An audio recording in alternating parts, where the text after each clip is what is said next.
Good evening to you all. Hope you're doing well. Welcome on in to our little corner of the internet. I hope you all had a good Sunday or Monday, wherever you may be in the world.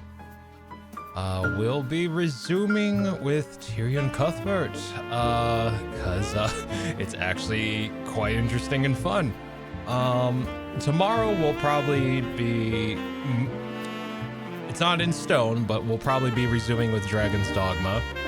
But I kind of want to keep moving with Tyrion to some extent here. Let me get my audio up a little there. There we go. That's better. Reporting for duty, DA Lastiel. Hey, Ghosty.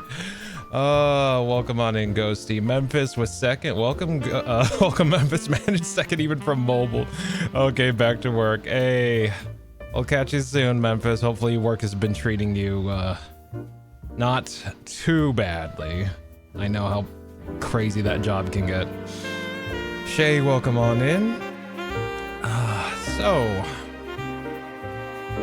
let me get my balance here.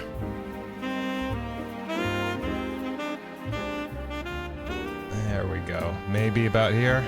I'm just looking at my meters and they are clipping just a tad bit, so... There we go, there we go.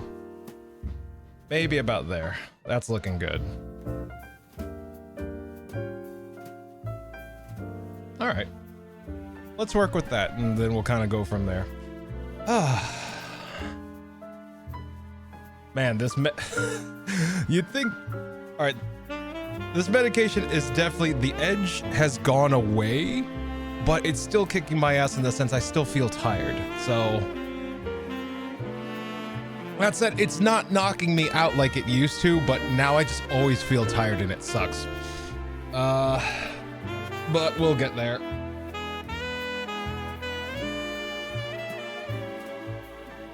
I'm gonna bring back everything 1 dB and we'll see, maybe 5 dB. You know what, let's split the difference. We'll go 3 dB. There we go. Let's see, Lasty, take it easy. I'm working on it, All right. All right, I got my Wawa. Just making sure I have enough water because I know I'm gonna be voice acting.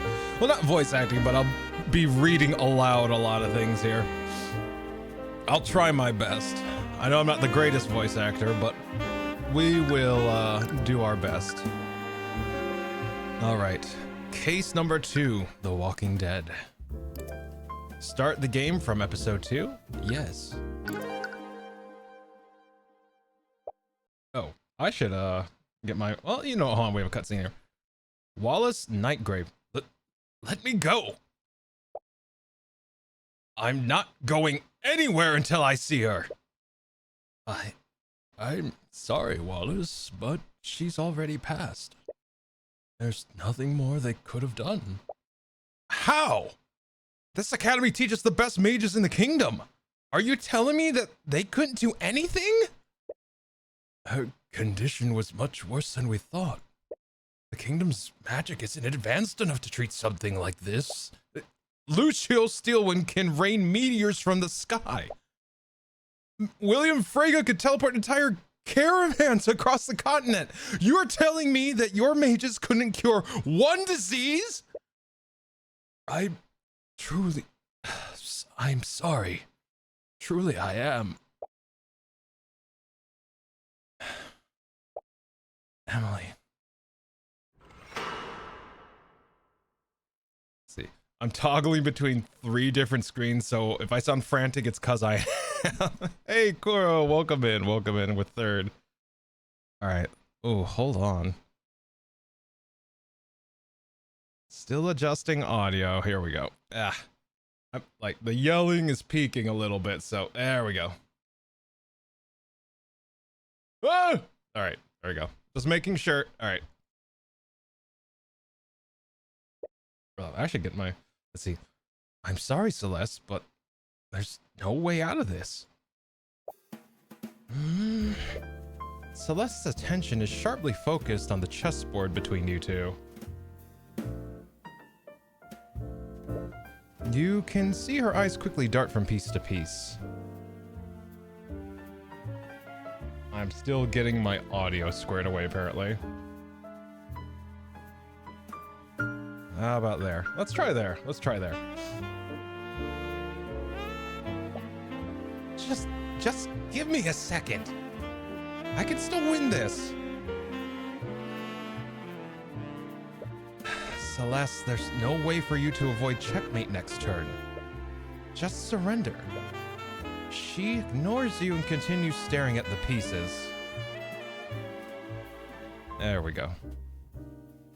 The fact that this arcane art is the fact that his arcane art is necromancy, and we have a dead person already. I don't like where this might be going. Indeed, this might blow your mind a little bit. So certain healing spells in D&D, Ghosty, are technically under the necromancy school. So not all healing spells are non-necromantic. I actually think that so there's some cleric spells as well. Like there are cleric spells called harm, I think it's harm, and that's technically necromantic, and all it does is that you touch someone and you hurt them really bad. So there are actual spells in D&D that are under the necromancy school, and they are actually good spells in the sense of that they heal or get rid of certain conditions. So not all necromancy's bad, just the really bad necromancy's bad. At least in the world of D&D. Like the spell that allows you to actually bring someone back from the dead, and I don't mean in a zombie form, but I mean like someone died unfortunately, and you're essentially calling them back to the living realm is technically necromancy. It's under the necromancy school. Hold on.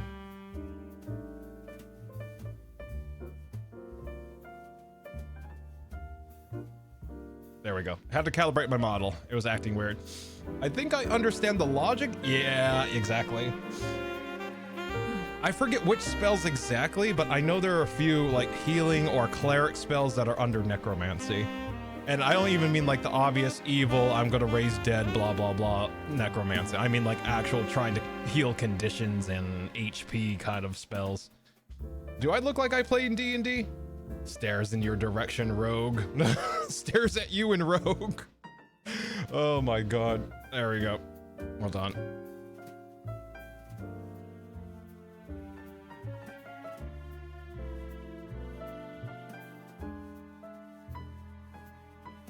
I noticed my calibration's getting weird, so hopefully that fixes it.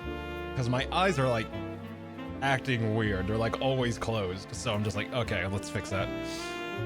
Let's see, smiles at you and fighter, right? All right. Hopefully this audio, if the audio sounds weird or it sounds kind of clippy, let me know and I'll start adjusting. She ignores you and continues staring at the pieces. There! What about that? Checkmate. Damn it!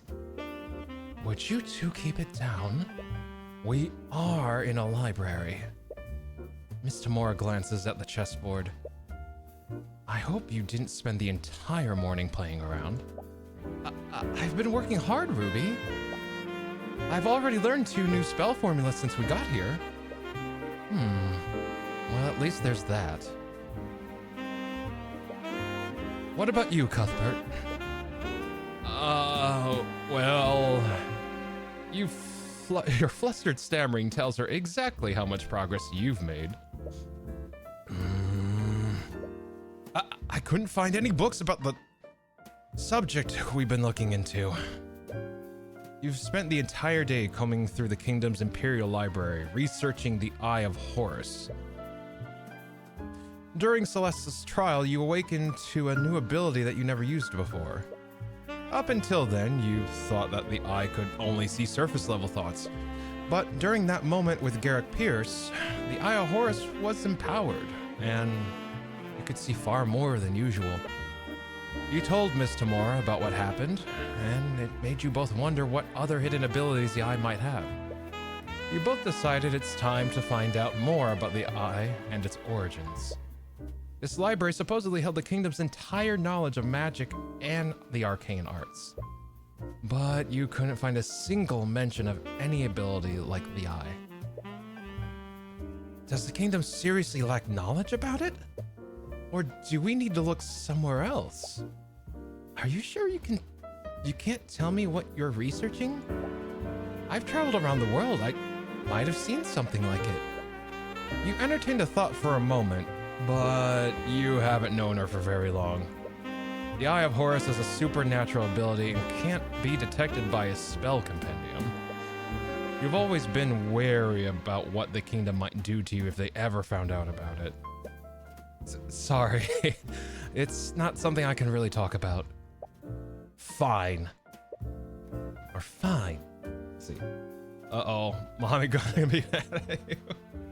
God bless Xavier, oh my lord. She has already traveled around the world. Yeah, like she's a mercenary. I'm not surprised that she's traveled the world, not at all. Let's see. If I had to guess, I would say that they're looking into supernatural phenomenon. You and Celeste nearly jump out of your chairs. You look over to where the voice came from. She appears to be a student at the academy. How long was she there? You didn't notice her presence at all. You also feel like she looks oddly familiar. I'm terribly sorry if I startled you, but I couldn't help but overhear your conversation. As the girl approaches your table, you see another student frantically running after her. Eris, you can't just... I'm so sorry. Oh, it's fine, Wallace. I'm sorry, but who are you two? Sorry, that was incredibly rude of me. My name is Eris Ilmater. Was it? Ilmater? Ilmater. Eris Ilmater. Eris Ilmater. Occupation? Student. Let's see. And this is Wallace Nightgrave. We're both students here. Hi. Wallace Nightgrave. Occupation, student. Not to be rude, but that was a private conversation. Just how much did you hear? I wonder... Reading about the supernatural is actually a hobby of mine. I might be able to help you with your research, Mr. Cuthbert. And what makes you so sure that is what we are researching? Mr. Cuthbert has a bad habit of muttering to himself what he thinks. I assume that his research had something to do with the supernatural. You feel a piercing side glance from Miss Tamora. You avoid eye contact with her. But anyways, do you mind if I ask you a few questions? Of course, I'd be happy to help. Wait. Fine, I suppose it wouldn't hurt. Just remember to show some discretion, Tyrion. Right.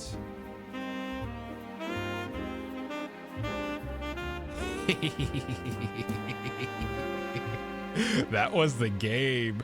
She did something. Let's see. Talk. Eris and Wallace.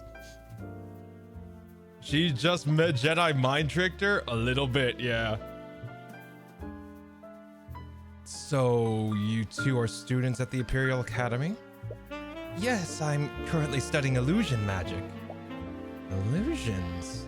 That's the kind of magic that lets you turn invisible, right?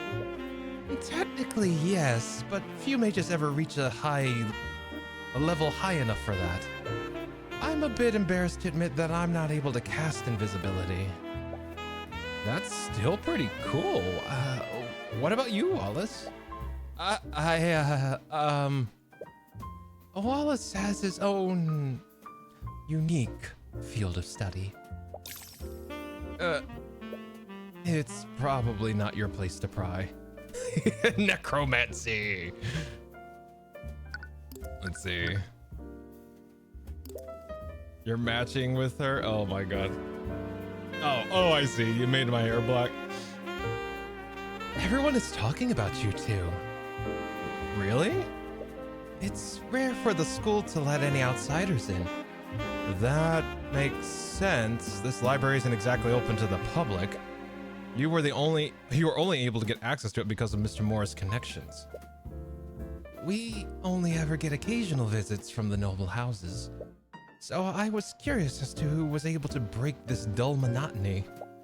Well, I'm a mercenary, but now I work as Tyrion's bodyguard. Mercenary? After her trial, it turned out that Celeste was more than capable of affording your services. Yeah. Jesus Christ. Yeah. She's fucking loaded from her fucking mercenary job. I mean, we saw her bedroom. Jesus Christ. He just wants his parents back at any cost, right? And here we are, and we're here because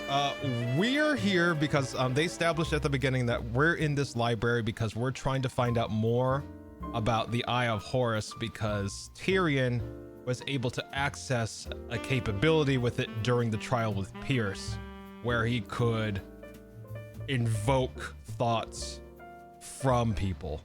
So now he doesn't understand why he's able to do that now. And him and Miss Tamora are trying to find out more information in this giant arcane library.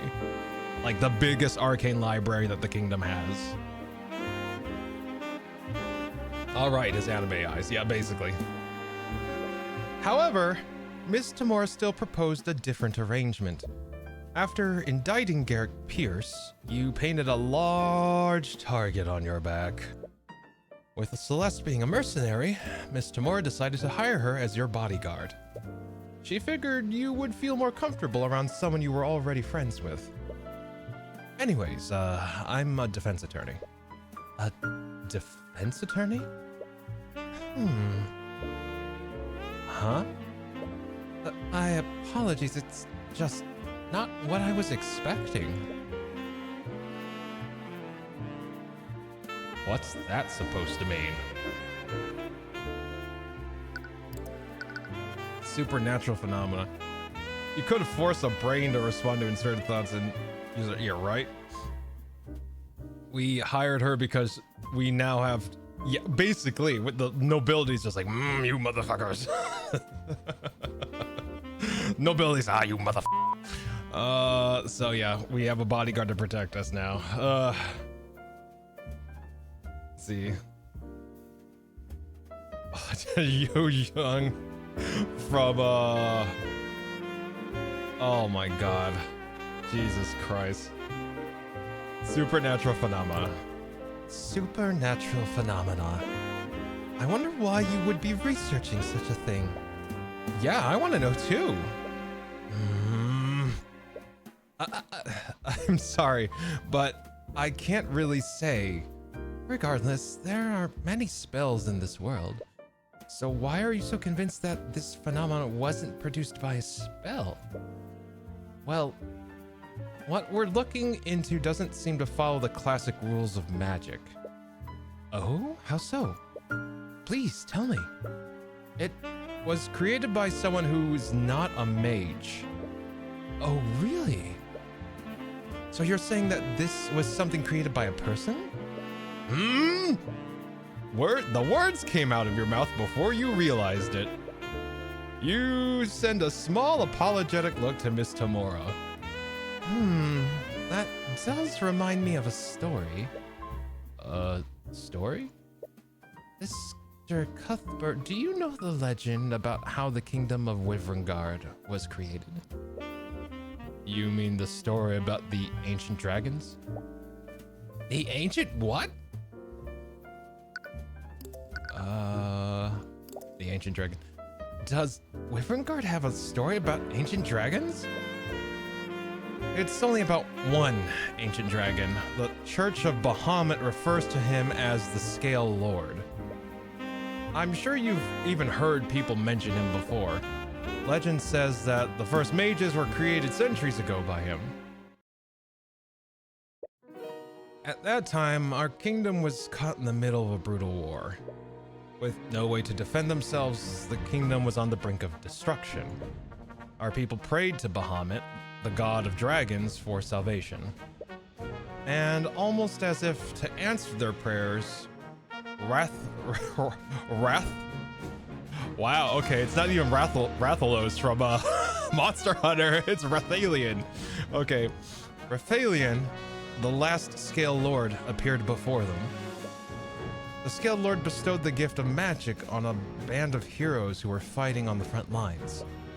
With their magic, these heroes utterly overtook the kingdom's enemies and single-handedly won the war. It's said that these heroes went on to form the noble houses of today. Oh my god.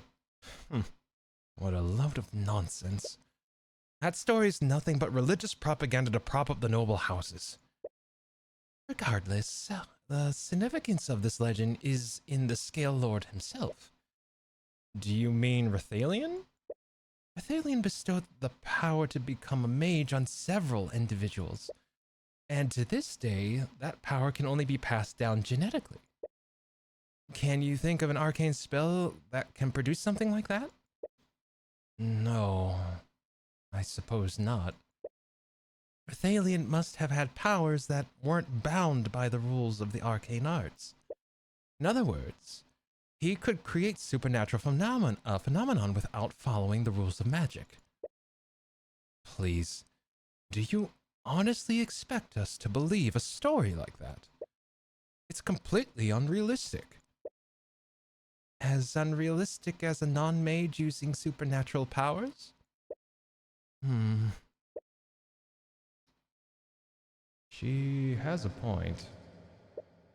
It's a far-fetched theory, but it's honestly the closest thing you've got to a lead right now. Of course. It would be you lot making all this noise. Suddenly, a woman who appears to be an instructor approaches you. She looks upon each of you with an equal amount of disdain. Professor Bellwether. Name, Catherine Bellwether. Occupation, Professor. That is Professor Bellwether to you. But didn't he just call you? I knew letting you rabble into our walls would lead to nothing but trouble. You've even started associating with our malcontents. The headmaster gave us express permission to be here. If you have an issue with that, take it up with him. I'll have you know that I was on my way to do just that. Wallace? Yes? How am I supposed to understand you when you're stuttering? Yes, Professor Bellwether. Straighten out your uniform and fix that awful hair. You look like a street urchin. But I suppose it's unreasonable to expect anything more. And as for you, I'll be on my way.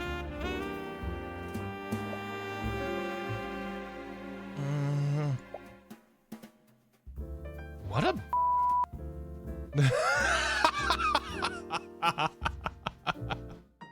I love that she just straight up just went for the fucking throat. Celeste. What a bitch.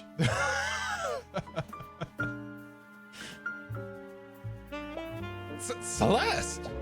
Oh, come on. We're all thinking it. Anyways, with that out of the way, shall we begin? What? Why do you keep detecting fear from Celeste? Wallace, you've finished this week's assignment, haven't you? Would you mind helping Celeste with her research? I don't know. Now that you mention it, I could really use some help finding a specific spell formula. You know your way around here, right, Wallace? Okay. Don't worry, Miss Tamora. I'll be more careful from now on. Please do. I still have some business to take care of here, so I'll leave you all to it.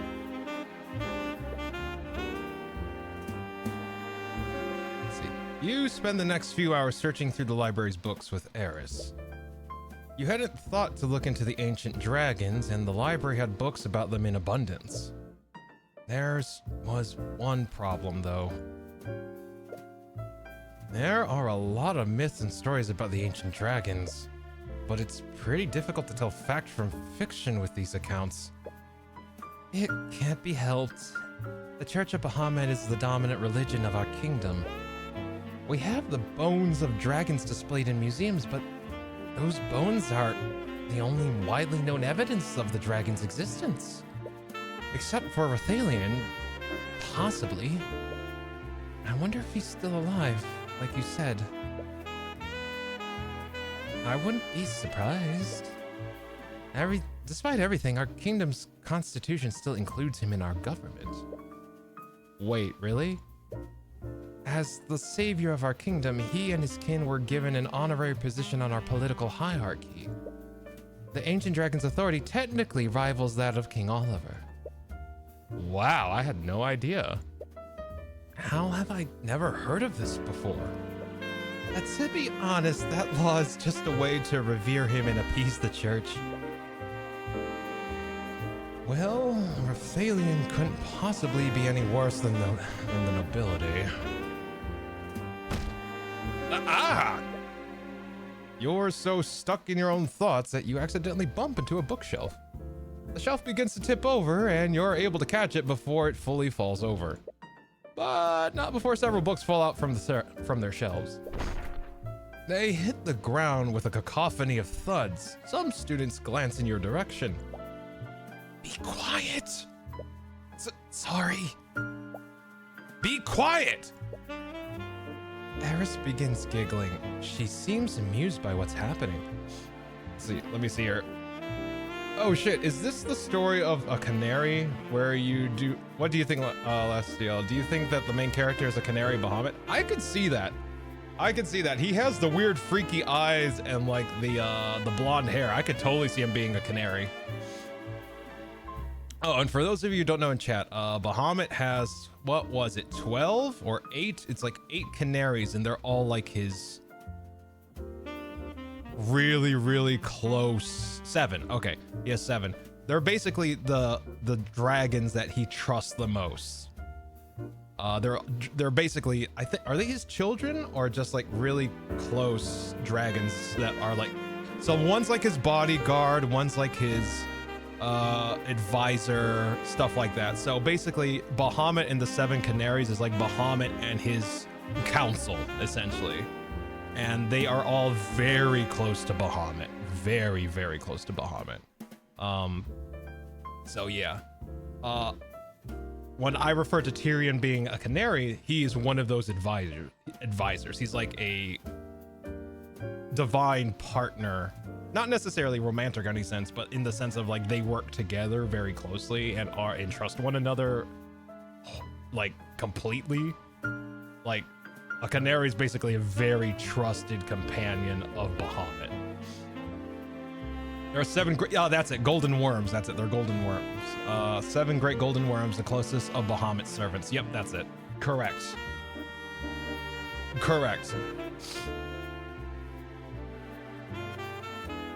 So basically when Bahamut takes on a human form, he takes the appearance of a very old man, like a sagely old man. And he has 7 canaries either flying around him or they've landed on him, like on his shoulders and on his head. Like, so if you see like an old, like in D&D world, if you see an old man with like canaries hanging out with him, chances are, if you don't know, if you're religious, you know who that is. It's like, you ain't dumb, you know who that is. You get the fuck out the way. I'm sorry, like I really love the story of Bahamut in D&D. Like I actually played I played a cleric of Bahamut. Actually, it's where Aviel got his name. Like Aviel, like that was originally my cleric of Bahamut, D&D character from way back when. Let's see, not some old dude with weird pants. Okay. Let's see. Eris begins giggling. She seems amused by what's happening. Hey, are you okay? I heard a loud, whoa. Celeste stares at a pile of fallen books. What did you do? Forget that. Just help me clean this up. There's no need for that. Construct, I require assistance. Acknowledge. Oh, wait, hold up. Can I do the... Let's see here. Test. One of these. Test. There we go. Test.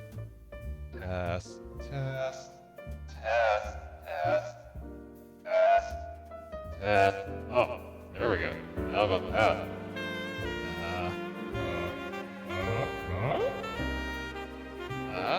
Oh, there we go. Maybe. Oh, this will work.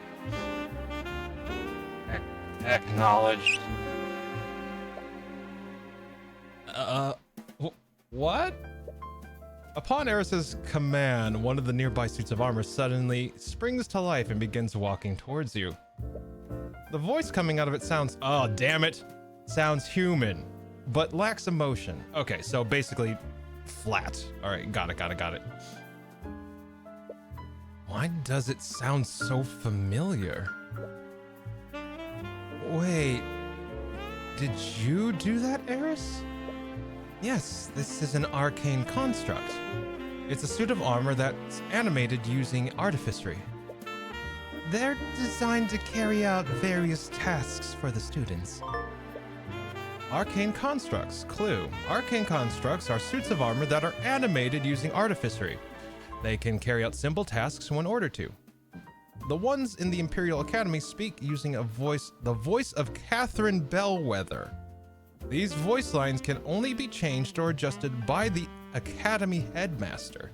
Every command given to a construct is stored in its command log. However, this command log must be cleared regularly. Oh boy, this case is going to be interesting. So they all have the voice of Professor Bellwether. Okay, but very flat, no emotion. Got it. Really? I didn't know anything like that existed. They're still experimental, so they aren't available to the public yet. With that being said, Construct, please place these books back where they belong. Acknowledged. There we go. Acknowledged. On Eris's command, the Construct begins quickly picking up the books. It moves with inhuman efficiency. Only after a few seconds, all the books are back on their shelves. Wow, so they do whatever you tell them to do? Well, there are some limits to... Construct, tell me that I'm the fairest maiden you've ever seen. Command rejected. Oh, what? I guess they're not allowed to lie? You feel a sharp pain in your side as Celeste quickly jabs you.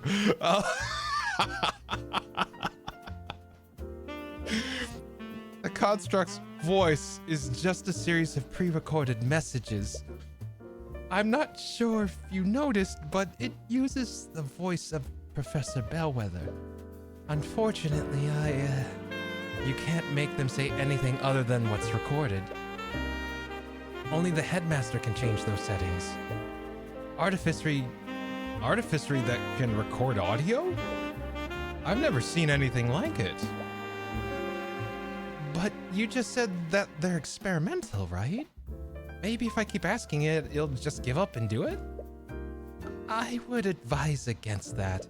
Even if the commands are rejected, they're still stored in the construct's command logs. Anyways, we should probably get back to work. Fine. You read more about the ancient dragons. But most of the stories read more like fables than actual historical accounts. I don't feel like I'm making any progress. Suddenly, you hear a thunderous, low-pitched sound blare across the room.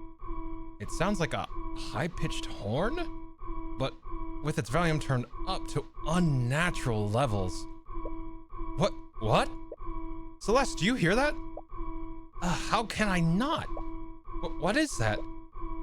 You didn't touch anything you weren't supposed to, right? What? Of course not.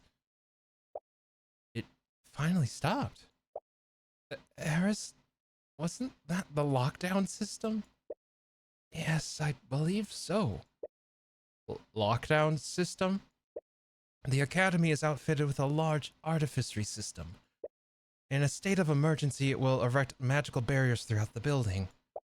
State of emergency? Should we be worried? Don't worry, the lockdown is designed to keep everyone safe. We're safe as long as the barriers are up. But Miss Tamora, she said she was going to do something on campus. I'm terribly sorry. Suddenly you hear a disembodied voice echo throughout the library. It sounds like it's being projected magically. It's the headmaster. He's using the intercom system. Students and faculty, please remain calm. Hold on, I guess I'll do the thing here.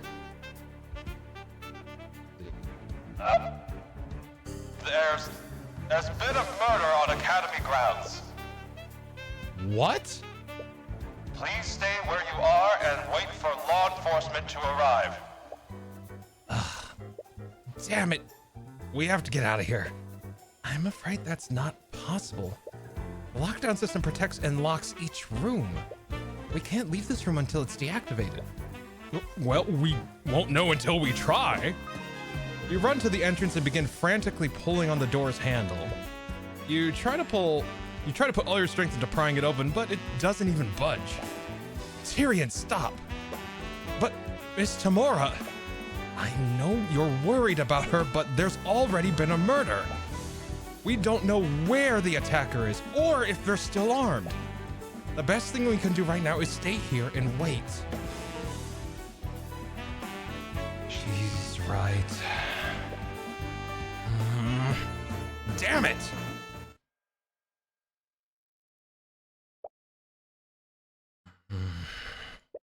Celeste's hand rests on her sword. Her eyes are carefully watching the entrance. Wow. We've been here for hours and she still hasn't stopped watching the door. She was also able to calm you down earlier. It's easy to forget sometimes, but she's always reliable when it counts. What? Students and faculty, thank you for your patience. Law enforcement has secured the building. The lockdown has been lifted. However, please remain in the building until... The headmaster is barely finished with his message before you're out the door. Tyrion! Hey, don't go off on your own.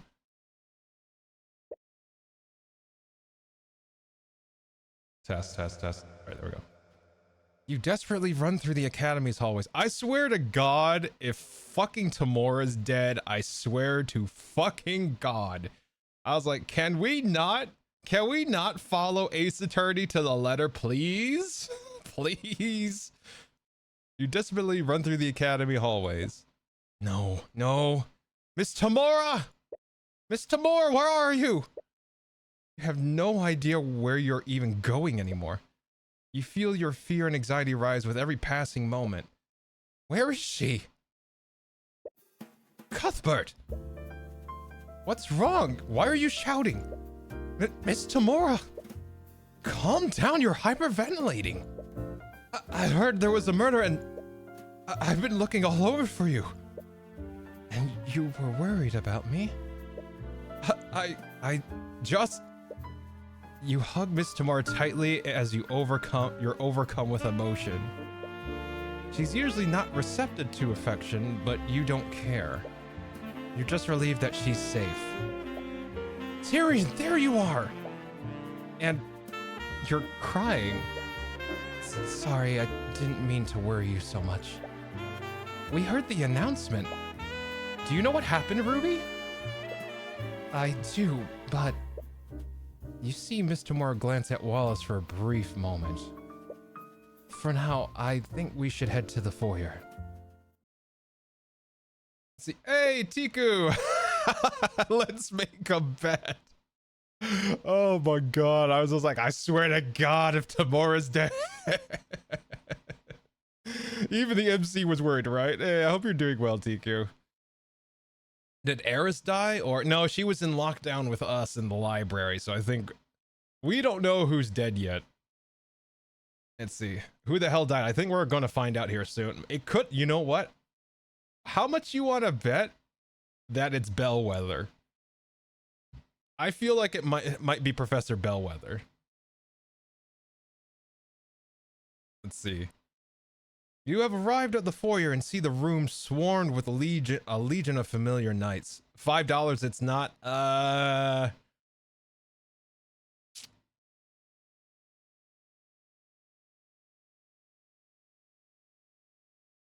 You know what? Let's find out. Is that the Inquisition? Don't tell me.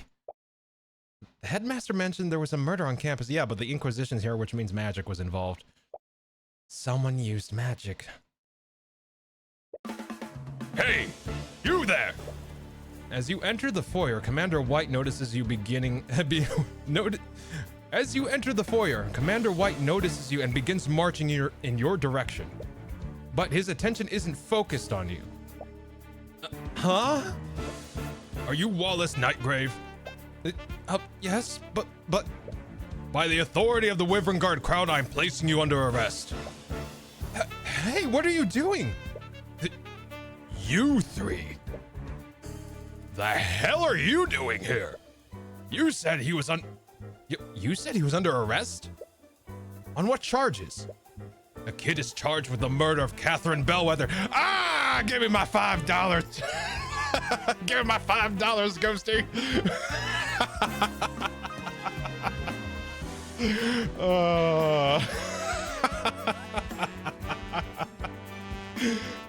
Oh my god. All right. All right. Ugh. I'm not actually waiting for $5. The kid is charged with the murder of Catherine Bellwether. What? Wasn't that the professor you met in the library earlier? Like hell you're arresting him? He was with us in the library for the entire morning. There's no way he could have murdered her. You. Move aside, Celeste. But... Miss Tamora's right. If Wallace is a suspect, we can't stop the Inquisition from arresting him. No. Don't worry, Wallace. We'll get to the bottom of what happened.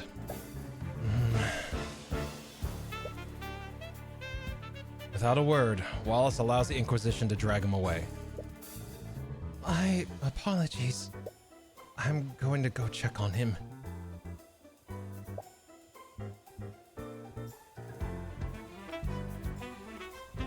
If that's Singaporean, please translate for me. I can never win bets with you.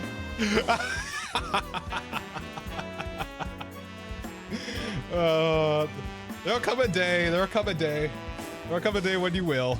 It's all chance, right? Let's see. This is terrible. I still don't understand. Why would they suspect Wallace of all people? I'm not sure myself. Unlike most magical homicides, this school is filled with plenty of mages. There has to be a long list of suspects. Isn't there anything we can do? I'm gonna go investigate what happened. Cuthbert. Yes? He hasn't accepted you as his attorney yet. You don't even know if you'll be working this case. But I know that he's innocent. I just can't sit here and do nothing. Well, I clearly can't stop you. But please remember that being an attorney is your job. It's not charity work.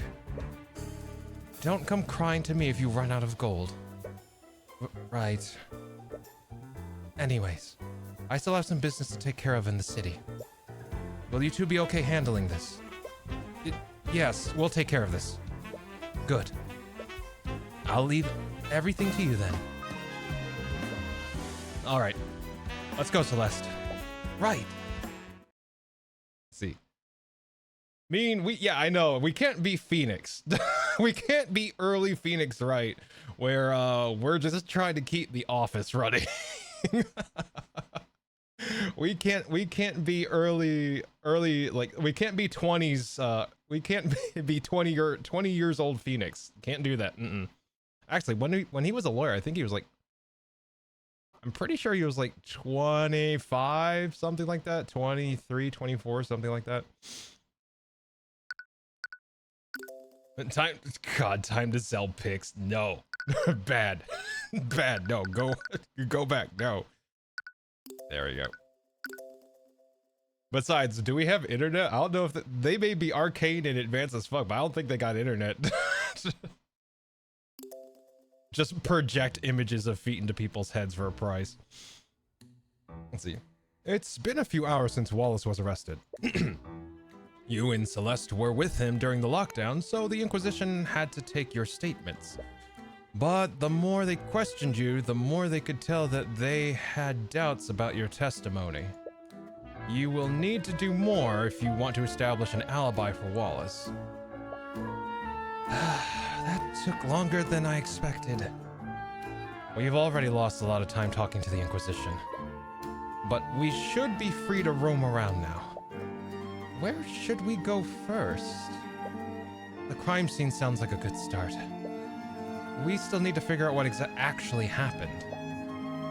Ruby said that the body was found in Lecture Hall 2B? It's in the west wing of the school. Alright, that seems like a good place to start. Let's talk to her. Let's see. I hope Wallace is okay. He looked really scared when Commander White arrested him. Don't worry. He'll be fine. We'll find out what really happened. But you first need to inspect the crime scene. Let's see, talk. Next lead. Where should we go next? The first thing we need to do is find out exactly what happened. Mr. Morris said that the body was found in Lecture Hall 2B. We should start investigating. Okay, so it's the same thing.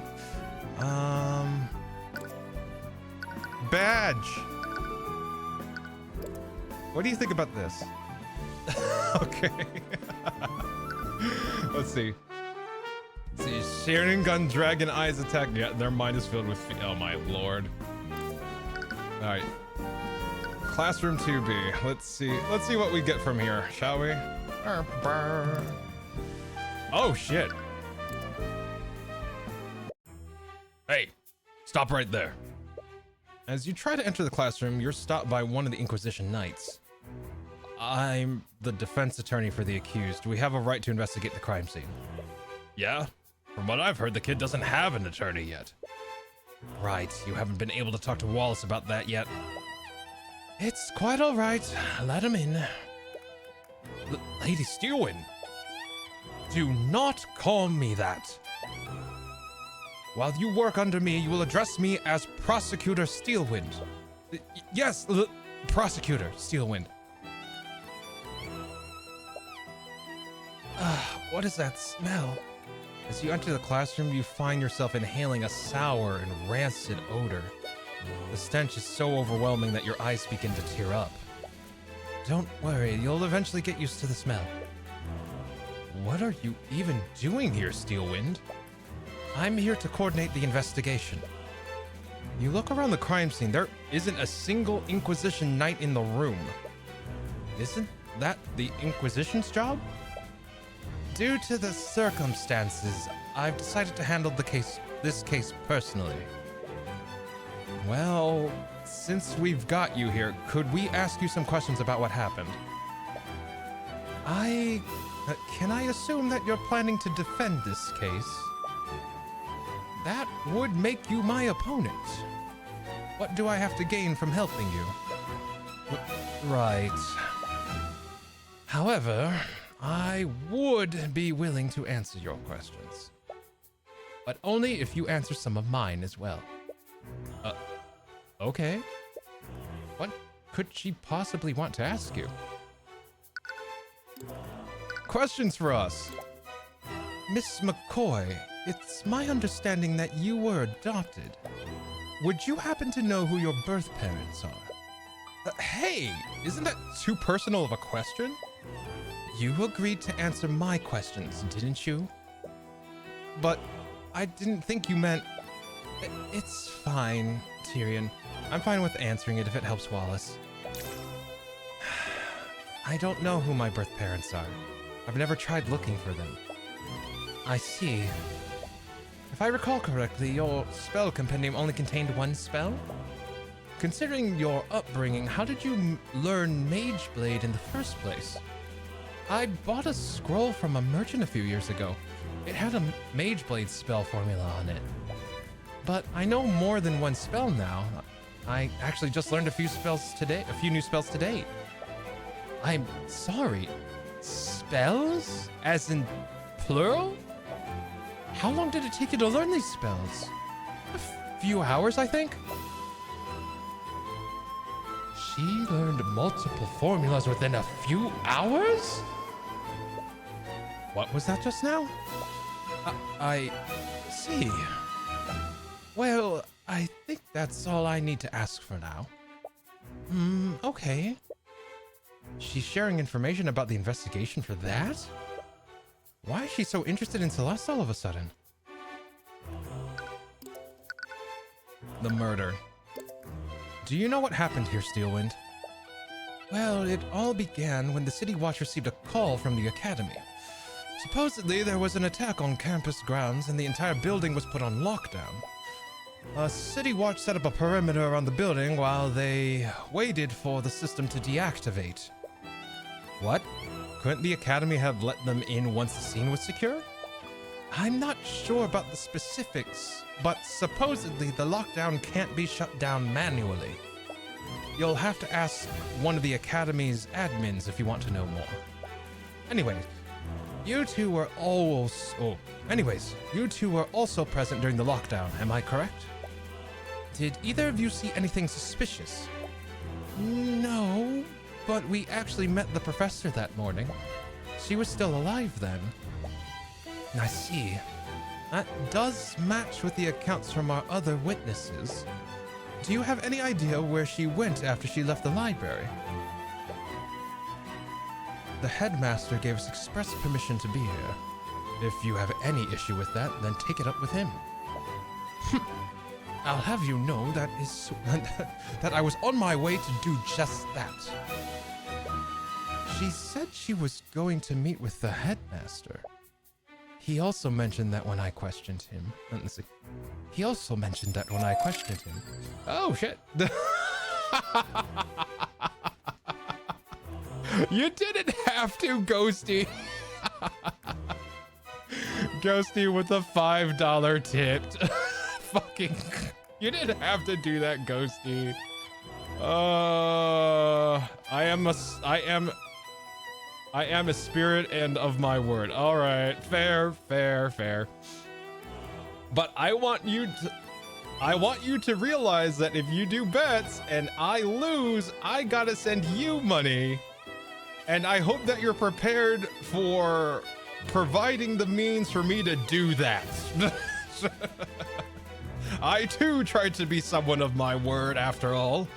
Oh my god. A bet's a bet and all I have left is my broken honor.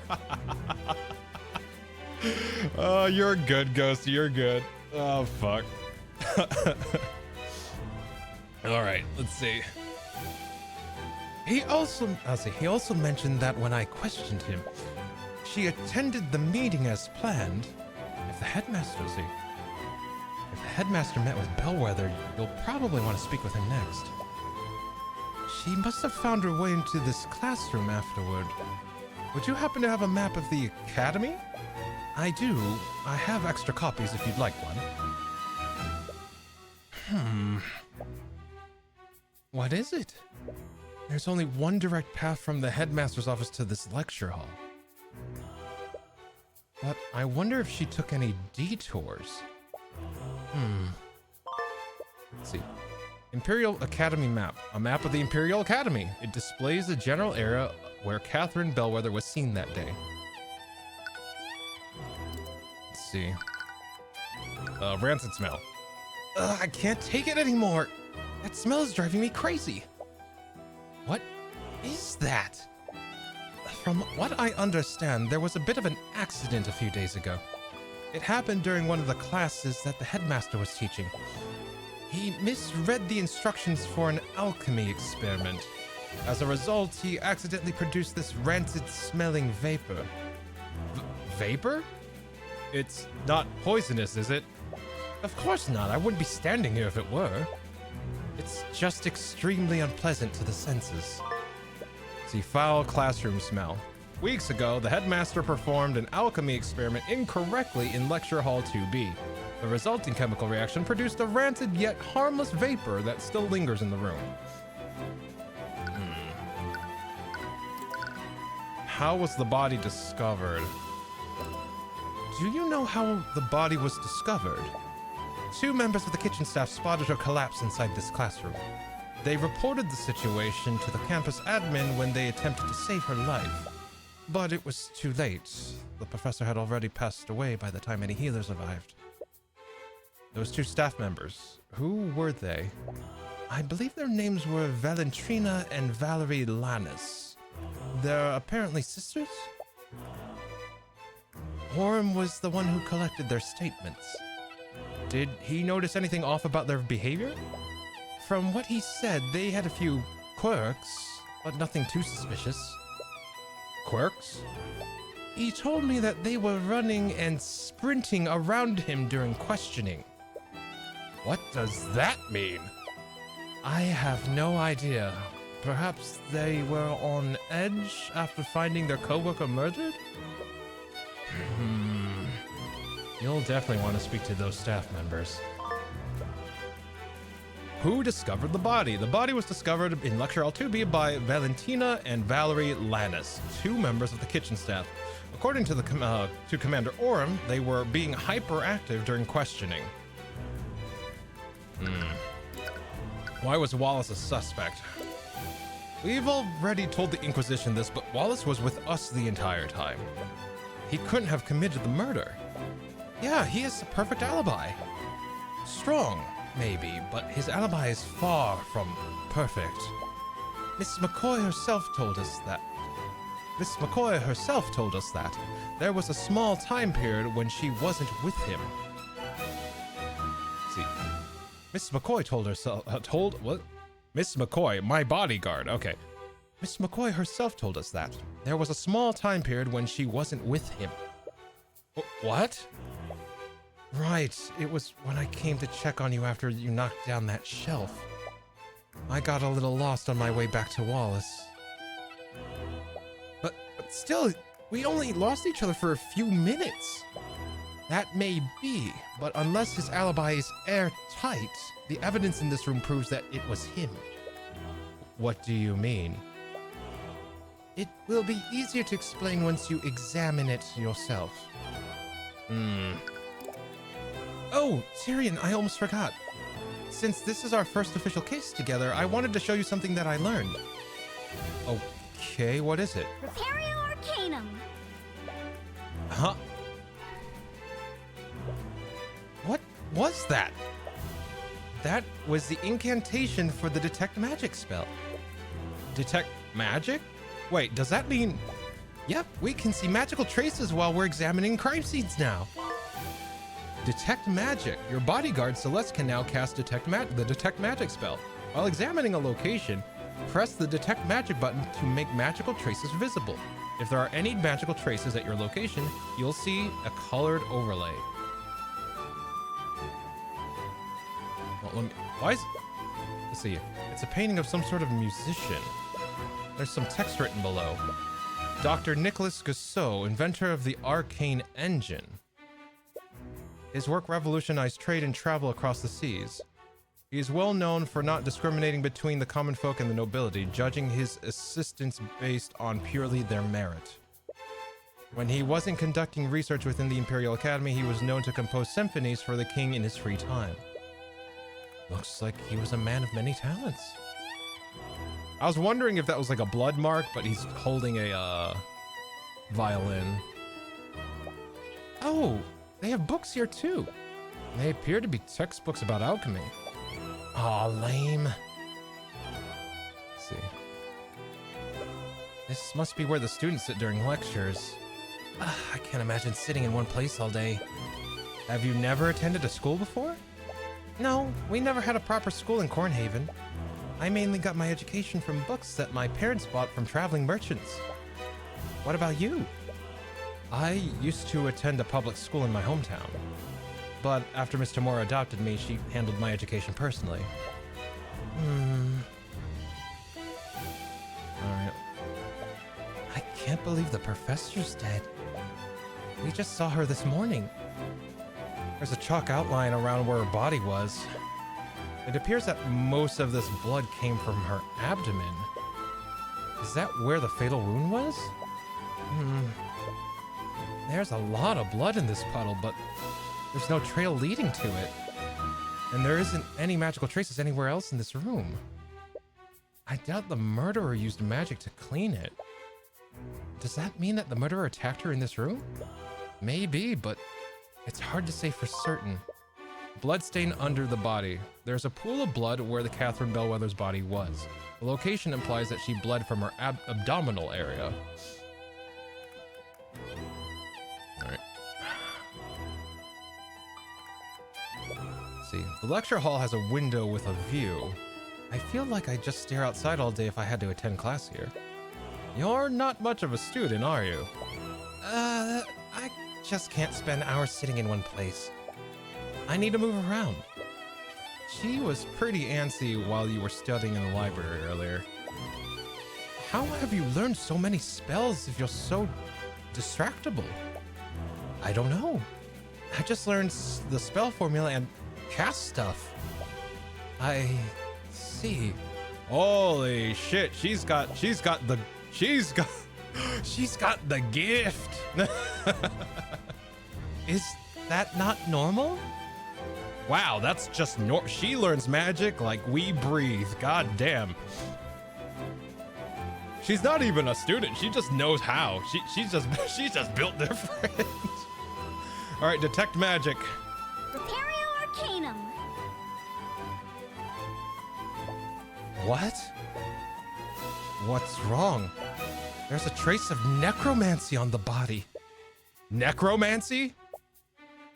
Isn't necromancy the type of magic that creates undead? She's not just going to get up and walk away, right? We're honestly not sure. That's part of the reason why I've stationed myself here. But what does that have to do with Wallace? Oh, you didn't know? Wallace Nightgrave is a necromancer. He's a what? We believe that he drained her life force completely using a necromancy spell. That's why there's no visible wounds. Here's the autopsy report. It'll tell you everything you need to know. Autopsy report. Catherine Bellwether. Died at 2:01 p.m. Body shows no signs of cuts or bruising. The alchemist report has verified that death was not caused by poison or disease. Body shows traces of necromancy and illusion magic.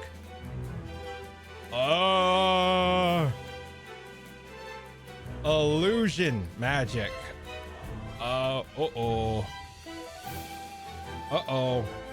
Eris might be involved too. Cause of death is not apparent, but very likely caused by necromancy magic.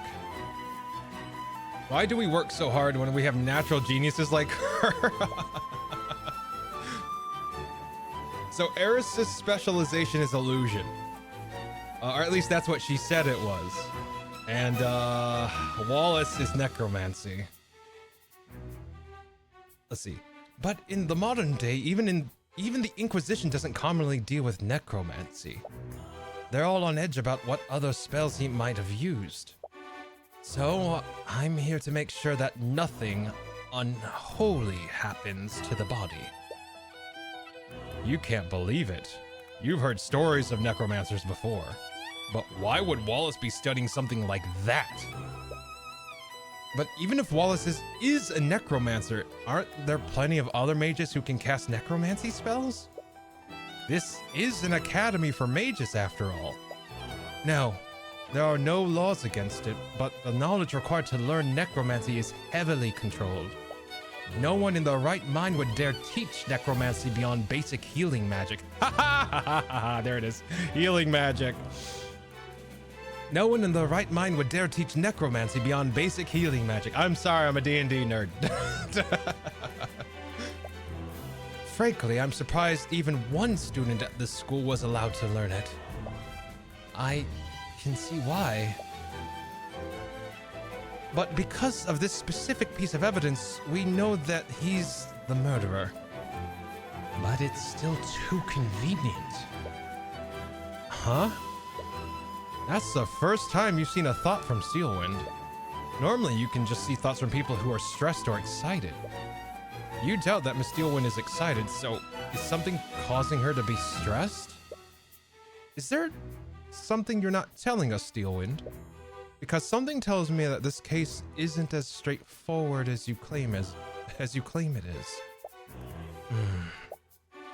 If you truly believe that, then why don't you prove it? The eye can't see any more thoughts from her. She must be subconsciously guarding her mind now. But she's clearly hiding something. There's a trace of illusion magic next to the body.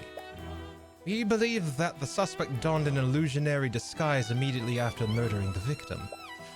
Using his disguise, he discreetly made his way back to the library on notice.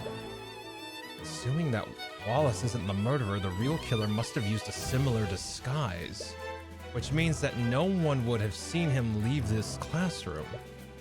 It'll be harder to find any witnesses that saw the perpetrator. I don't see anything else that we can check. All right, talk, back, examine. We already did the detect magic.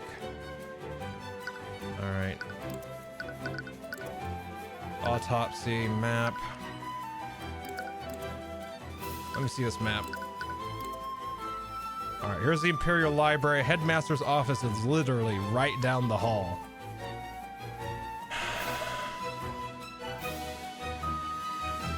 Lecture Hall 2B.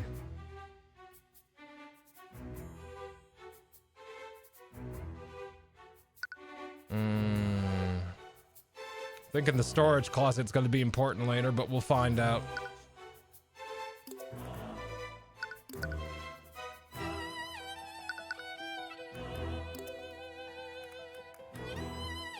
I'm wondering if illusionary magic can also disguise one's voice.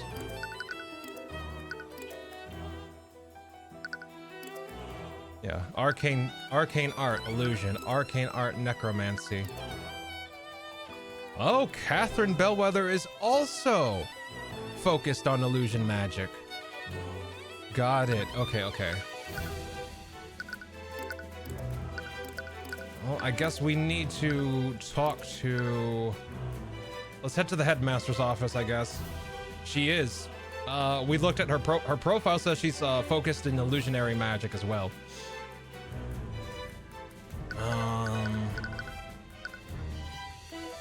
Maybe I think we need to talk to Wallace. We need to get his approval to be his representation. You look around the barracks dungeon cells, but you don't see Wallace anywhere. Fuck! The Inquisition is probably still questioning him. We should come back later. Alright. Headmaster's office it is. You follow the map that Steelwind gave you, and you arrive at the headmaster's office. Oh, hello there. I wasn't expecting guests today. Sorry for coming unannounced. you must be... My name is Theodore Redman. I'm the headmaster of Wyverngard Imperial Academy. Theodore Redman, occupation, headmaster. And judging from your appearance, you must be the protege of Ruby Timur. To what do I owe the pleasure? They must be here to investigate the murder. Wait, Eris? I thought you went to see Wallace. Unfortunately, the Inquisition is questioning him right now. They aren't allowing visitors. He must be so scared right now. I hope he's okay. Right. She had the same experience not too long ago. If there's, if there's anything I can do to help, please let me know. Let's see. Wallace Nightgrave. What can you tell me about Wallace? Earlier you said that he was one of your prize students? Oh, he was actually sad from that. I just need to understand. Why did the prosecutor say that he was a necromancer? Because technically, he is one. What? But why would he study something like that? Necromancy is probably one of the most dangerous and most scrutinized schools of magic. Its image has long been tainted by stories of dark wizards raising armies of the undead.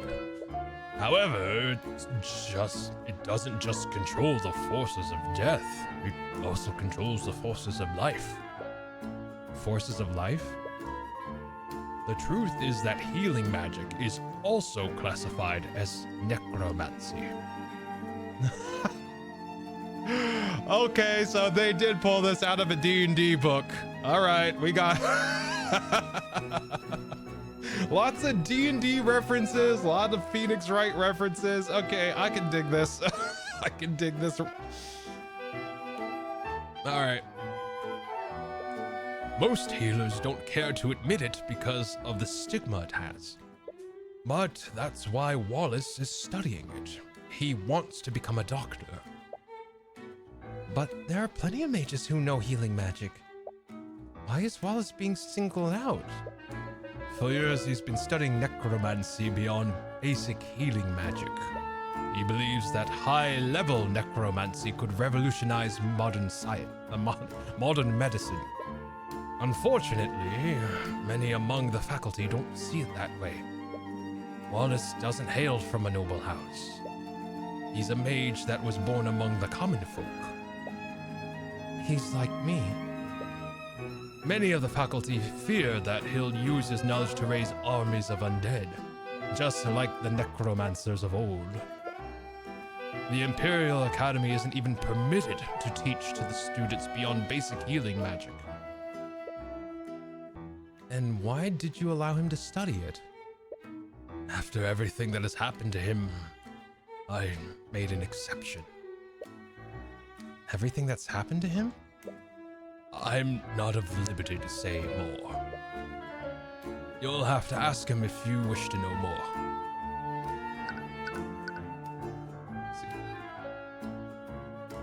Let's see here. Let's see. I wonder, how does it work? Reviving dead cells for faster recovery? In D&D, it's more of...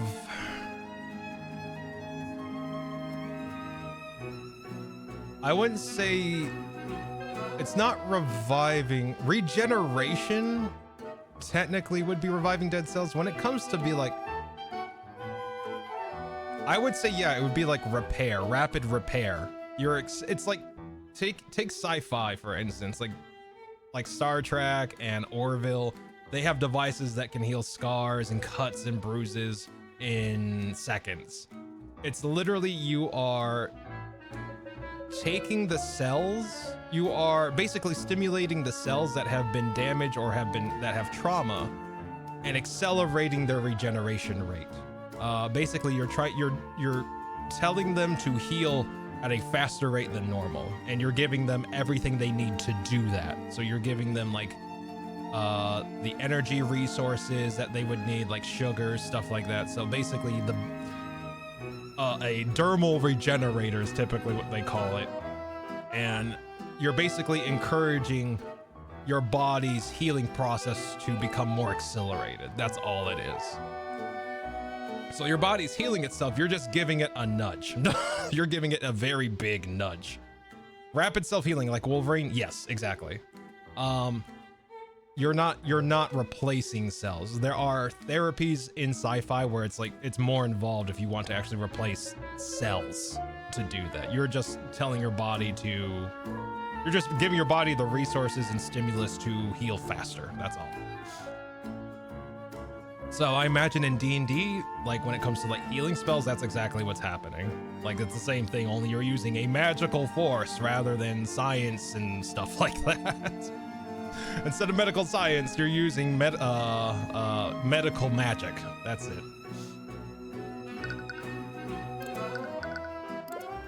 Let's see. This is terrible. To think that one of my prize students would be accused of murder. I'm trying to figure out his voice. We heard your voice on the intercom when the lockdown happened. Are you the one who triggered it? Yes, I activated it when I received a call from one of the staff. They reported that Professor Bellwether had been attacked. See, the headmaster's actions. The headmaster activated the academy's lockdown system in response to receiving a call from security. This call reported that Catherine Bellwether had been fatally wounded. How does the lockdown system work? It's an artificery network that covers the entire academy. In the event of emergency, I can activate it using this stone. The headmaster pulls out a glowing stone from his desk. You can hear the hum of magical energy emanating from it. Once activated, the system creates magical barriers throughout the building. It's designed to contain and protect each room in the building. Could a powerful mage breach any of these barriers? I doubt it. The barriers can withstand a great amount of force. They even block mages from teleporting through them. And once activated, even I can't turn it off. Even I can't turn it off for an hour. See, the Academy Lockdown system. The Academy Lockdown is a system of artificery that covers the entire Academy building. Once activated, it creates magical barriers that isolate and protect each room in the building. These barriers can't be breached with physical or magical force. They also block mages from teleporting through them. Okay, let's see here. Hey, Bacon, how you doing? Welcome on in. Hope you're doing well. Hope you're having a good day so far. But welcome in. We're continuing our Arcane Attorney adventure. Let's see. Watch the movie Argyle with the wife tonight? Hell yeah, nice. Let's see. A bit brisk where I am. Oh yeah, it's getting colder for sure. Well, it's weird because it's like we're moving into spring. We're not into summer yet, but we're like mid-late spring, and it's still like cold as fuck. Yeesh. Let's see. But I hope you enjoyed Argyle. I hope you enjoyed the Argyle. My God, my brain just left that train of thought. But I hope you and your wife enjoyed the movie. She said, she just said, I know how to pick movies is all I can say. Yeah. It's good to have pride in what you know is good. It's like, I know my shit. Let's see, movies. I have flashbacks of the Indonesian horror I watched yesterday. Oh my God, hold on. Speaking of, hold on, let me get my fan plugged in because it's getting incredibly warm in this room. Hold up.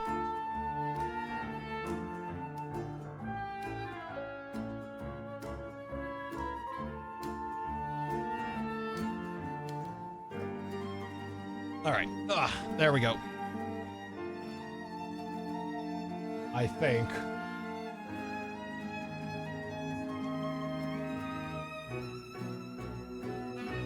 There we go. Okay. For a moment there, like only one fan was spinning. I was like, no. Let's see. Oh, shit, what the hell? Bacon, thank you so much for the 5 gifted subs. I appreciate you. You didn't have to do that. Thank you. I appreciate it. Welcome on in. Get the gritty duck. I don't even have gritty duck. Like, I don't even, yeah, we'll wait. Whoop, whoop. Thanks again, Bacon. Appreciate you. Thank you so much. It means a lot. It really does. You have no idea. This will help. It will help me out a lot. Thank you so much. Let's see. Oh yeah, movie night. Oh yeah. Like, I'm actually trying to figure out a night where it would be good for a movie night. Let's see. Oh shit. What the? Ghosty with the 100 bits. Good luck on getting Gritty Goose. I hope you get it. There we go. Gritty Duck. Oh shit, you got the Gritty Goose.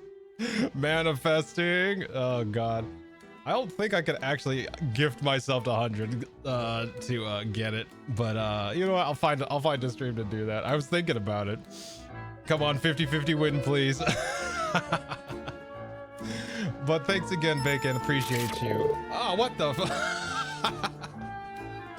Good luck on getting Gritty Goose, Bacon. Thanks again for the subs, and I hope you get Gritty Goose. Oh my god, thank you. Appreciate it. Oh my god. Oh, all right, hold on. Let me get some water in me. There we go. Yeah, that emote is amazing. I really want it. All right, let's see what else we can get here. See, Wallace's spell compendium. If you plan on defending Wallace, you'll need his spell compendium, am I correct? Yes, having the client's compendium is instrumental to acquitting them. You may find that a bit difficult. You see, after a certain incident, he destroyed his compendium. What? Why would he do that? Doesn't he need that to use magic? A spell compendium is a device mages use to keep track of what spells they can cast. It's really convenient for remembering the formulas and incantations of your spells, but it's not actually required to use magic. I thought of destroying mine a long time ago, but they're really expensive. Luckily, I have an unattuned spell compendium right here. I'd be more than happy to give it to you if that helps. If it helps Wallace. Oh, thanks. Wallace just needs to maintain physical contact with it for 10 minutes. After that, the compendium will attune to his magic. Just make sure that you don't let another mage like Celeste hold it. Once it attunes to a mage, no one else can use it. See, an unattuned spell compendium. An unattuned spell compendium. If a mage keeps this on their person for 10 minutes, it will attune to their magic and display what spells they can cast. Once it attunes to a person, it can't attune to anyone else. Come on, Gritty Goose. Hope you all get the gritty. Get the gritty. Wait. Oh, what the fuck? Hold up. What did he say? She changed it. She changed it again.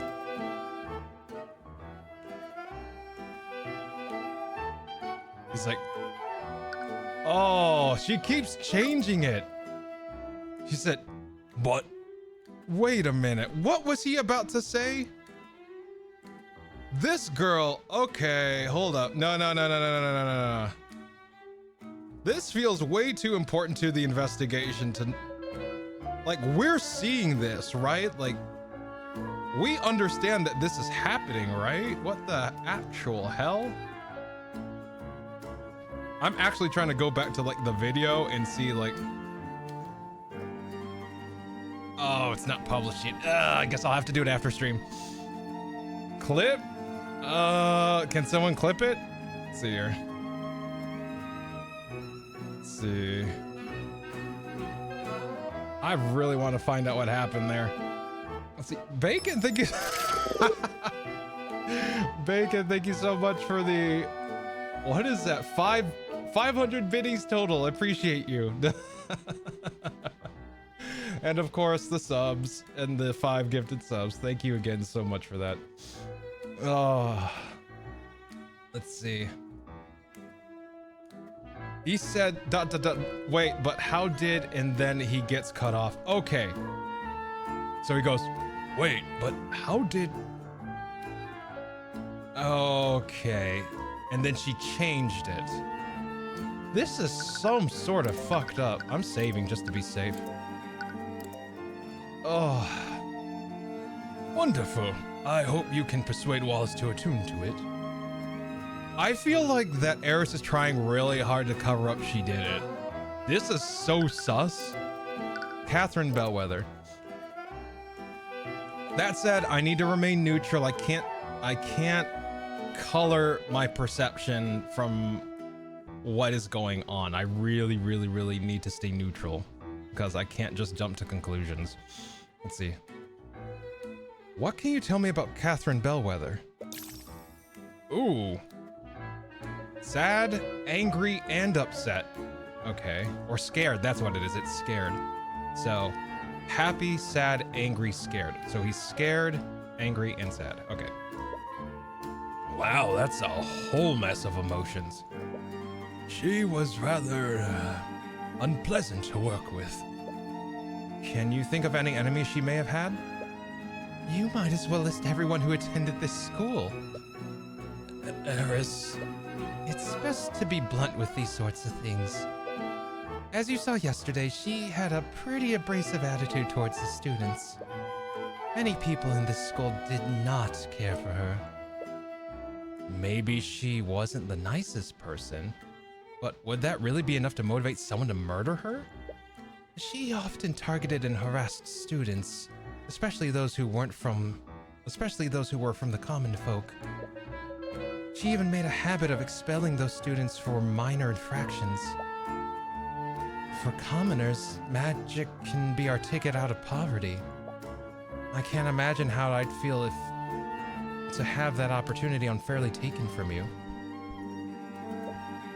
She put so much pressure on those students. Some of them even left the academy of their own volition. They couldn't handle her constant verbal abuse.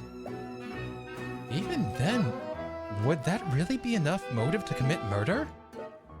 The human psyche is a fragile thing. It's astounding what someone might do when pushed far enough. What about her relationship with the faculty? In some cases, it was worse than it was with the students. She'd often treat the staff like her personal servants. I've received many complaints from them about her behavior. Sorry if this sounds rude, but why didn't you just fire her if she was such a big problem? She used her position to curry favor with the noble houses over the years. As you might imagine, the Academy's board is controlled by the nobility. If I ever tried to remove her, they would probably support her over me. Bellwether's reputation. Catherine Bellwether had a tense relationship with just about everyone in the Academy. She had a history of bullying students from the common folk and mistreating the Academy staff. For several years, she used her position to curry favor with the noble houses. Let's see here. Oh, did no one get Gritty? Let's see, Gritty Goose didn't come home. Fuck. Damn it. Let's see. On phone, too much to process. Ah, damn it. No worries, Bacon. Thank you. Appreciate it. I appreciate you trying. I'm sorry you guys didn't get Gritty. So I may disappear shortly. Annoying wife playing dumb games. May God... May the odds forever be in your favor, Bacon. Good luck. Oh, God. Maybe the golden goose next time. Maybe. We'll see. Hopefully, we'll see. Huzzah! All right.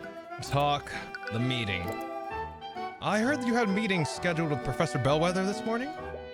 What time was this, and when did the meeting end? Our meeting was scheduled for noon. She arrived on time. Our meeting lasted until 1 p.m. Did anything seem off about her to you? No, she seemed to be her usual self. You detect a trace of fear. Or is it nervousness? If you don't mind me asking, what was the purpose of your meeting? We met to discuss routine administrative matters. Despite our personal disagreements, we knew to stay civil when discussing professional affairs. But to be perfectly honest, it did always feel like I was treading on eggshells when speaking with her. But you were her superior, weren't you? Didn't she respect your authority? We had many arguments about how I was managing the academy, and she was very vocal about her distaste for the common folk students. She was difficult, to say the least.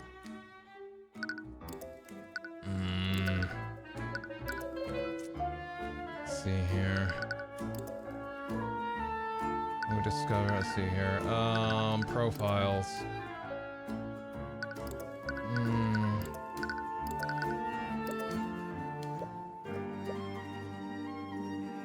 All right.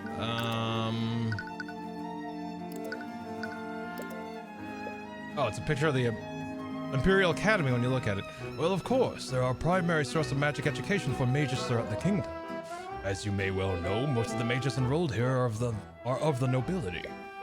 Their families have invested a lot into our facilities. Okay.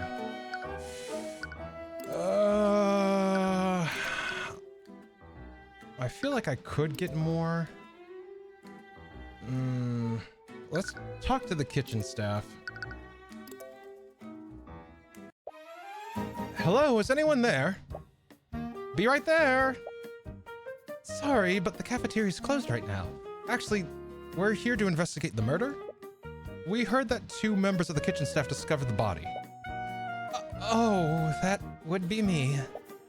I'm Valentina Lannis. Valentina Lannis, occupation, kitchen staff. How about the other person? Do you know where they are right now? Oh, that would be my sister, Valerie.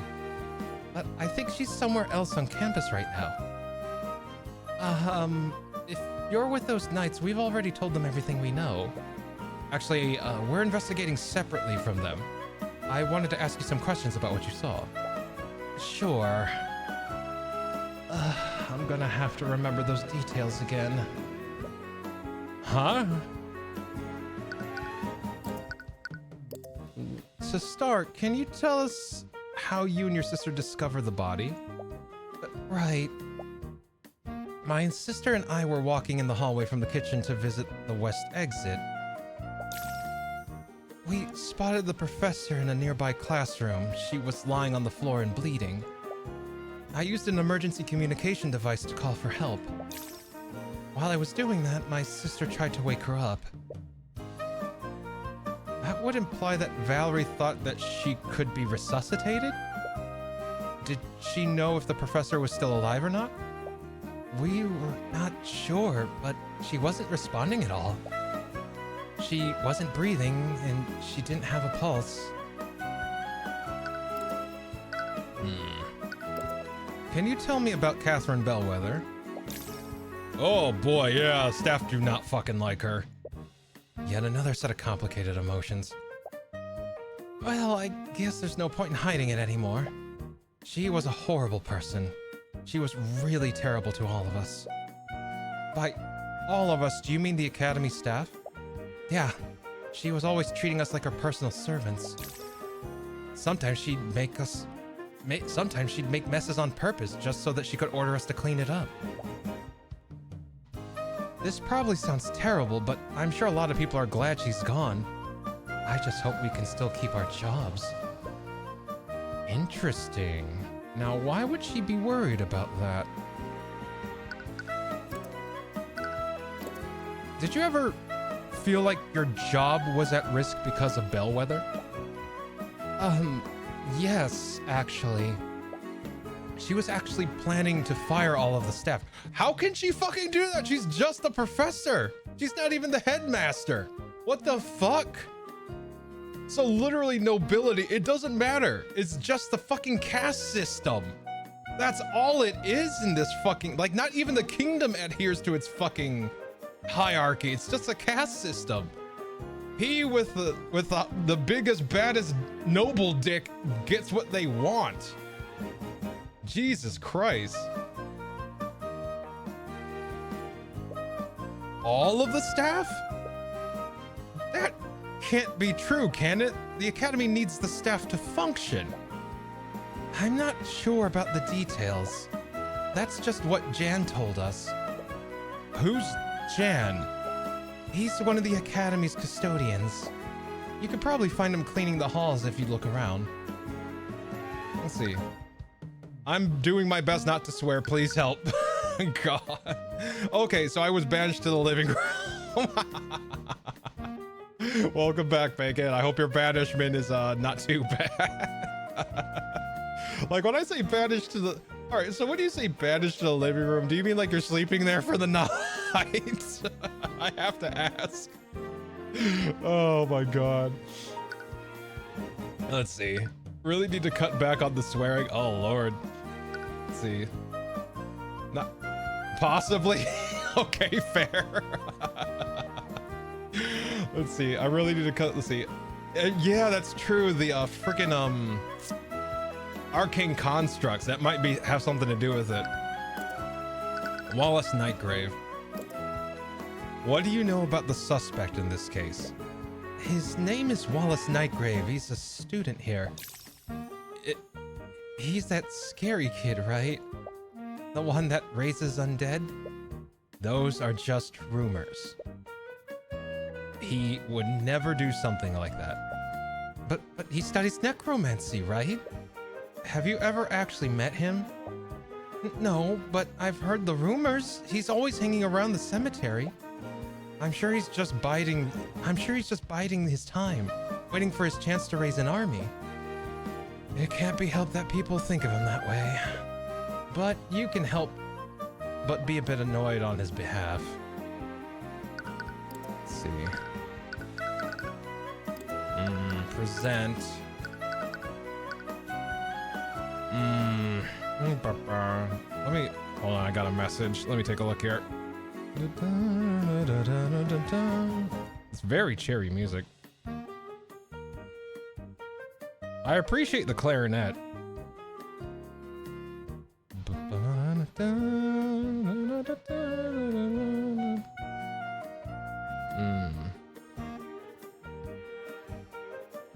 Let's see.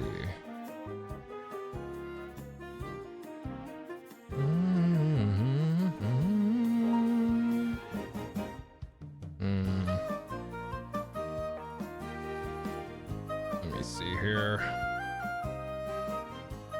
Just checking on some communications with an artist. Let's see here.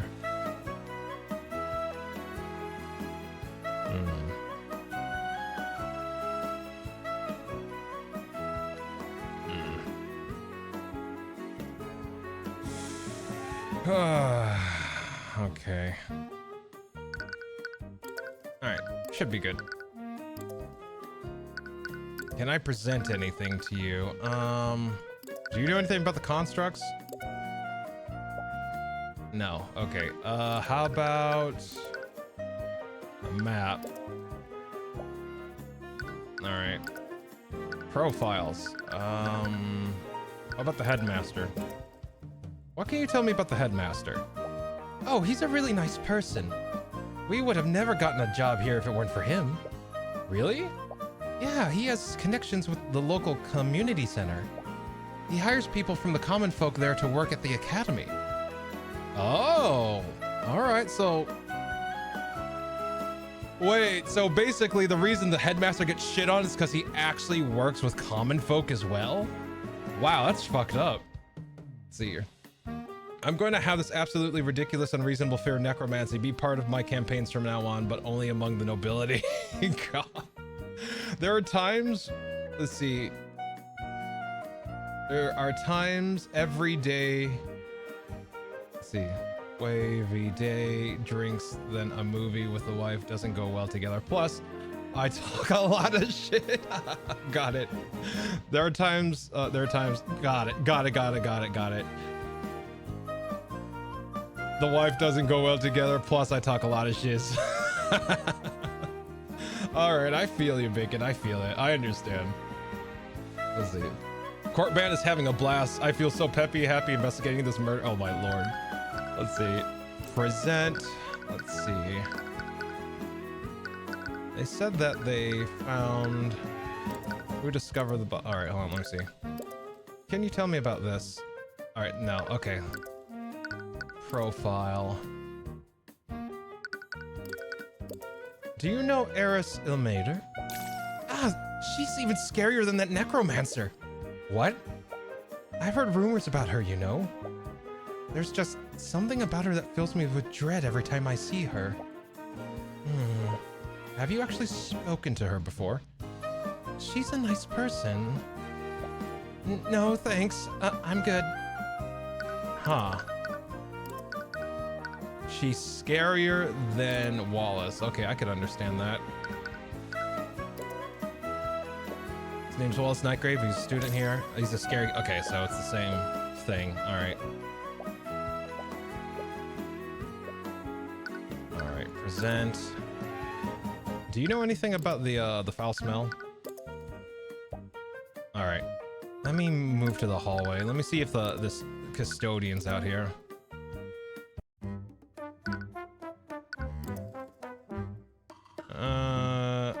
Let's see. Entrance to the lecture hall. The door says lecture hall 2F. Entrance to the lecture hall 2H. Entrance to lecture hall 2D. Entrance lecture hall 2B. This is the lecture hall where Bellwether's body was found. This door leads to some kind of storage closet. Doesn't appear to be anything of note inside. Alright. Detect magic. Arcanum. Nothing. Okay, well. Let's see. Move. Let's go to the foyer. We'll do a once over here. Arcanum. Nothing here. Alright, move. Kitchen. Celeste, this room was close to the crime scene. Could you cast detect magic and scan for magical traces? Sure. Did you just say scan for magical traces? Oh, I'll just get out of your way then. Wow, she just bolted out of the room. What was that about? Arcanum.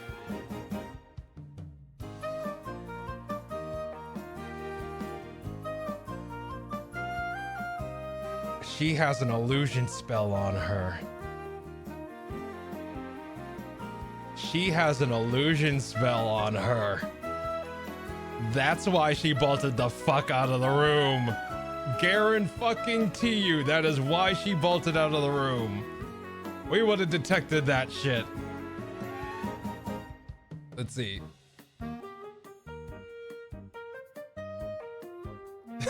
I like the eat emote. Speaking of, God, I don't know what it is, but I've been like craving like Korean fried chicken or just fried chicken. Just like, God, I don't know what it is. Like, I don't know. Maybe I want something crispy. I don't know. That said, like, oh, God. Yeah, she bolted the fuck out of the room. Let me see. Bread. Oh, it's a plate of bread. Probably serve these as sides for entrees. Don't get any ideas, Tyrion. What? Remember when we went to that fancy restaurant? You just kept ordering breadsticks and butter. The bread is free. I might as well take advantage of it. You know eating that many carbs isn't good for you. Yeah. The bread is free, right? What's your favorite food? Free.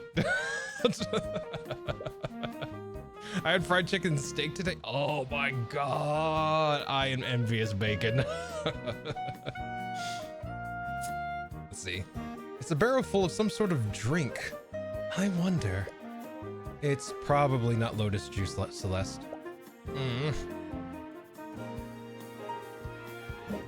Several commonly used ingredients are close to the cooking area. There's a rack of cooking implements hanging from the wall. Valentina must use this to cook for the students. It's a set of pots and cooking soups and the like. Let's see here. They must serve students meals on these plates. It's a shame that they had to close the kitchen due to the investigation. Yeah, she bolted the fuck out of here. There's a large cooking station here. They must prepare the meals in bulk here. All right. Prepario Arcanum. There's no magic here, but I really want to detect magic on that, let's see. Hallway. You spot Valentina again. She's speaking to someone in a blue-collar uniform. Could he be the custodian that she mentioned? Jan, where have you been? You still haven't fixed the plumbing in the kitchen sinks. Someone just died. Can we take the day off for once? You're causing trouble for me and Valentina. Please be reasonable. Wait. You're causing trouble for me and Valentina. Aren't you Valentina? Yeah, like there's a question mark there. You're not Valentina. You're the other one. You're causing trouble for me and Valentina. Please be reasonable. Wait, why is Valentina suddenly speaking in the third person? Oh, hello. Oh wait, are they twins? No, that can't be. The moment she's... Hold on. Oh, my apologies. I can see why you're confused. I'm not Valentina. I'm her sister, Valerie. So there's Valerie and Valentina. But why did Valentina bolt the fuck out of the room when we're saying, hey, we're going to detect magic? Just like, I'm concerned. True. Free food can be best fruit. Hunger's the best spice. I don't know if anyone has heard that, but sometimes hunger's the best spice. Let's see. I'm not Valentina, I'm her sister Valerie. What if they pulled an... See... maybe. I don't know, I'm not sure. But one of them definitely bolted the fuck out of the kitchen. Valentina bolted the hell out of the kitchen when we said we're going to detect magic, so there's something up with her when it comes to magic. My theory is, illusion spell. Maybe it's not Valentina. Just someone posing as Valentina. Let's see. Yeah, maybe she was using her illusion magic on something else, something that's not her identity. Maybe. It could be like she's covering a scar or something like that. It could be something like that, you know, along those lines. It could actually be Valentina and she's like using illusion magic to cover like an injury or a scar or alter her appearance to look like her sister so that they look like twins, that type of thing. Let's see. Valerie, let's see. Valerie, I don't know if that's an I or an L. No, it's an I. So Valerie Ines. Or Ionis. Ionis. You know, yeah, I'll go Ionis. Valerie Ionis. Occupation. Kitchen staff. Are you trying to trick us or something?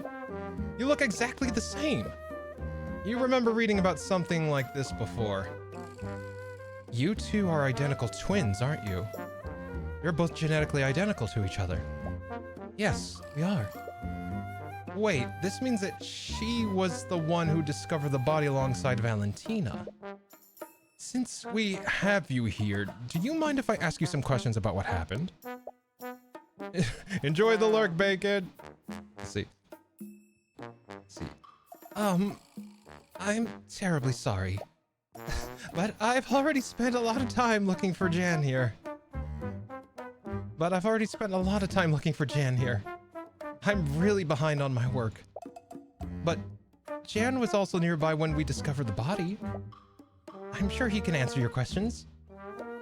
Before you have a chance to object, Valerie quickly walks away. Oh, wait!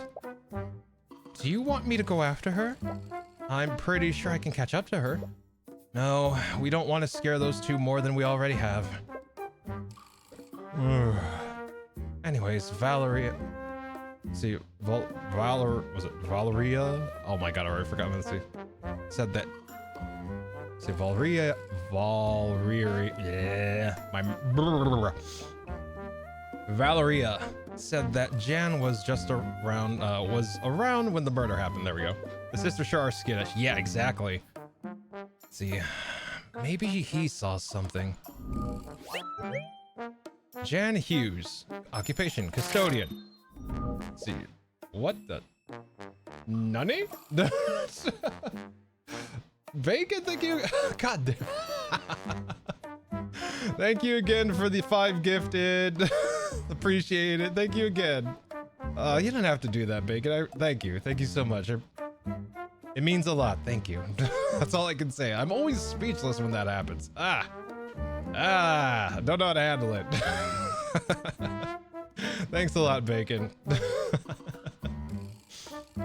Jan, was it? Do you mind if we ask you some questions about what happened? Really? Love you, man. Appreciate this little corner. Hey, thank you. Right back at you. Appreciate it. Lassie getting flustered over very ghosty.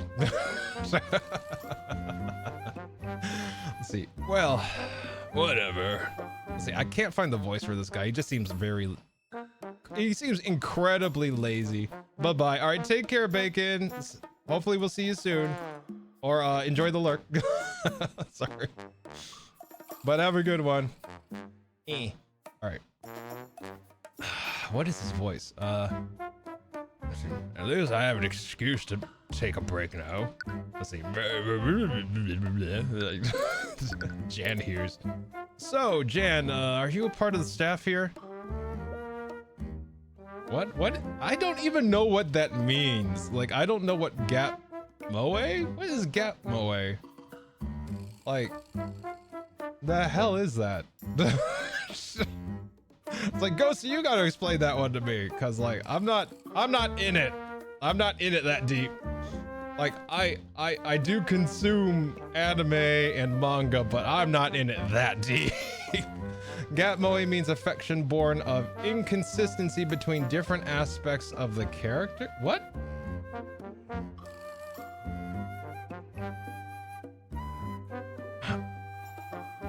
I am confusion. Like, anyway, I'll figure it out. I'll figure it out eventually. Dear God.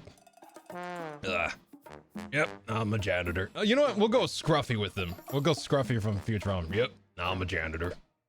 I clean and I do odd jobs here and there.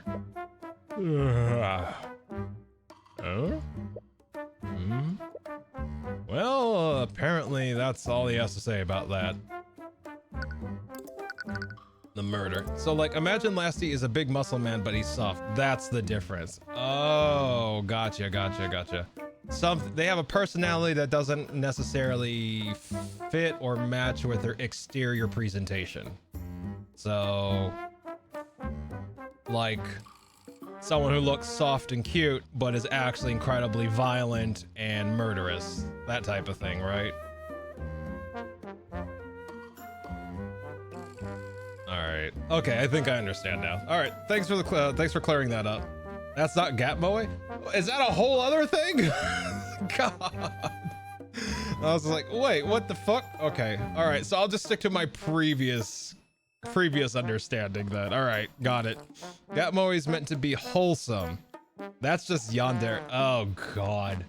Alright, so one direction is Gap Moe, but the other direction's yandere. Because Jesus Christ. So many classifications. All right, well, thank you for clearing that up for me. Yeesh. All right, see, do you really want to go into the other direction? No, I'm good. Lastiel's good here. We are good staying right here. Let's see. Valerie mentioned that you were close to Lecture Hall B2 before they found Bellwether. What were you doing when the twins discovered the body? I was cleaning the halls. Bellwether knocked over a vase, and that's where shards and dirt, and there were shards and dirt everywhere. Wait, you saw the professor before the twins arrived? Yep. Like I said, she broke the vase right in this hallway. It was probably 20-30 minutes before the twins found the body.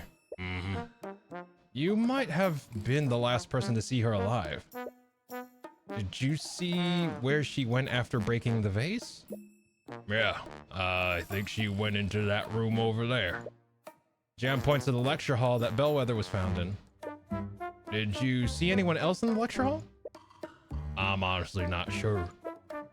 I was more worried about cleaning the mess she made. Well, did you notice anything off about her? She was in a pretty bad mood. But honestly, that's pretty normal for her. She was walking real slow. I didn't notice her at first, but she basically shoved me out of her way. After that, she knocked over that vase. I didn't even say anything after that, but she still yelled at me to be quiet. Did you see where she went after that? Not really, but the only thing in that direction is Lecture Hall 2B. I can't imagine her going anywhere else. Jan's statement, 30 minutes before, let's see, the Ianus twins found the body, Bellwether walked past Jan in the West Wing hallway. He was in her path, so she shoved him out of her way. After that, she knocked over a vase and shattered it. Even though Jan didn't say anything to her, she yelled at him to be quiet. After this interaction, she walked into Lecture Hall 2B. That also happened in the library. Remember when you heard the be quiet? There was two be quiets. It was like, be quiet. And then there was just like another like robot being be quiet. You know, it was like in text. You know, it was like in large text. Huh. Let's see.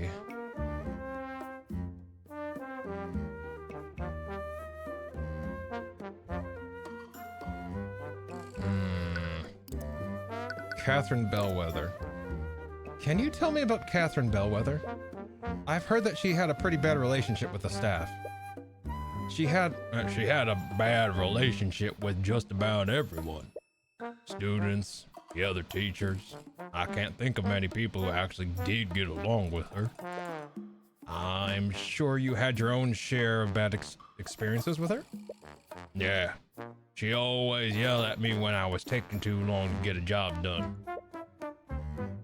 I hate to say it, but things are a lot more peaceful around here without her. That's blunt to say the least. But you can't exactly blame him for thinking that. Valentina mentioned something interesting. Did you tell her that Bellwether was going to fire the academy staff? Yeah, I remember that. What made you think that she was going to do something like that? You know those arcane constructs in the library? Bellwether was the one that ordered them. Oh yeah, they're so cool. Well, a few weeks ago, I overheard a meeting she was having with the headmaster. From what I heard, she was planning to order more constructs and entirely replace the staff. Oh. Well, I'm sure the headmaster rejected her proposal. I don't know. From the way she was talking, it sounded like he didn't even have a say in the matter. But only the headmaster would have the authority to fire the staff. Why would she be that confident? Don't know. All I know is that she hated having common folk in the schools, even among the staff. She was really miffed that he was hiring common folk from the community center. Supposedly, Bellwether told the headmaster that she was planning to fire all of the academy staff and replace them with arcane constructs. This plan was overheard by Jan Hughes a few weeks ago. Quote.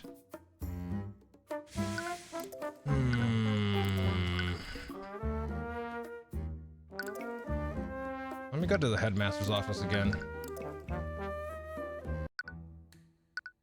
Present. Do I have his testimony? I do. Can you tell me about this, Mr. Redmond? Oh, apparently he can't. All right.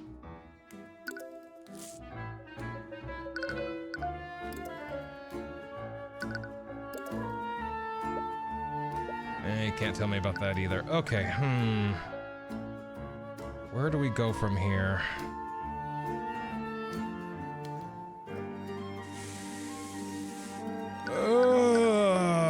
Maybe it's time to... You know, hold on, let me go back to the kitchen.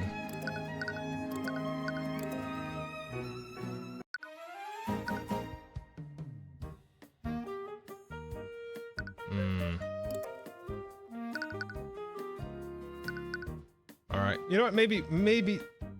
Do we really have to fight her case? I think we need to talk to necromancer guy. There he is. It's over. My life is over. Wallace? Who are you? What do you want? Wallace, it's Celeste and Tyrion. From the library, remember? Oh, right. How are you doing? Apparently not well. Please tell me you're going to get me out of here. I keep telling them that I didn't do it, but they still won't let me go. I'm sorry, Wallace, but they found traces of necromancy magic on the body. And because of that, they're going to push your case to trial. What? Are they going to execute me? This can't be happening. I can feel these walls closing in. I can't breathe. Please calm down. We know that you're innocent. With that said, would you let me represent you in court? Oh, right. You said you were a lawyer. But I don't really have any money to pay you with. Don't worry about that. For now, let's just focus on getting you acquitted. What? Do they seriously want to help me? No, they want something from me, but... Well, I guess it doesn't matter anyways. It's not like I have anything else to lose. That's not exactly the reaction I was expecting. But at least he's cooperating. I'm gonna change the text for the inner monologue because it constantly knocks me out of the story thinking that it's a narrator. But, also, it could be the Eye of Horus talking to me and I just have gotten used to it. I don't know if that black text is literally another entity or something talking to me in my head. I thought it was like internal dialogue, but it's phrased in a way that it sounds like a narrator rather than someone that's speaking to Tyrion. It's not Tyrion himself, so I'm wondering what that is. See, bro's really traumatized, huh? Yeah, he's yeah, like you said, he's panicking. He is really panicking. Let's talk here. Alibi. I don't understand. I was with you in the library the entire time. But why do they think I'm still the murderer? It makes no sense. Unless... You told the Inquisition, right? Did you tell them that I'm innocent? Did they frame me? We did, but as we said before, there are traces of necromancy on the body. And with the state of the body, they believe that she was murdered with a necromancy spell. apparently that makes you their prime suspect. I see. Wallace, we heard about the type of magic that you're studying. Don't worry. The headmaster explained it to us already. You just want to use necromancy to become a doctor, right? I understand that you have reservations about talking about your magic, but in order to build a case for you, I need your spell compendium. I don't have one. I know. Eris already told us about that. That's why she gave us a blank one for you to attune to. Do I have to? I'm thinking Eris is not good on this one because, like, I feel like if she gave us the spell compendium and she's an illusion focus and he attunes to that compendium, there could be a spell there that says he knows that he actually doesn't.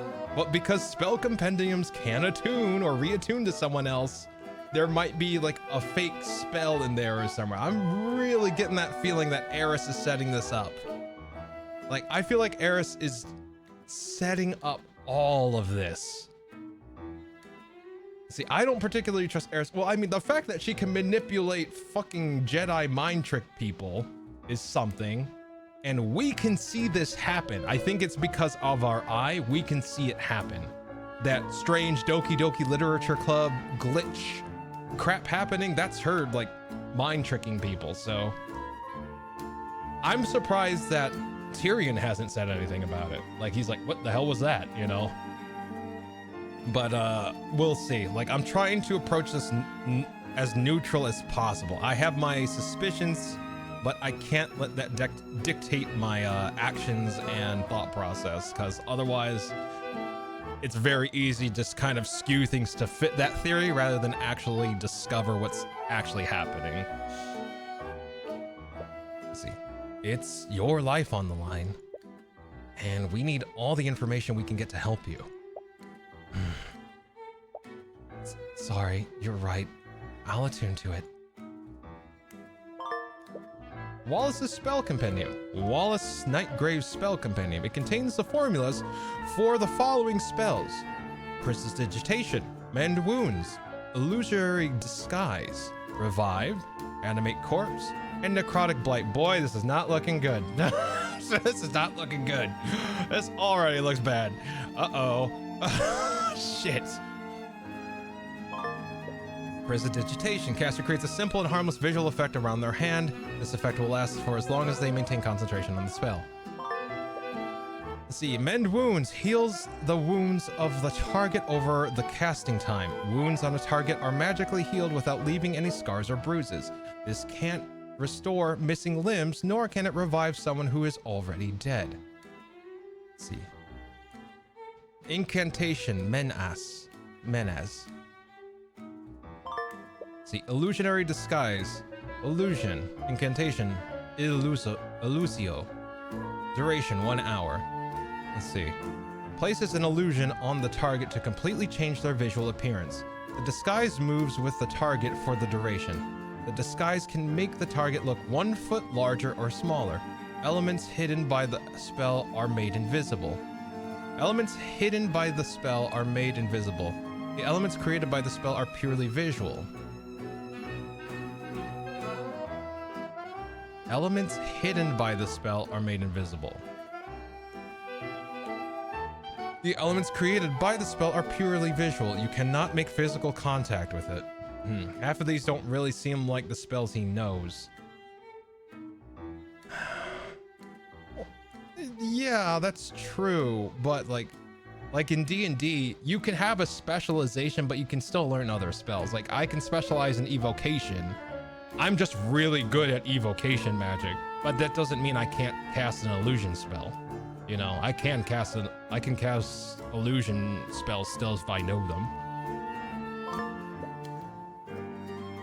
Like, a focus just means you're really good at casting that particular school of magic. That's all it is, really.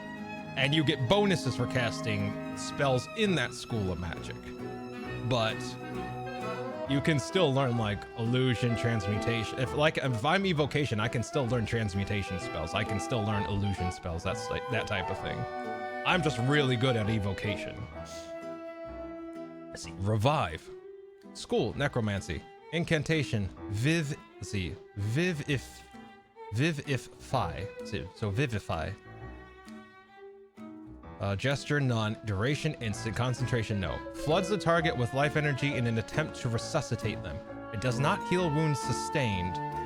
Results may vary, but it cannot resuscitate someone who has been dead for more than a minute. I'm beginning to wonder if the necromancy magic on the body was an attempt to revive them. Like, I'm wondering if that was an attempt to resuscitate them. Because it's still in the necromancy school. Animate corpse. School, necromancy. Incantation, necros. Let's see. Duration, 8 hours. Concentration, no. So literally, Steelwind is standing there for 8 fucking hours to make sure that nothing happens. Because by then, like, if something is going to happen, the duration's already gone. Reanimates the target using life energy, creating an undead minion for the duration. The minion follows the caster's... Wait a minute.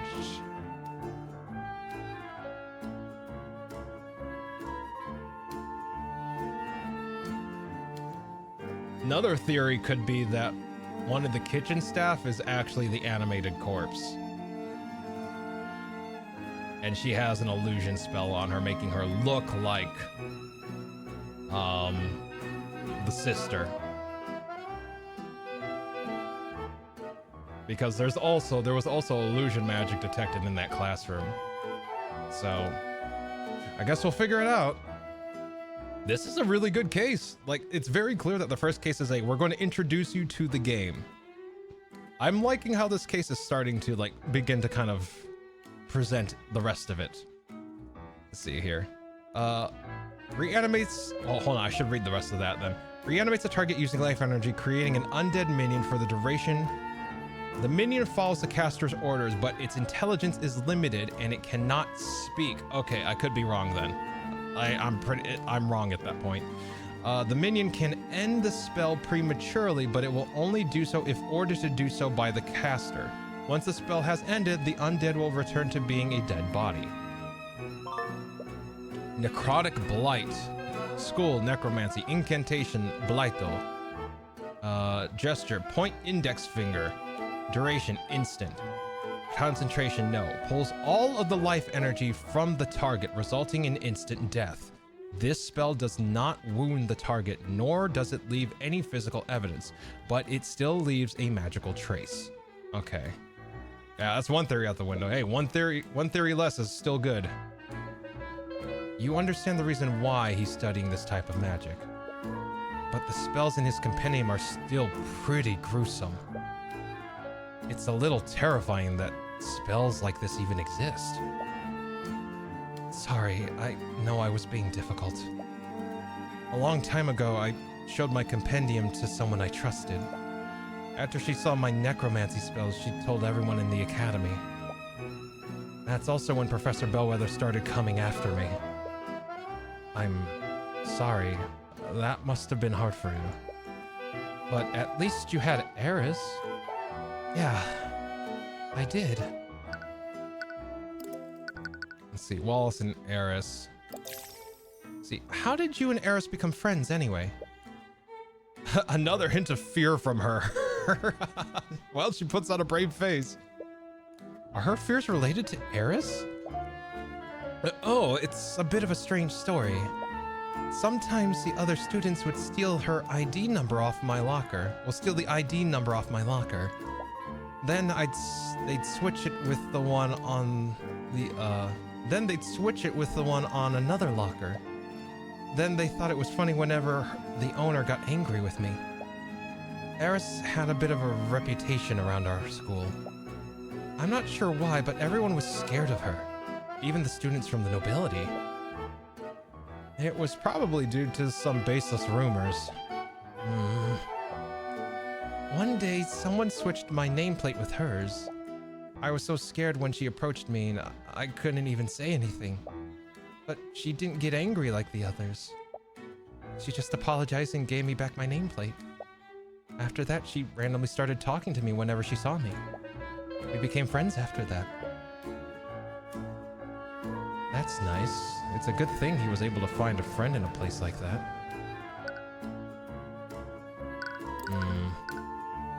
Catherine Bellwether, tell me about her. I think I can already guess the answer to this question. But how was your relationship with Catherine Bellwether? It's exactly what you'd expect. After word got out about what I was studying, Professor Bellwether would always target me. She'd start yelling at me for the smallest mistakes. She'd do that to some of the other students too, and she'd focus on the ones that were poor like me. That's terrible. I'd wake up each day dreading the possibility that she noticed me in the hallways. I knew how to avoid her and stay out of her way, but sometimes she'd just come looking for me. I can't believe that after everything that she did, she's just gone. You must have mixed emotions about what happened. I honestly don't know how I feel about it. To be honest, I always wish she would just disappear. But now that it's finally happened, I just feel even more afraid. It feels like she's going to come back from the grave to haunt me. Even with Bellwether gone, his trauma still probably linger. His trauma will still probably linger. BRB, all right, see you in a bit, Ghosty. So, I have to ask, if it's caused you so much trouble, why are you still studying necromancy? I want to use it to become a doctor. The headmaster told us the same thing. But you could have just stopped learning after learning the healing spells. Why are you learning spells that can steal people's life force and raise undead? Life and death are two sides of the same coin. That's the key principle behind necromancy. The first undead was actually a failed attempt to resurrect a human using magic. Wow, I never knew that. Right now, basic necromancy can only heal injuries and wounds, but it can't do anything for diseases or deformities. If I could just keep studying, I know that I can create a new type of necromancy. One that can cure diseases and save lives. He specifically wants to cure diseases. Seek fluid intake. Did something happen to him to motivate him that much? I think I'm starting to put things together now.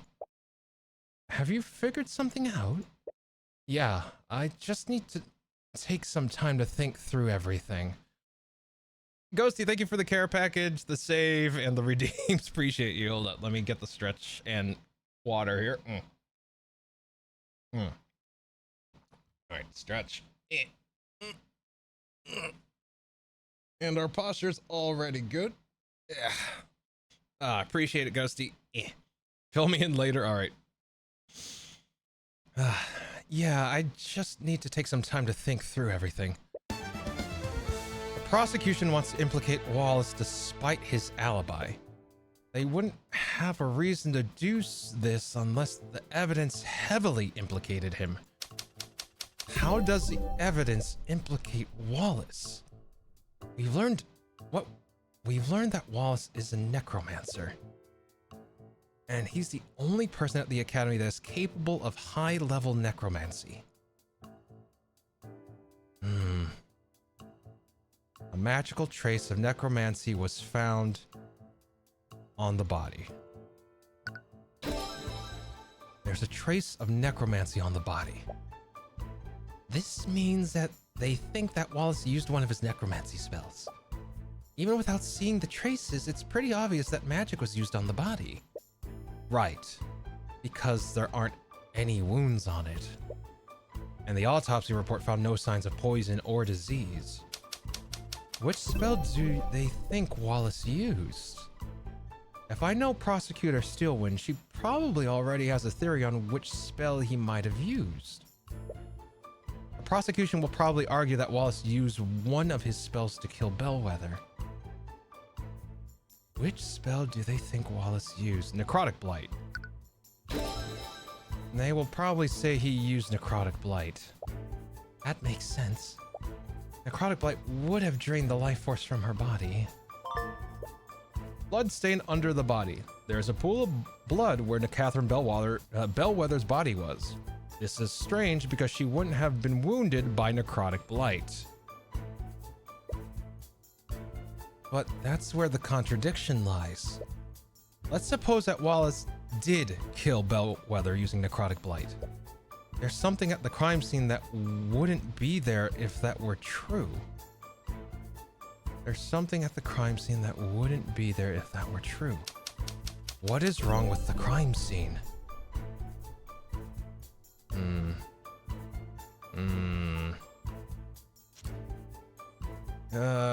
It's inflict harm at a low level necromancy skill. Yeah, let's see. Bellwether's body was covered in blood. Necrotic's Blight is a spell that doesn't inflict any visible wounds. There shouldn't have been any blood on the body. But then what really happened? That's the piece. If I had to guess, the information we need is being hidden by one of the witnesses who discovered the body. Valentina. She's definitely hiding something. Did you notice how she reacted when I asked you to scan the room? Yeah, she ran away. She didn't even try to be subtle about it. With the way she reacted, I think she may have been trying to hide herself from your detect magic. Which can only mean that there's a magical trace on her. I wonder what she's trying to hide.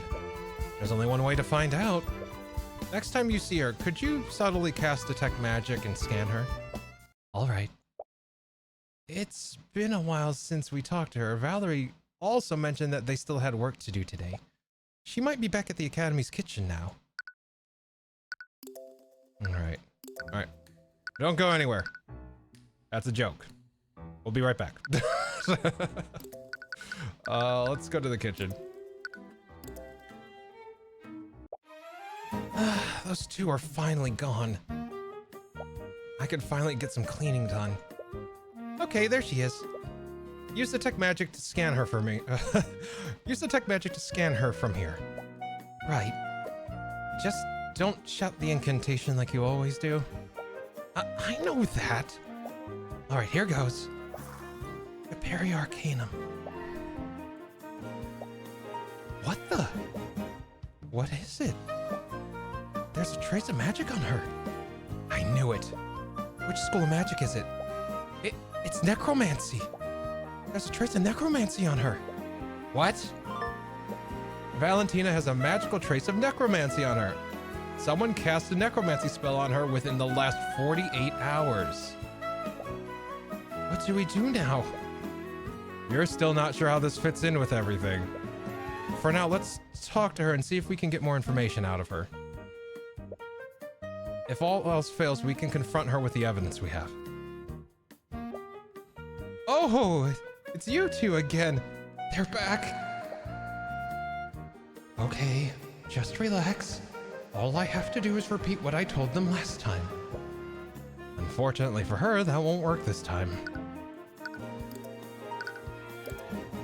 Miss Ionis, did you know that there is a trace of necromancy on Bellwether's body? That's what he used to kill the professor, right? A necromancy spell? That's the thing. If that were true, a lot of the evidence we found doesn't make sense. There's someone else. I think someone else cast a spell on the body. Is it possible that you saw someone use magic on Bellwether? No, definitely not.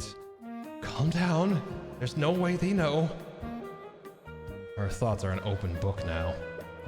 If you beat her in an argument, her thoughts might show you what she's hiding. Valentina Ionis's psychological profile is complete. Yay.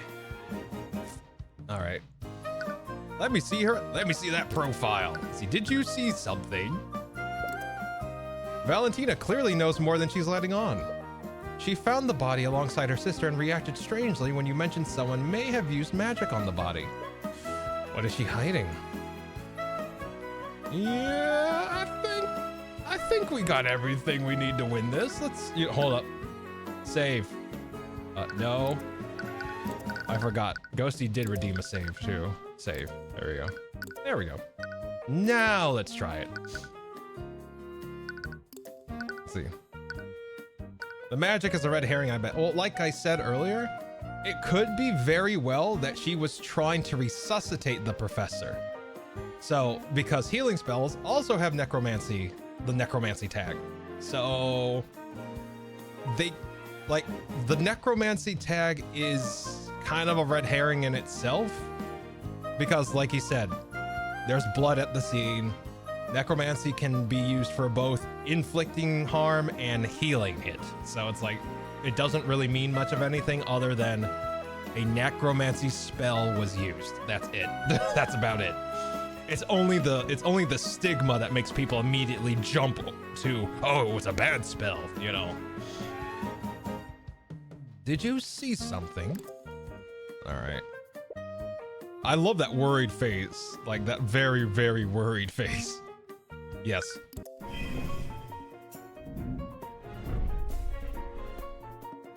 All right, psychological profile. Let me see your profile. Valentina is more concerned with protecting herself than doing the right thing. She will continue to hide her secrets unless she thinks that doing so is dangerous for her. She sees Wallace as a villainous necromancer and will not feel pity for him. Okay. All right. Miss Ionis, from the very beginning, I've felt like you've been hiding something from us. There's something that you're not telling us about. What are you talking about? My conscience is clear. I've told you and the knights everything I know. I've got nothing to hide.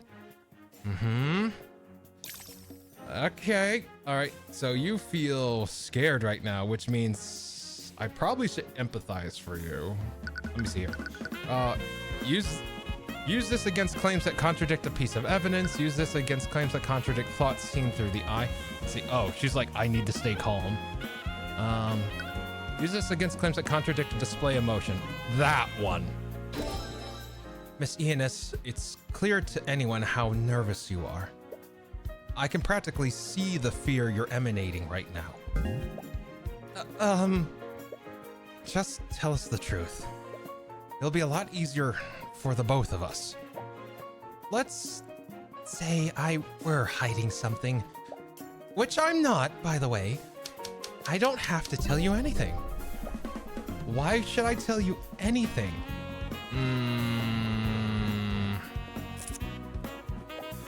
I know my rights. Let's see. Oh, appeal, rationalize, threaten. Wow. Okay, here. My client is innocent. By withholding your testimony, you're condemning him to wrongful. She doesn't care about the necromancer, so that doesn't matter. Rationalize. You have nothing to lose by telling us what happened. I know that you're not the murderer. I'll make sure you're protected. Threaten. You've already given your statement to the Inquisition. If the truth comes out, what do you think they'll do when they realize you lied to them? Perjury threat. That could work. Hey, Fanta! How you doing? Welcome in. Yeah, I did the thing and I got through the first case. I really loved it, and now we're continuing. But I'm really enjoying this. It's really good. It's late. I hope you're having a good day, Fanta. Welcome. Let's see. Let's fucking go. The music is fucking slaps, Fanta. Jesus Christ. I had no idea. It only gets more epic from here. I hope so. I really hope so. Like, this is just the second case. I'm already liking it a lot. Let's see. Chris Deltarune point again at Action Gate. Oh my god. Okay, so it's between rationalize and threaten. Because I know she gives absolute zero shits about about Wallace. So you have nothing to lose by telling us what happened. She thinks that protecting herself is the right thing to do. She doesn't need our protection if she can protect herself. So, and she protects herself by saying nothing. So rationalize, I don't think is the way to go. Yeah, threaten of perjury. It's like if you held back from your statement with the Inquisition and you do not add to that fucking statement and they find out you're lying, you are fucked. So that actually might be the best way to go here. Let's see. They debated us in the second act too with the mentor kill scare. Yeah, right. See, I follow the game's Twitter account. Feels like game 2 will still be still be quite a while in the making. Oh shit. Okay, like I still haven't gone through all 5 cases, but I'm willing to throw money at them if there's a 2 and it continues to be epic. I will throw fucking money at that game. See, I don't have to tell you anything. Yeah, let's threaten with perjury. You've already given your statement to the Inquisition. If the truth comes out, what do you think they'll do when they realize you lied to them? Ah, that was it. Who are you protecting, Miss Eunice? You talk a big game, but I bet you can't actually prove anything, can you? Oh my god. Hold on, this bitch. Hold on, let me see. Yeah, we have a trace. Fuck you. You think I'm lying to protect someone? Yeah, you have a trace on you and you didn't tell us about it. Let's see. I don't know anyone who can use magic. I don't even know any mages. And I definitely didn't see anyone use magic on the body. You're a fucking liar. Let's see. Present. Nah, bitch. You can't hide the truth from us, Miss Eunice. What? You said that you never even seen a necromancy spell before. If that were true, then why is there a trace of necromancy on you? Wait, what? There's a trace of necromancy on me? Yes. Good. AA+ magic side me the fuck up. Yeah, right? Right, Phantom? Fuck yeah. Let's see. Yeah, it was a bit dubious when I first played, but it quickly became a fan. Okay, yeah. Like the first case was like, okay, I get it. And then it felt, okay. The first case definitely felt like really, not janky, but I almost want to say, and this is still not the right term, it felt patchwork. And not because it was like thrown together or anything like that without any thought, but like it just kind of felt weird navigating through everything. But I kind of chalked that up to them introducing the mechanics and the world. Like it was clearly like, this is the tutorial case. And now that we're in like our first kind of like real case, it feels way smoother. This feels like the story they're trying to tell versus the story that came together for a tutorial, that type of thing. So I'm actually really enjoying this. Like the first case was really good to kind of catch my attention. Now they have my, what's the saying?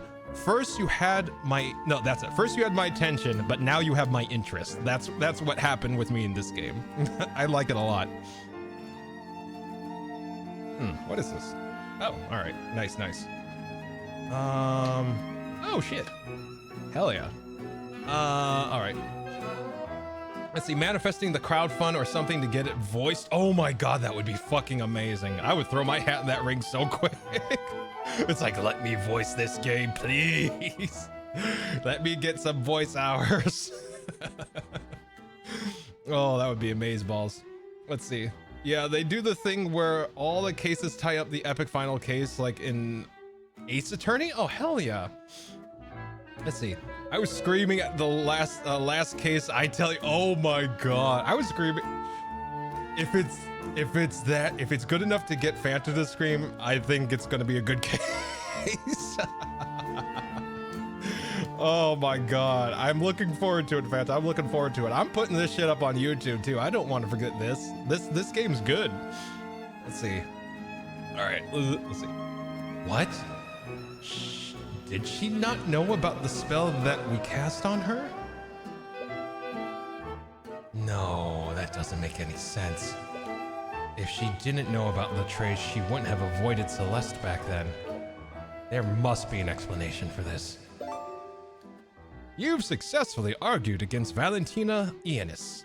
Let's see, this game is one of the only 2 games I've saved all my VODs for. Hell yeah.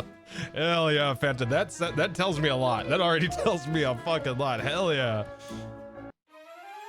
All right. Necromancy on you. This is crazy. Why is there a trace of necromancy on me? Am I going to die? Am I going to become a zombie? That's strange. Is she really unaware that a spell was cast on her? Or is she playing dumb? Why doesn't Valentina know that the spell was necromancy?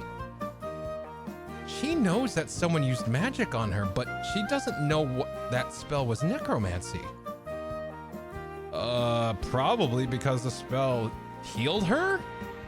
Like all the spells, the healing and harmful spells are necromantic in nature, so the spell cast on Valentina healed her. Yeah, there we go. Calm down, Miss Ionis. It's not all necromancy spells are related to the undead. Healing spells are also from the school of necromancy. Healing spells? Oh, it was from the time she healed that cut. That implies that she knows a mage who studies healing magic. Could that person be a student here? Sorry, I just remember that there's something else I have to do. I'll be right back. Hey, come back here. She ran away again. I can catch her. There's no way she can outrun me. There's no way she can outrun me. No, the Inquisition is still stationed around the surrounding areas. They'd probably intervene if we started harassing one of the witnesses. That's true. But we weren't able to learn anything. Actually, I did learn one thing. She has a friend who can cast a healing spell on her.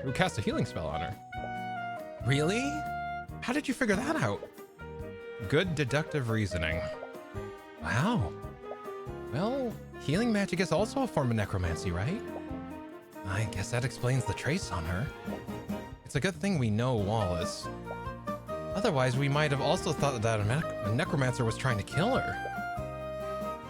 Wait a minute. That's it. What? Did you figure something out?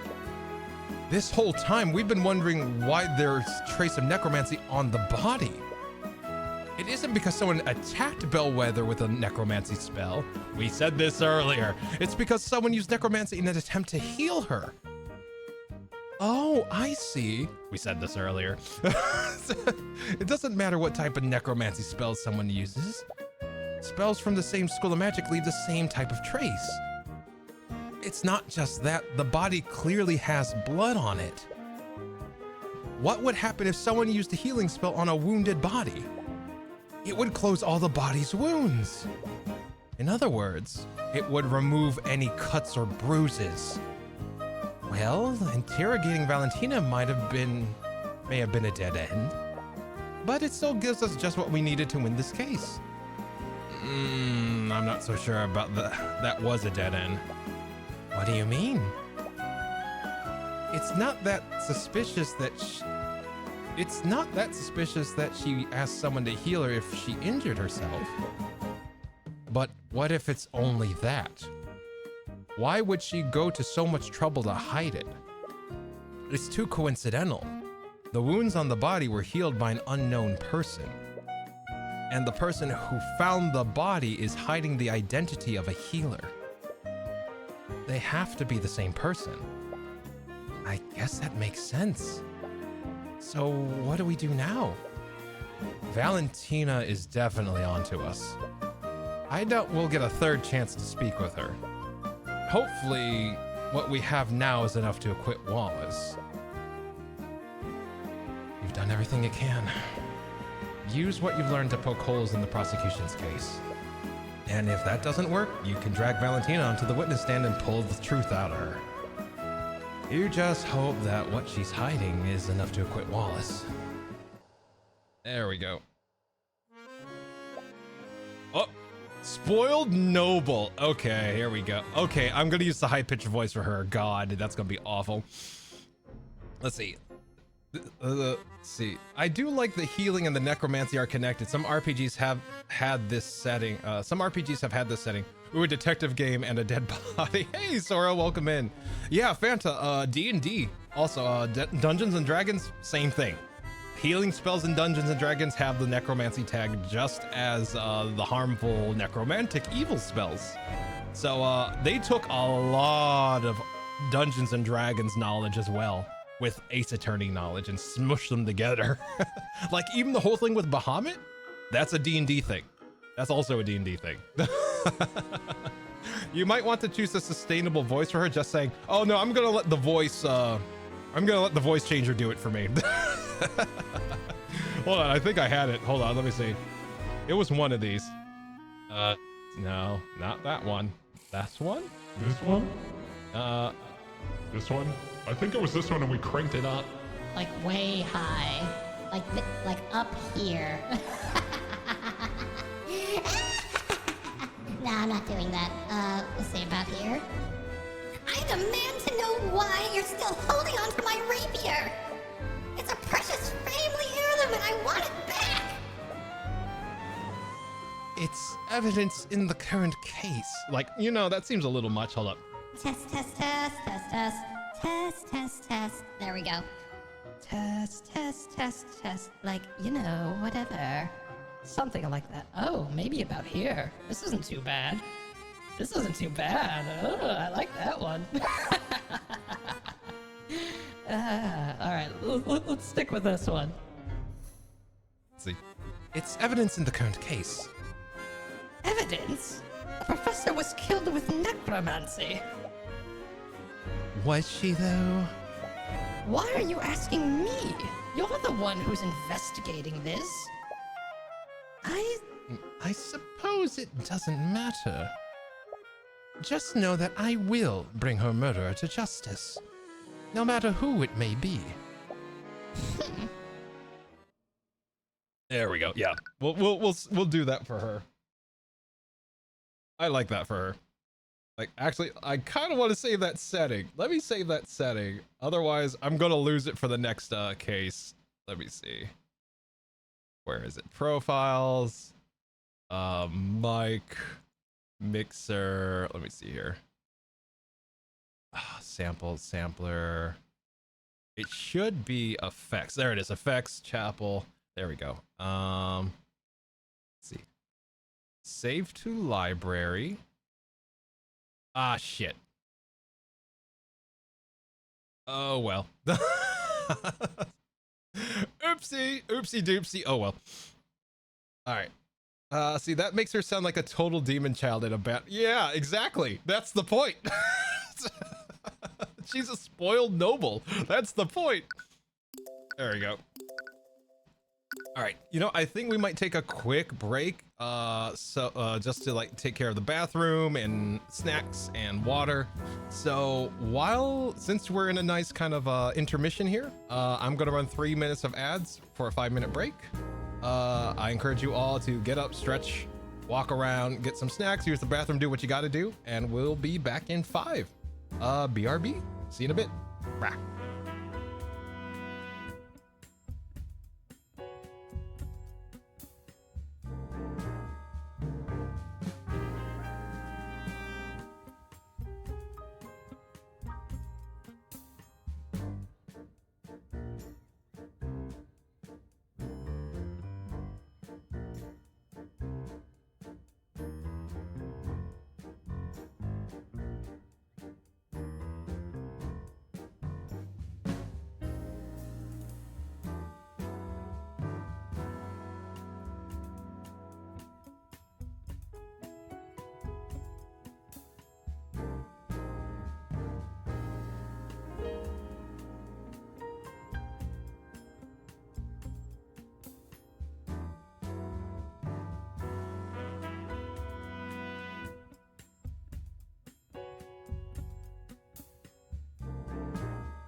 All right, we're back.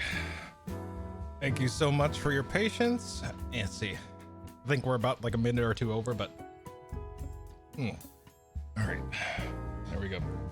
I got some food in me, a small snack. I'm ready to go.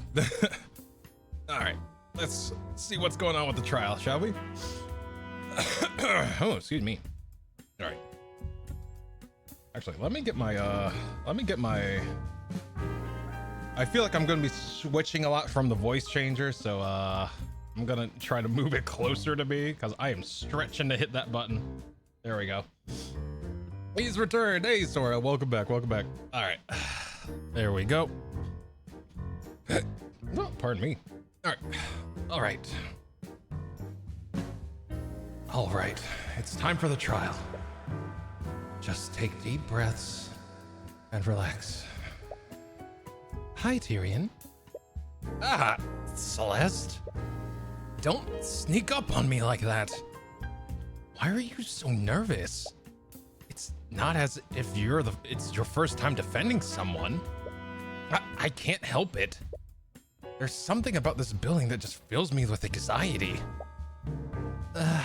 It's too bad Ruby couldn't make it. I'd say that you should calm down for Wallace's sake, but there are so many people here. They're all staring at me. Their eyes are prying into me like a pack of flesh-eating maggots. Gross. Don't worry, Wallace. Our investigation revealed a lot of weaknesses in the prosecution's case. We have a strong case for your acquittal. Okay. See? You can be confident when you want to be. It's strange. Something is calming about Wallace's anxiety. It's like he just absorbs the tension out of you and into himself.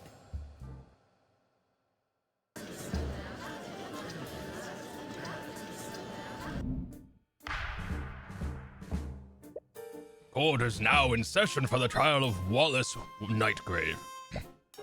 Prosecution's ready. Let's see. Prosecution is ready, Your Honor. The defense is also ready. Very well. Let's begin the proceedings.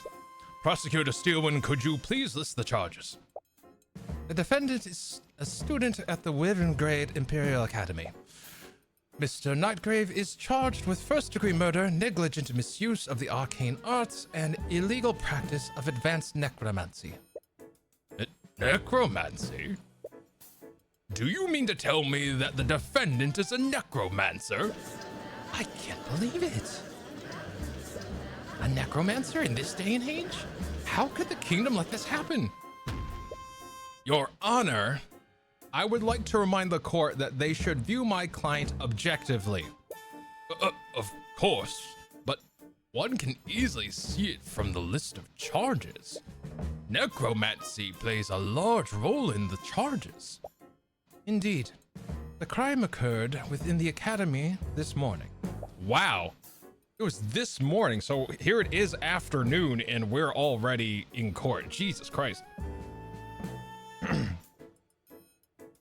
Wow, I know their justice system is fucked, but it's way more efficient. It's way more efficient time-wise. Jesus Christ. But that said, it's a corrupt system, so there we go. Let's see. They go the opposite way. Ours is too slow. Theirs is too fast. Let's see. The victim is Catherine Bellwether, a professor at the school. Although there were no witnesses, traces of necromancy were detected on the body. Furthermore, the autopsy report shows that the body has no physical wounds. I see. Necromancy is the only type of magic that can harm an individual without physically wounding them. Additionally, the alchemist report shows no signs of poison or disease. Therefore, one can only conclude that a necromancer had committed the crime. As you may know, necromancy is held under high scrutiny by the Crown. Aside from the defendant, no other students were permitted to learn advanced necrotic magic. As such, the The defendant was the only mage in that building capable of committing the murder. I see. This is certainly compelling evidence. To properly present our case, the prosecution would like to call Commander Orm White to the stand. Commander White, please testify to the court about the Inquisition's findings. Yeah. The accused in this case is like my self-insert. Oh. It started when the City Watch got a call from the Imperial Academy. Someone was attacked, and the whole building was put on lockdown. We set up a perimeter around the area and waited for the lockdown system to deactivate. When we finally got into the building, the prosecutor personally inspected the body and detected traces of necromancy on it. There were no cuts or bruises on the body either. The entire body was clean. With those two pieces of evidence, we concluded that it could only be the necromancer kid that did it. All right. We're gonna do this, aren't we? The Inquisition's testimony is just as you expected. You've already found and identified the holes in Steelwind's case. All you have to do is find that hole in the commander's testimony. Mr. Cuthbert, you may begin your cross-examination. Let's see. Even though I'm so much older at this point, I can relate with the scrawny Asian. Not really, but close enough, weaker kid. Boy, I feel that. I'm just gonna say, I can totally, I can relate with that kid as well. Like, we can relate with him together, because holy fuck, I was like, That said, he is way more talkative than I ever was. Oh, I'm just gonna say there's a reason I started working out after high school. Like during high school. Jesus fuck, I'm done. Ugh, got tired. There's a reason I started working out and wearing steel-toed boots, and it wasn't because there was a danger of my toes getting crushed by anything. Those became freaking weapons when I got messed at school. About to hear his redo of healer face. Yeah, right? Not gonna lie. Let's see. It started when the City Watch got a call from the Imperial Academy. Someone was attacked. Okay, I can't necessarily... That's pretty clean. We were there. We set up a perimeter around the area, waiting for the lockdown system to... We know that the lockdown system won't go down for at least an hour. When we finally got into the building, the prosecutor personally inspected and detected traces of necromancy on it. Okay. I want more info on that. Why did the prosecutor inspect the body instead of the Inquisition? Well, how I conducted the investigation is irrelevant to the proceedings. Or would you like to insinuate that I'm not as competent as the Commander White? You don't question her competency, but it's still a bizarre decision on her part. while the court admits that the prosecutor's actions are unorthodox, we see no reason to question the prosecutor's abilities. Thank you, Your Honor. All right. No cuts or bruises were on the body either. The entire body was clean. Press. How careful was the body checked? Perhaps the prosecution missed something? The coroner couldn't find even the smallest cut, bruise, or fracture on the body. Furthermore, the alchemist report showed no signs of poison or disease. The coroner was actually astounded at how unscathed the body was. That makes sense. If someone had used mend wounds on the body, it would have healed even the most minor injuries. The question is, how do you prove that? The friggin' pool of blood under it? See, with those two pieces, no. Okay, like, present. There's a pool of blood where Catherine Bellwater. Yeah, that one right there. Stopped him for real. See, hold on, let me see. I'm a bit TMI, but I had this bully in primary school who used to like run into me from the back and knock me onto the ground. I had a sharp protractor. All right, hold up. I like this. A bit TMI, but I had this bully in primary school who used to like run into me from the back and knocking me into the ground. I had sharp protractor tips discreetly sticking out of the sides of my school bag, and the bitch had the largest gash cut into his arm the next time he tried charging me. Stopped him for real, fuck. That's this guy is the true gumshoe of this game. Oh, fuck yeah. But I love that story. Just like, all right, fuck around, find out. Let's go to the graph. The more you fuck around, the more you're gonna find out, asshole. Oh god, that's amazing. All right, present.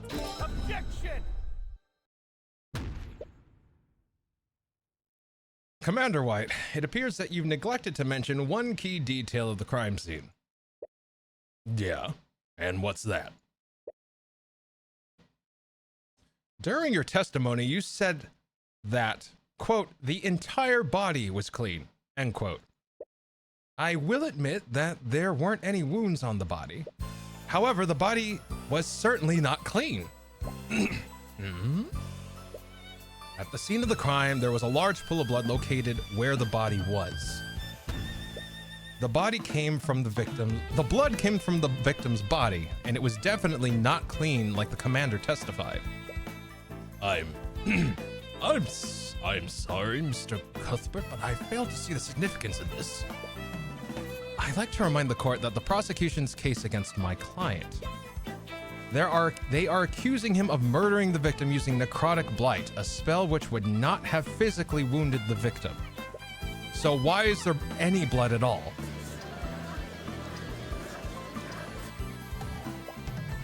Let's not get ahead of ourselves. The fact still stands. There were no wounds on the body, nor were there any reports of poison or disease on the autopsy. There are clearly magical elements in this case. But Catherine Bellwether was bleeding profusely at some point. How else would there be a bloodstain on the body? Do you have an explanation for that, Miss Steelwind? No. I'll admit that the prosecution doesn't have an explanation for that. And while I do find the circumstances questionable, all other evidence clearly points to the defendant. Which spell would leave a trace of necromancy? If the victim wasn't killed with necromancy, why was there a trace of it on the body? I'm glad you asked. I'd like to present a spell that could have left a trace of necromancy on the body. I mean, it's literally heal, right? Mend wounds, necromancy. Mend wounds? Correct me if I'm wrong, but isn't that a healing spell? That's correct, Your Honor. The spell from the School of Necromancy can control the forces of death and life. Mend wounds is, in fact, a necromancy spell. Really now? I wasn't aware of this. Now, I'd like the court to consider the following. What would happen if Miss Bellwether was wounded and someone attempted to heal her using mend wounds? All of her wounds would disappear from her body. I see. Objection! Do you honestly think I'm that incompetent, Mr. Cuthbert? Frankly, I'm a little insulted. What? The Inquisition is well aware of what happens when a mage attempts to save a victim using mend wounds. The healers that arrived at the scene already confirmed that the victim was long dead. None of them attempted to heal her. Well, what if someone tried to heal her and didn't report it? Please, none of the healers would have had anything to gain by doing so. In fact, as a necromancer, the defendant could have easily carried out the described scenario. He could have cast mend wounds on the victim after murdering her to confound the investigation. At the end of the day, the burden of proof is on you. But if you could just find out who healed the body, this case is yours. And whomever the healer is, Valentina definitely knows her.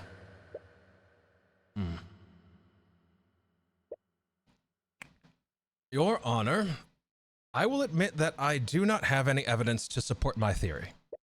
However, I do believe that we can bring it to light. There may have been two people that witnessed someone cast magic on the body. Valentina and Valerie Ionis, the sisters who discovered the body. This is nonsense. We've already questioned those two witnesses extensively. They have had witnessed something like that, it would have come up in their testimony. If that's true, then you have nothing to lose by hearing their testimonies.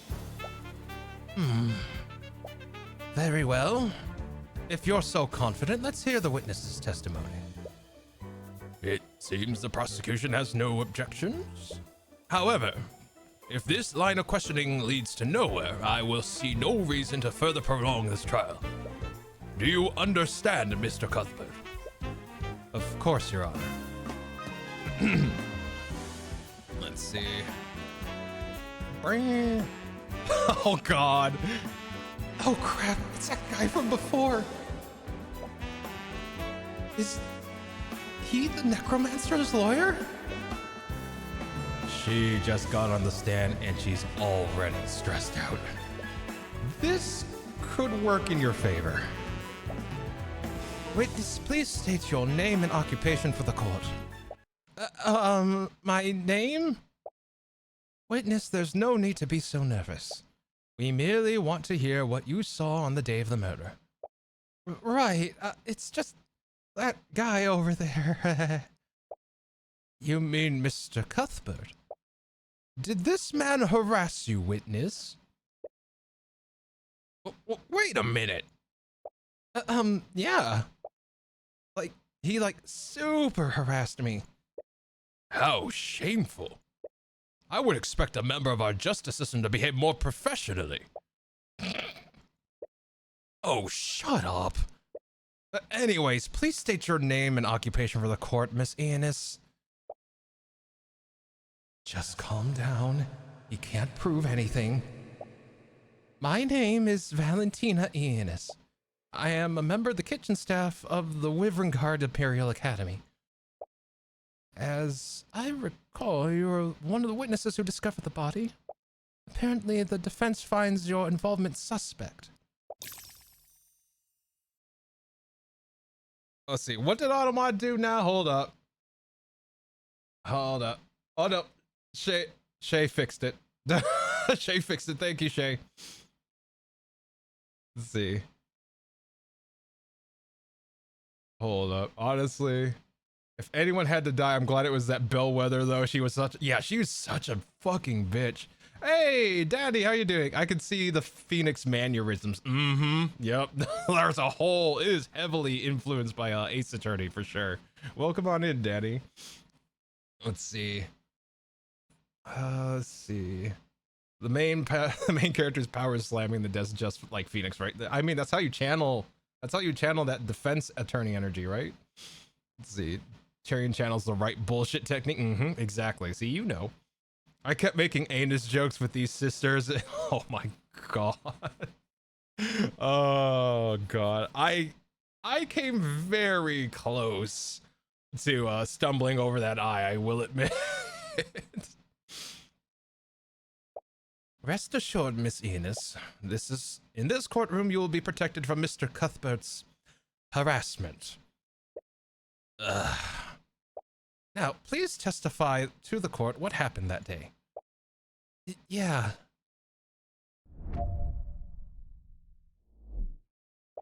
I was walking with my sister in the West Wing when we noticed something in a nearby classroom. We looked over to see what it was. That's when we saw Miss Bellwether bleeding on the ground. My sister tried her best to help her, but the professor had already lost a lot of blood. While my sister did that, I used an emergency communication device to call for help. But it was too late. By the time her bleeding stopped, she already lost too much blood. if your theory's true, that means that she just lied in her testimony? She's definitely holding something back. Oh, she's definitely holding something back. She definitely saw more than she's letting on. Let's see. You just need to prove that somehow. Mr. Cuthbert, you may begin your cross-examination.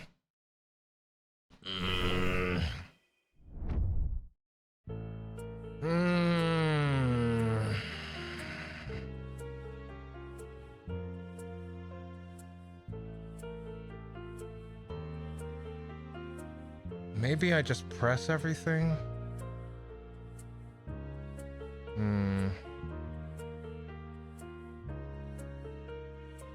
Let me see. Let me read through this here.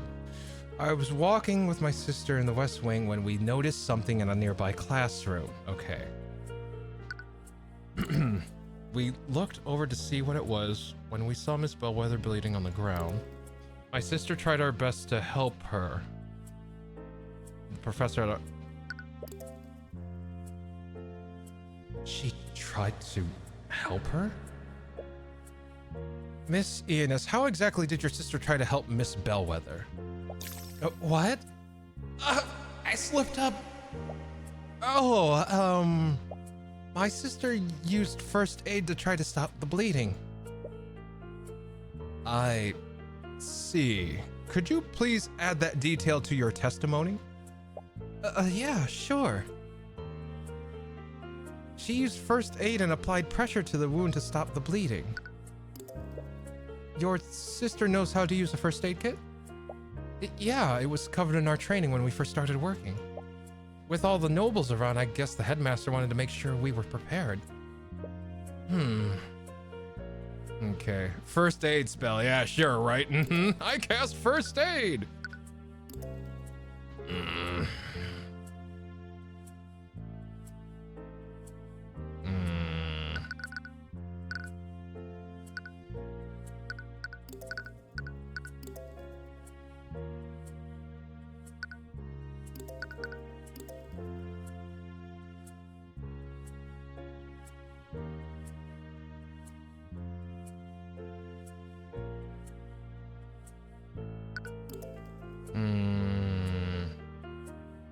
This is her reputation.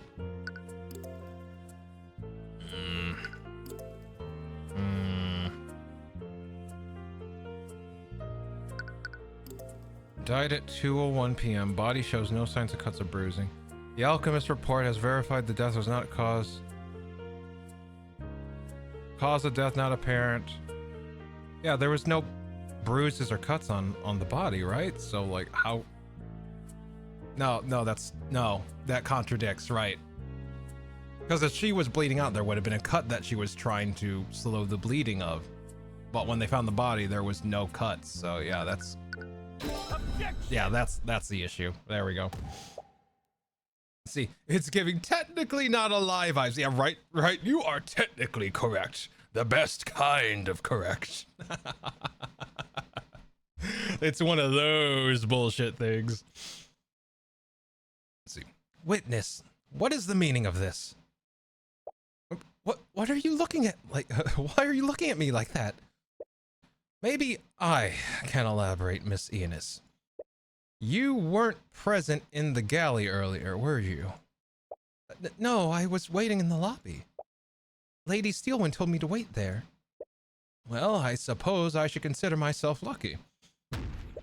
You see, Miss Eunice, one key element of the case is that the body didn't have any wounds on it. Yeah, so? So please explain to the court, Miss Eunice. How did Valerie apply first aid when there shouldn't have been any wounds on the body? What? No, I screwed up. But I saw that wound on her. What happened? There's clearly something amiss here, but I'm afraid I don't fully understand the implications of this. Are you accusing the witness of committing perjury, Mr. Cuthbert? When someone lies, they stay as close to the truth as possible while changing minute details. In her thoughts, Valentina said that she was sure that she saw a wound on Bellwether. And she also mentioned that Valerie was the one that tried to save the professor. If she didn't try to save Bellwether with first aid, could she have used magic instead? Her sister could be the mage that you're looking for. The witness was lying, Your Honor, but not about everything. Valerie Ionis did try to save the victim's life by addressing her wounds, but she didn't use first aid. She used magic. No, he found us out? Objection! I'm sorry, Mr. Cuthbert, but your theory is completely flawed. How so, Miss Steelwind? Well, it's quite simple. We've already verified that neither of the sisters are mages. What? Wait, can you be so sure? Also, like, didn't she just say, oh shit, he found them out? He found us out? Did he find us out? I feel like they're mages in secret. Oh no, the counterban, right? See, get them, girl, they're twins, right? During the investigation, they had both the Ionis sisters attuned to a spell compendium. It's standard procedure for the Inquisition when interviewing witnesses. Then that means that's correct. Neither of the Ionis sisters could attune to a compendium. That's right. The Inquisition checked us both. Whew, that was close. But neither of us are mages. Damn it. You were wrong about Valerie being a mage. Then, no, that can't be right. No, he found us out? Her thoughts said he found us out. That means that you were right on track. Valerie has to be the mage you're looking for. Celeste, is it possible for a mage to hold a spell compendium and avoid attuning to it? No, it just needs to be on their person.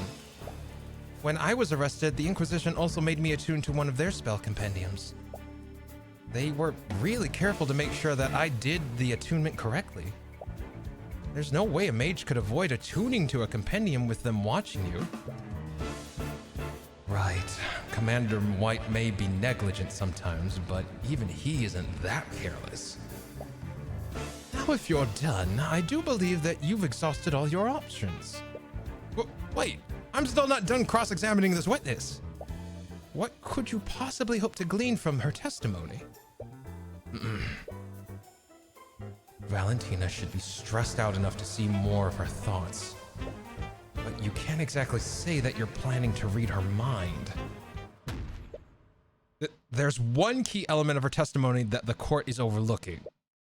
I have a right as an attorney to complete my cross-examination.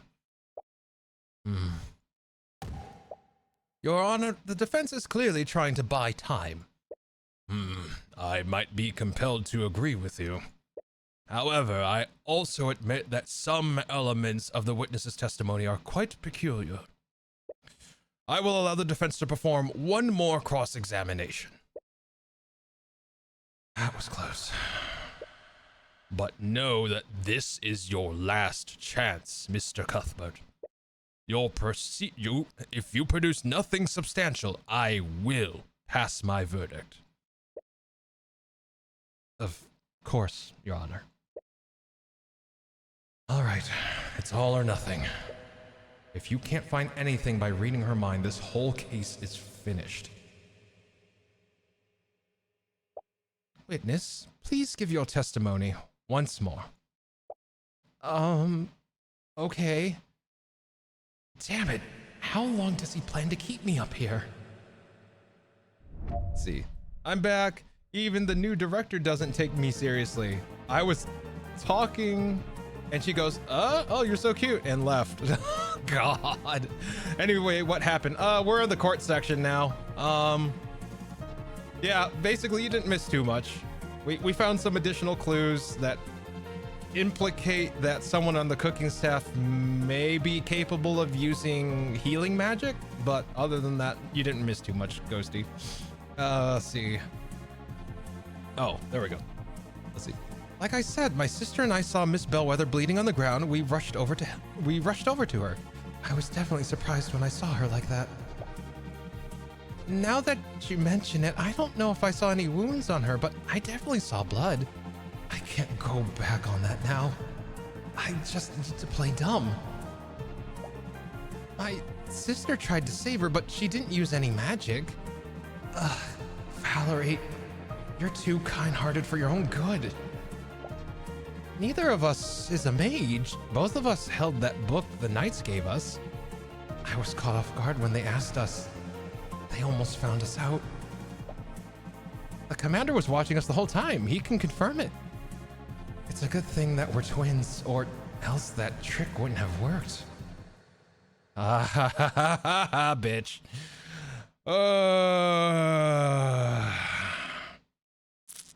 What are we going to do? They have pretty hard proof that Valerie isn't a mage. Valerie is the mage we're looking for. I'm sure of it. I'm just not sure why they felt the need to lie to the Inquisition. And more importantly, how did they trick the Inquisition? Cross-examination. Let's see here. What evidence do I have that would help pry this out?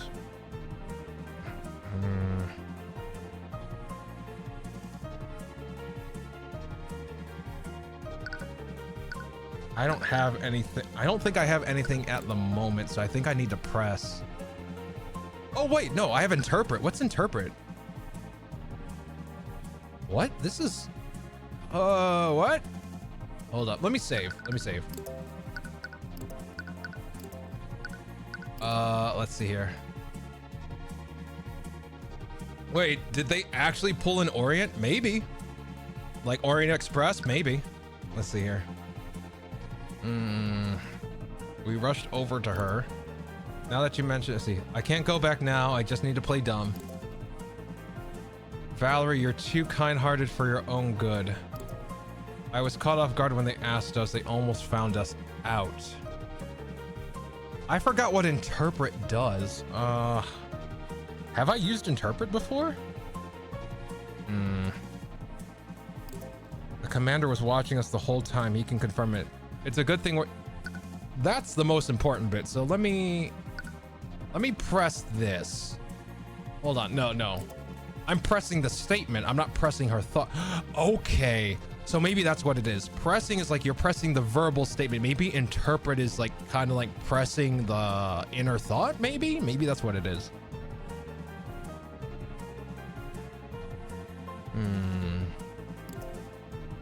This seems to be the most important one. So let me test that theory.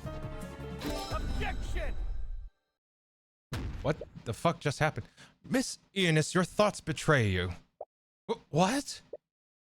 You found the thought. They must have done something. But what? It must have happened when Commander White was interrogating them. Let's see. Orm was the one who collected their statements. Did he notice anything off about their behavior? From what he said, they had a few quirks, but nothing too suspicious. Quirks? He told me that they were running and spinning around him during questioning. Oh, they were literally going la la la la la la like around him, and he managed to give the fucking compendium to the same twin. It wasn't two twins, it was the same damn twin. It was yeah, they did the cup trick basically. Yeah, there it is. What does that mean? I have no idea. Perhaps they were still on edge after finding their co-worker murdered? Running and spinning. Her thoughts also said, it's a good thing that we're twins. how did the twins trick the Inquisition? This means that their so-called trick wouldn't have worked if they weren't twins. Let's see, which one was it? It's Valentina. Oh. Valentina switched places with Valerie. Of course. Let's see, of course. They switched places. Valentina attuned to the first spell compendium. Then she pretended to be Valerie and attuned to the second one. Commander White couldn't tell the difference between them. Miss Ionis, there's something I want to confirm. During the investigation, both you and Valerie attuned to a spell compendium. Am I correct? Yeah, that knight watched us do it. And how did he have you do this?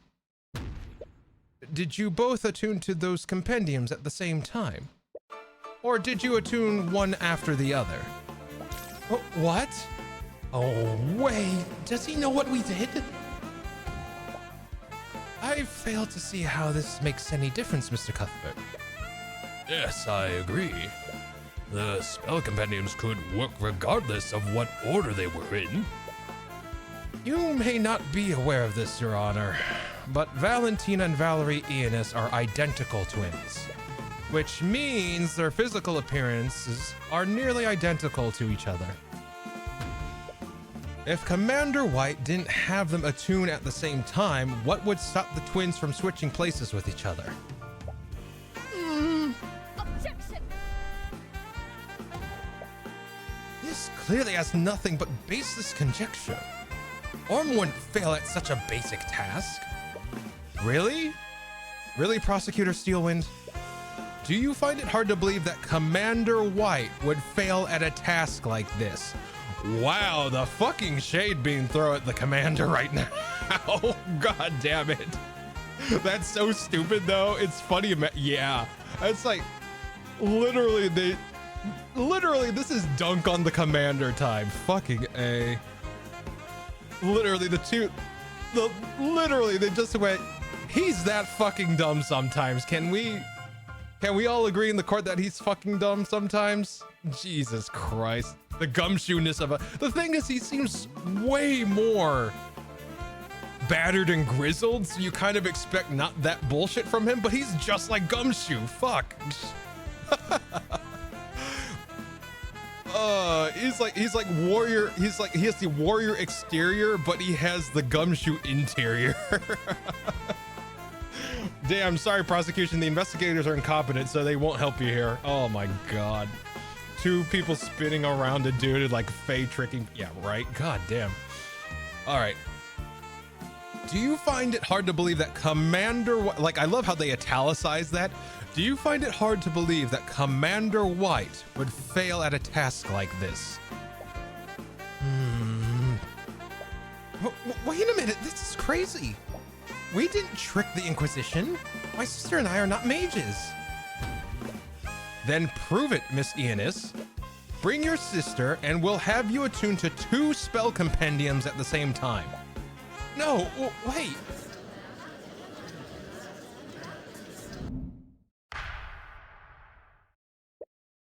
Order in the court.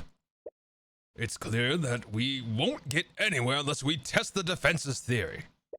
Bailiff, escort Valerie Ionis to the stand and bring 2 unattuned spell compendiums.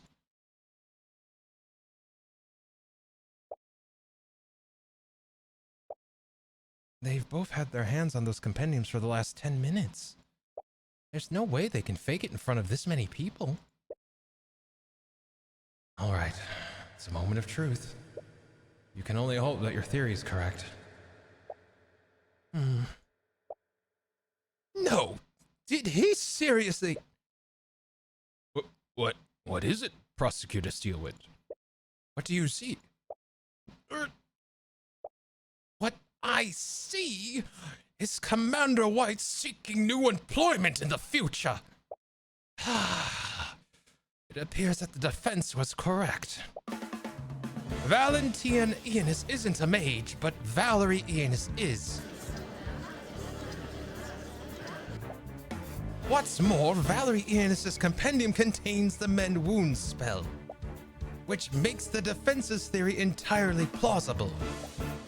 Please, just allow me to explain. Well, you're already guilty of perjury, but all right, let's keep going. We should allow you to explain what exactly? You're an unregistered mage, and you and your sister have made fools out of all of us with your perjury. How would you know what it's like, Lady Steelwind? What? Did you think we didn't notice your name? You're not like us. You don't have to hide. Whatever. This whole situation has gotten out of hand. I don't think hiding it would cause so much trouble. I didn't think hiding it would cause so much trouble. And it won't let someone go to prison, and I won't let someone go to prison because of me, even if he is a necromancer. Please let me testify about what I saw. Guess what? It's execution already. Sorry, Fantasy Japan, California. We'll murder you now. Oh my god. Wait. The black dialogue is really. The black dialogue is. I'm thinking his internal thoughts or someone on the inside of Tyrion. Like I feel like it's either someone talking to Tyrion or it's actually Tyrion's like internal monologue. I don't know. That's the way I'm interpreting it. I could be wrong, but here we are. Let's see. Wow, she changed her tune so fast, right? God damn. All right, please let me testify about what I saw. I'll tell you what really happened that day. Very well. But understand that there will be repercussions. Repercussions for your actions, witness. Let me try that line again. But understand there will be repercussions for your actions, witness. Yes, I know.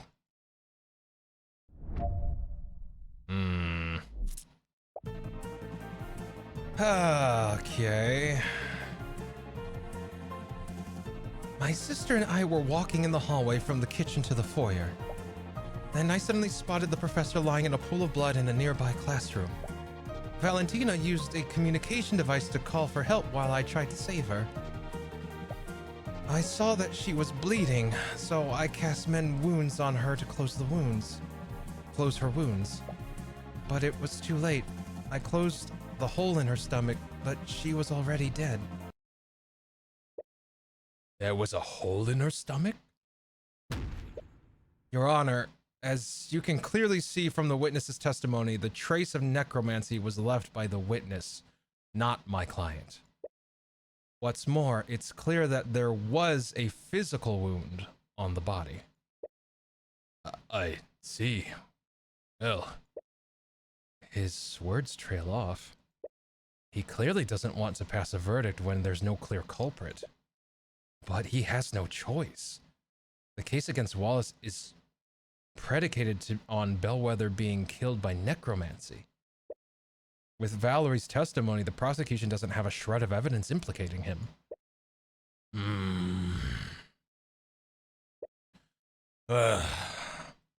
Very well.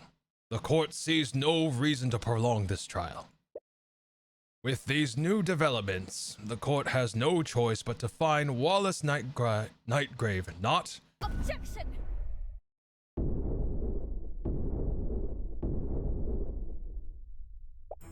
I believe the court is ignoring one key detail of the witness's testimony.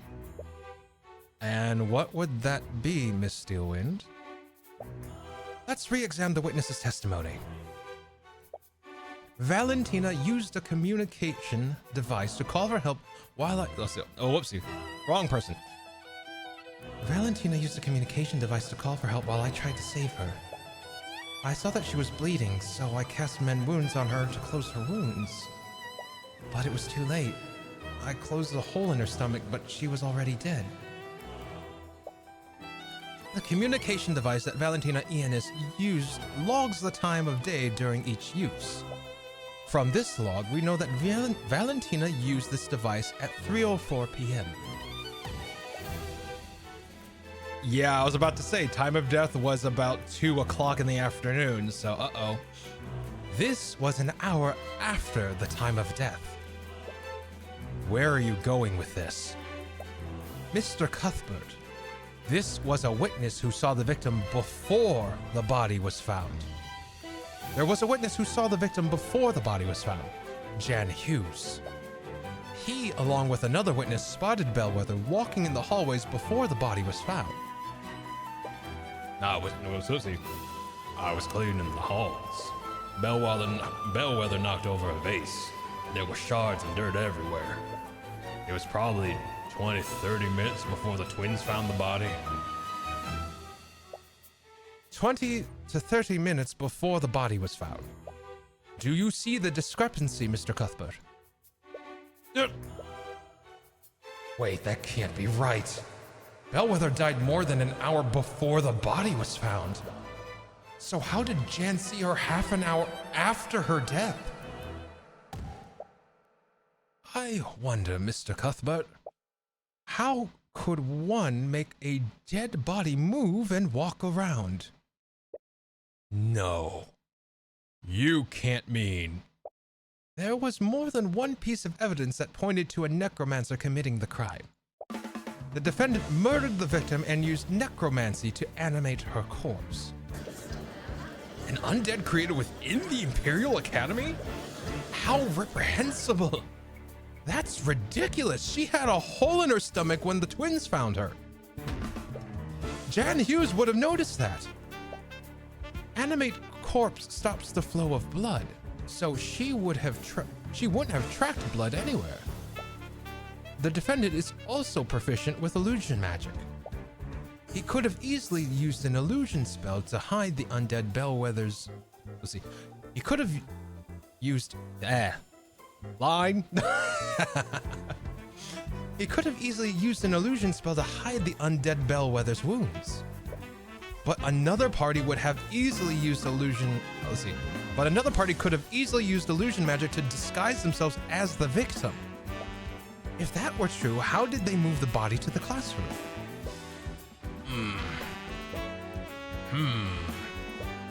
Miss Steelwind, if your theory is true, it would mean that the murder occurred elsewhere. Would the Inquisition happen to know where? Regrettably, we do not. And the prosecution's case against my client is still faulty. You can't convict my client without more evidence. I agree with Mr. Cuthbert.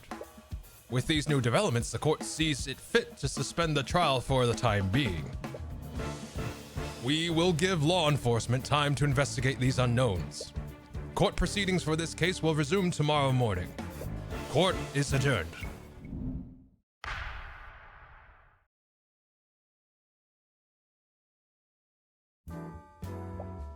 Are you feeling okay? A body is seen moving around an hour after death. It clearly wasn't Bellwether, or at the very least, she wasn't alive when this happened. So what was it? Tyrion? There's illusion magic involved. There has to be. But which spell was it? Could it have been illusionary disguise? Tyrion! What?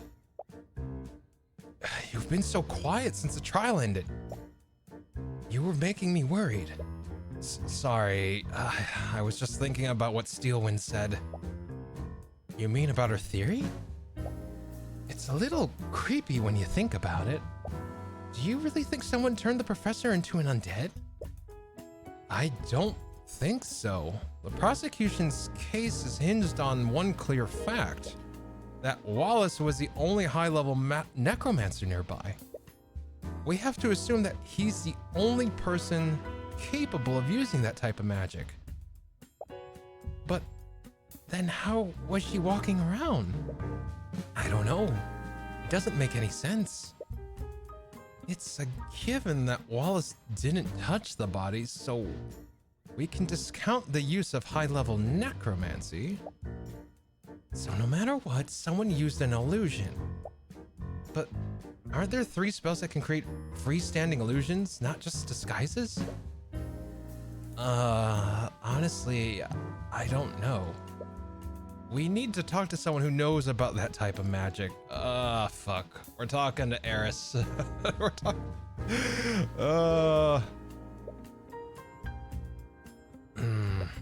Wait, didn't Eris say that she was studying illusion magic?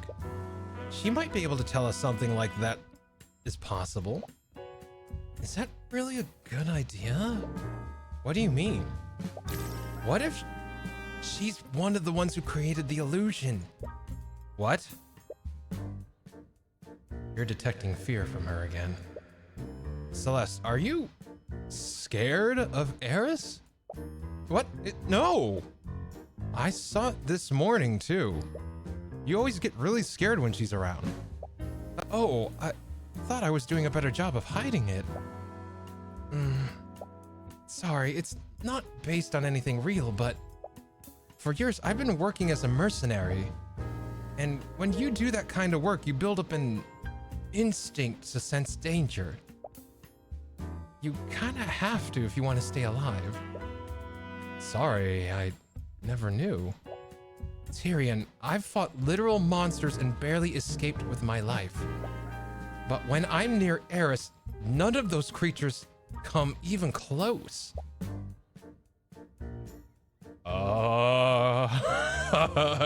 Oh boy. Don't like that. Don't like that at all. Oh shit. Don't like that. I hate that. I hate all of that. Let's see. Eris is fucking ill. Yeah, right, Fanta. Shit. Oh, fucking doki glitching ass little bitch. God. Oh my God. I get this feeling like it's like I'm in front of a predator that I couldn't ever hope to beat. Every instinct I have is telling me to run whenever she's close by. Really? But she doesn't seem that dangerous. I know. I think maybe I'm just anxious or something. I should know better than anyone not to judge people by their appearance. Sorry, forget what I said anything. If you think we should talk to her, then we should do that. You're not one to discount Celeste's instincts. She's always been reliable, and if Eris is making her scared, that must mean something. But if Eris really is that dangerous, then that's all the more reason to talk to her. But besides from that, there's also something else that the prosecutor said. Mr. Cuthbert, Mr. Cuthbert, there was a witness who saw the victim before the body was found, Jan Hughes. He, along with another witness, spotted Bellwether walking in the hallways before the body was found. She said, along with another witness. That means that there was another witness that saw Bellwether walking around. Right. Jan probably isn't the most reliable witness. So talking to that other person might help us figure out what happened. But do you think Steelwind will still tell us who that witness was? At this point, we won't lose anything by trying.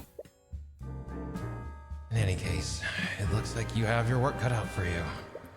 So, where should you start first? Would you like to save your progress? Yes. There we go. Yes. There we go. Oh, looks like The Walking Dead. Looks like we're going to a cemetery now. Let's see. I feel like Eris either isn't who she says she is or she's hiding a lot of things. I want to go with this. I want to say both, Ghosty. Both. Let's see. Me, when I advised a good friend that I had a bad gut feeling about one of their new friends. Right? Fucking right, Phantom. Jesus Christ. But I didn't have a good reason, so I just said gut instinct, and they got outed on Twitter a year later for being problematic. God damn. Yikers. Intuition, it's like the chagrin. Or was it No, Sharingan. That's what you're saying. It's like the Sharingan. It's the vibes. It really is. Like people just put out a vibe. You're just like, nope, and you walk away. Like, like I'm like, you know what? I'm at like, and I'm not saying I'm at that point in my life where it's like I don't got time for bullshit. If I know that dealing with you is going to be more of a hassle, just like, nah, fuck this, I'm out. Fuck this, I don't got the time. I got other shit I need to worry about. Fuck this, I'm out. Oh my god! Like if you're gonna be like that, always prodding, like, and this was true with my mother's like quote unquote friends that would come over, like, and they were other Filipino friends. It was like they were always doing that drama exchange, and it wasn't even exchanging gossip. It was like drama, you know, like talking shit about people. You know, it's just like, oh my god. It's like, no, I don't want none of this. Walk away. There we go.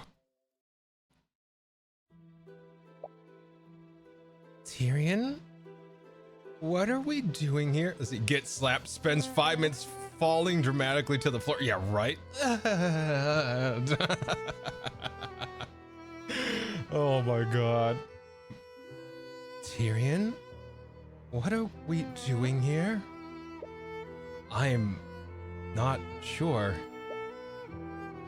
For some reason, you felt drawn to this place. Wait, is that Eris? Celeste points further into the cemetery. There, you see Eris standing in front of a gravestone. She's placing flowers on it and appears to be chanting a short prayer. Well, we found her. We should probably talk to her later. It would be rude to disturb her now. As you're about to leave, Eris suddenly turns to face you. She's far away, but you can see her beckoning you over. Oh, hello there. Were you two looking for me? Sorry, we were looking for you. But we understand if you'd rather talk later. No, I was just finishing up here. Did you have something you wanted to talk to me about? Well, we wanted to ask you some questions about the case. Oh?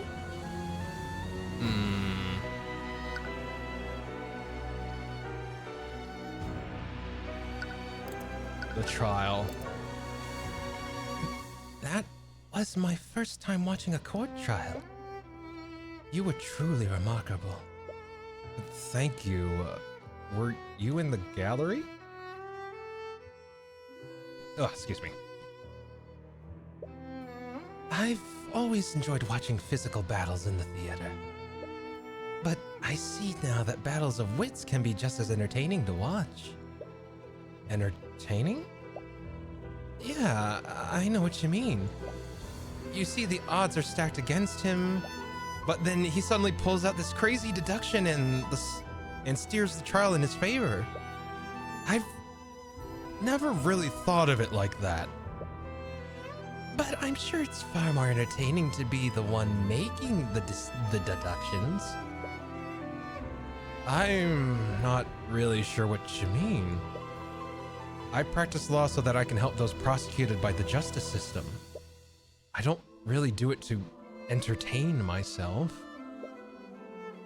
But is that really true?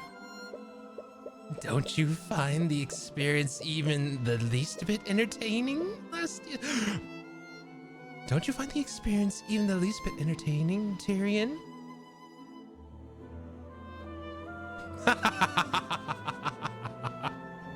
Ooh, you're good.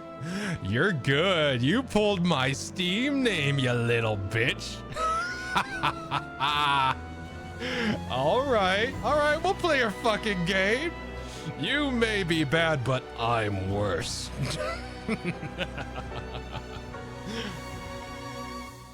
You may be bad, but you don't know who you're fucking with.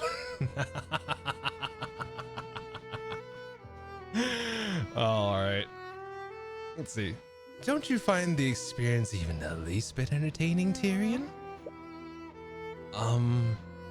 I wouldn't really put it that way.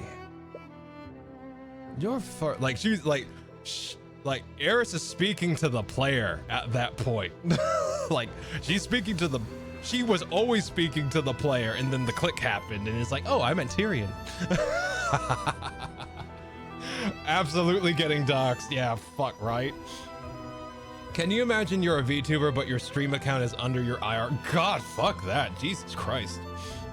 Let's see, Lassie getting hype. I have to click that. Oh, hell yeah. Let's see. The villain knows that they're a game villain, and I'm their enemy. Oh no, the Isekai. Yeah, right. Let's see. You know what? I feel like I should, when she does that, I should get deeper. Hold up. Hold on. Let me see. Test. That's the girl we're gonna go with, but hold on. I might need to Test. Let me see. So this is my normal voice, more or less. So let me just Bring that. There we go. And then I just bring up, like, so if I do her voice, it's like, you're far too modest. You're far too modest. You save people from the clutches of death. you know what? I think that would work. I think that one works. We should do that. Oh, there we go. Maybe add a little this. Ah, yeah, there we go. That's gonna be good. Let me just read that line. Let's see. Don't you find the experience even the least bit entertaining, Lasty? Don't you find the experience even the least bit entertaining, Tyrion? We could go that route. Let's see. Don't you find the experience even the least bit entertaining, Lasty? Don't you find the experience even the last bit entertaining, Tyrion? Yeah, we should. Yeah, we'll go that route. All right. Let's see. You're far too modest. You save people from the clutches of death. To your clients, you might as well be a knight in shining armor. Illusion magic. Earlier, you said you were studying. See, the thing is, I can't tell when she's gonna pull that unless she changes her face. So when she changes her face, I have to be on top of that because you don't get the choice to continue the dialogue. It just skips to the next dialogue. So I gotta be like on top of it with her. So anytime Eris is up, I'm gonna have that preset ready. The fact that the initial dialogue glitches and you can't even find it in the logs anymore. Yeah, exactly. That is so fucked up because we found that out before when we were talking to the headmaster. He's like, she brings out this unattuned compendium for us to use on our client, and he's like, wait, and then it suddenly glitches, and he's like, oh, well, I'm glad that, his mind's changed. It's like, oh, well, I'm glad that was gonna, and he did that to our Eris was present when she did that with Miss Tamora when we were in the library. She was being very objectionable to having Eris nearby, Eris and Wilbur nearby, or Will, I forgot his name. And then suddenly it's just like, okay, it won't be any trouble. Just be sure to keep it quiet. I was just like, no, fuck this. This is also the girl we saw in our dreams. I was just like, no. She called us like the Heaven Bringer or the Heaven Seer or something like that. I forgot that shit. Like, just a whole bucket of note. Let's see. Earlier, all right, let's get back into it. Earlier, you said that you were studying illusion magic. I am. Did you want to ask me about the prosecution's theory? Yes, actually. How did you know? It was easy to guess after seeing you in the courthouse. Anyways, disguising an undead with an illusion is definitely possible. As Lazy Steelwind said, illusionary disguise would be the best spell to use for that. What if someone created a freestanding illusion? A freestanding illusion? Yeah, we know that Wallace didn't animate and disguise the professor's corpse. So, what if the illusion wasn't disguising anything? Maybe someone created a freestanding illusion of Bellwether walking around? Oh, there we go. Lasty, you're terrifying sometimes.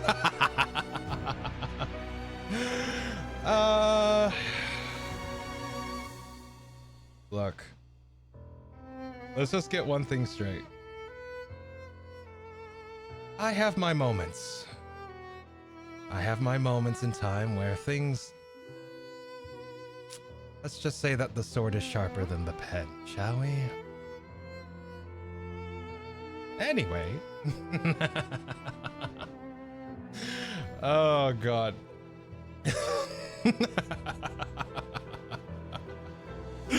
Let's see.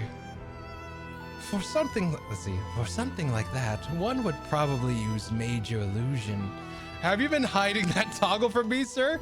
You're one of the first. Is that a euphemism? One of.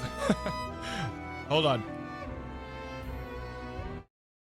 Is that a euphemism? Do you want to find out, Fanta?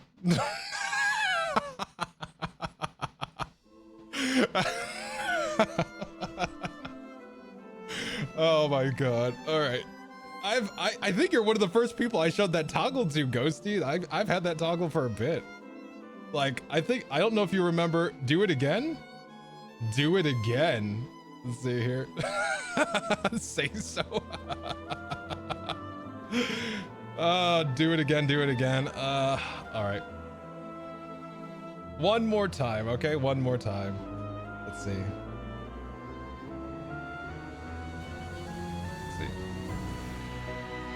Witness me.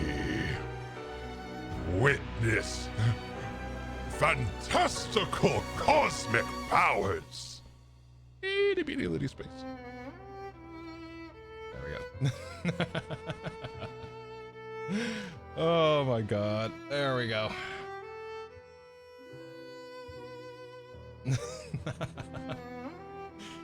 Just gotta. Let's see. For something like that, remember, I'm humanoid. I'm not human. This assaulted but Ifrit Lastiel images. Oh my God. Let's see. For something like that, let's see. All right. All right, let's get back into it. For something like that, one would probably use Major Illusion. Major Illusion, School Illusion, Incantation, Miloso, Gesture, none. Duration, until dispelled. Concentration, yes. Creates a three-dimensional illusion. The illusion can take the form of any object or creature that can be contained in a 10-foot cube. While concentrating, the caster can animate and move the image to a different location within range. The illusion is purely visual and can't be physically touched. There we go. Lord have mercy, my big bro's terrifying. Okay. I'm very much of the school as that you have to know when to extend the olive branch, but you also need to have the fangs in which to protect that olive branch. Like, I very much like to be friends and be nice with everyone, but if someone is going to come into my house or threaten my friends or hurt the people I care for, and I have the power to do something about it, you better believe I'm gonna do something about it. And I don't mean that as in violence or anything like that. It could be mediation, it can be anything else in between, but I'm very much of like, you protect the things and people you care for. Absolutely. All right. Let's see. Won't stop me from pushing my luck. Oh my God. Let's see. That means it would have to be, wouldn't be the case, right? Since the movement's knocked over stuff. Yeah, he did mention that. That means it was an actual physical person. It would have to have been a physical person. If it was purely an illusion, it was a physical person, which means it has to be disguised self. It would have to be disguised self. Yeah, absolutely demolish undeserving bitches. The movements left dirt. Exactly. If it was an illusion, it wouldn't be interacting with a physical world. So that means it would have to be disguised self, which means you yourself can physically touch things, but the illusion can't interact with anything. Like, I could have a hologram over my hand. That hologram can touch things, but it won't interact with them, you know? It won't actually do anything to them. But my hand, which is covered underneath the illusion, can touch things. So I'm thinking that's kind of what's going on here. All right, major illusion. What is it? I don't think major illusion is what we're looking for. Do you remember what Jan said? I was cleaning a mess in the hallways. Bellwether knocked over a vase, and there were shards and dirt everywhere. Is this the one? Yeah, there we go. If the bellwether that Jan saw was a major illusion, then she couldn't have knocked over that vase. Illusions created by that spell don't have any mass. I see. How perceptive of you. Aren't there any other illusion spells that do have mass? No. Illusions can only recreate visual and auditory sensations. But there isn't a single illusion spell that someone can touch. So that means that someone disguised something to make it look like Bellwether. Why the look of suspicion, Celeste? Sorry, I wasn't... Calm down. I'm only joking. I don't blame you for considering every possibility. In fact, I'm flattered you think I'm capable of pulling off such an elaborate ruse. Anyways, this does tell us one important thing. What is that? What's that? That the bellwether that Jan saw had a physical mass to it. It wasn't a freestanding illusion. It was someone or something disguised as a bellwether. Jan's statement. 30 minutes before the Iannis twins found the body, Bellwether walked past Jan in the West Wing hallway. He was in her path, so she shoved him out of her way. After that, she knocked over a vase and shattered it. And even though Jan didn't say anything to her, she yelled at him to be quiet. Why do I get the feeling that one of the arcane constructs is disguised as Bellwether? That's what I'm thinking happened here. Because the only things that say it has to be an arcane construct from the library, because one, the only constructs available in the school are the ones in the library. And all of them typically say be quiet when a loud noise happens. So I'm pretty sure that the walking bellwether is an arcane construct with someone who's put a disguise over it.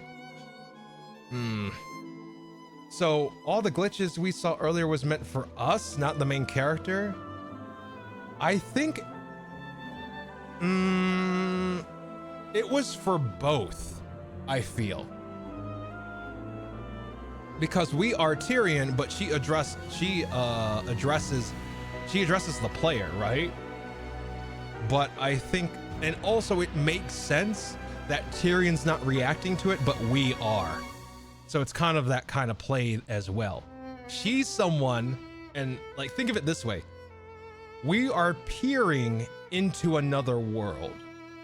The fourth wall. She has the capability to peer back.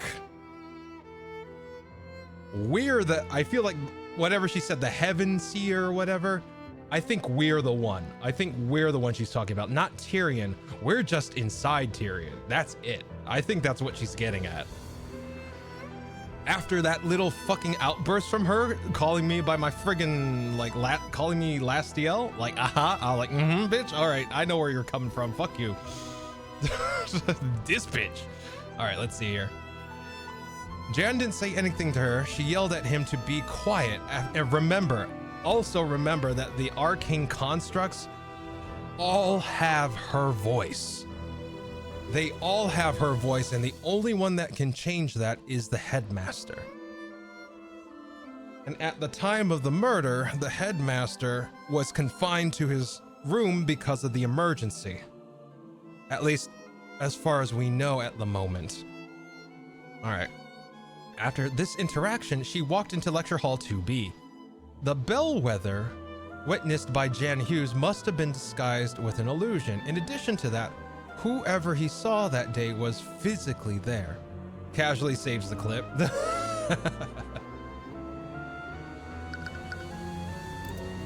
Gravestone. It's quite a shame, isn't it? Eris looks pensively at the gravestone. The name on the stone says Emily Grant, and her lifetime appears to be awfully short. She must have only been 12 years old when she died. Sorry for interrupting you. Was she someone you knew? Not personally. I'm actually here on Wallace's behalf. Wallace knew her? Wallace joined the Academy as part of a program run by Headmaster Redmond. At the time, the Headmaster was reaching out to mages among the common folk. He had started a program to admit these mages to the Academy without having to pay tuition. Both Emily and Wallace were among those mages. Wow, that must have been an amazing opportunity for them. The truth is, neither of them actually cared about learning magic. The real problem was that Emily had a terminal illness. She and Wallace were poor orphans, and they obviously didn't have the resources to treat it. But if they enrolled in the Academy would be obligated to give her medical treatment. The Imperial Academy teaches the best mages in the kingdom. They thought that curing her illness would be an easy task for the Academy's healers. But they were mistaken, I'm afraid. I'm sure you know this by now, but healing spells can only treat wounds. They can't cure illnesses. Well, Emily's condition only got worse over the years, and eventually she succumbed to her illness. Wallace was furious. He didn't understand why the kingdom was outlawing magic that could save lives. And that's why he decided to learn it himself. Yes, the headmaster was inspired by Wallace's resolve. He gave him access to the Academy's forbidden tomes of necromancy. And Wallace taught himself the spells that he knows today. So, why? It was supposed to stay a secret between him and the headmaster.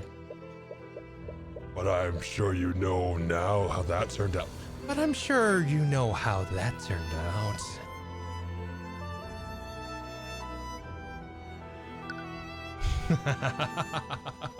I was on top of that. I had to get on top of that real quick. Flowey PNG, yeah, right. All right, present. Let's see here. Oh my, yeah, right. Present evidence. What do you think about this? Really now? I can't tell you everything that you need to go through this case. What would be the fun in that? Okay. Yeah, see. She knows. She can see. She's like the one person that can see into friggin' she can see. She has the same sight that Tyrion has, but she's aware of. I think she can break the fourth wall. That's what it is. I wonder how this ties into the overall plot. I'm wondering too. Let's try the foyer. All right, talk. There's still a lot we don't know. Yeah. We know that Wallace didn't kill her, but did the true killer really murder her here? There? Right. You need to go and find out more. I mean, yeah. Next lead. Where should we go next? The prosecution believes that Wallace killed Bellwether in the library. We didn't really investigate that room the first time around. We might be able to find some new leads there. All right. Library. Oh, it's you, Mr. Cuthbert.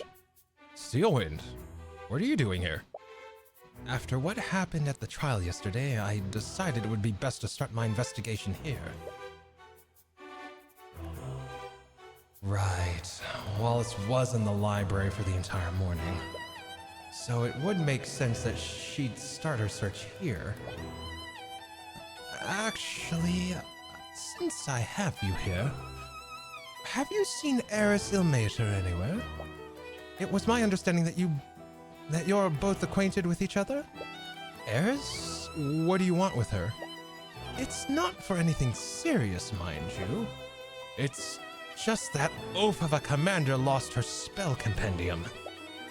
Now we need her to produce another one for our records. If you see her, please let her know that we like her. Please let her, my god, line. If you see her, please let her know that we'd like to speak to her. We saw her earlier in the cemetery nearby, but I have no idea where she is now.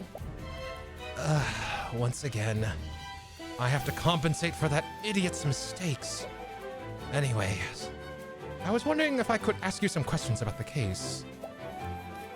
Very well. I suppose I still need to honor our deal from earlier. Let's see here. Also, I'm literally processing the fact that you said, I'm humanoid, but I'm not human. I'm like, what?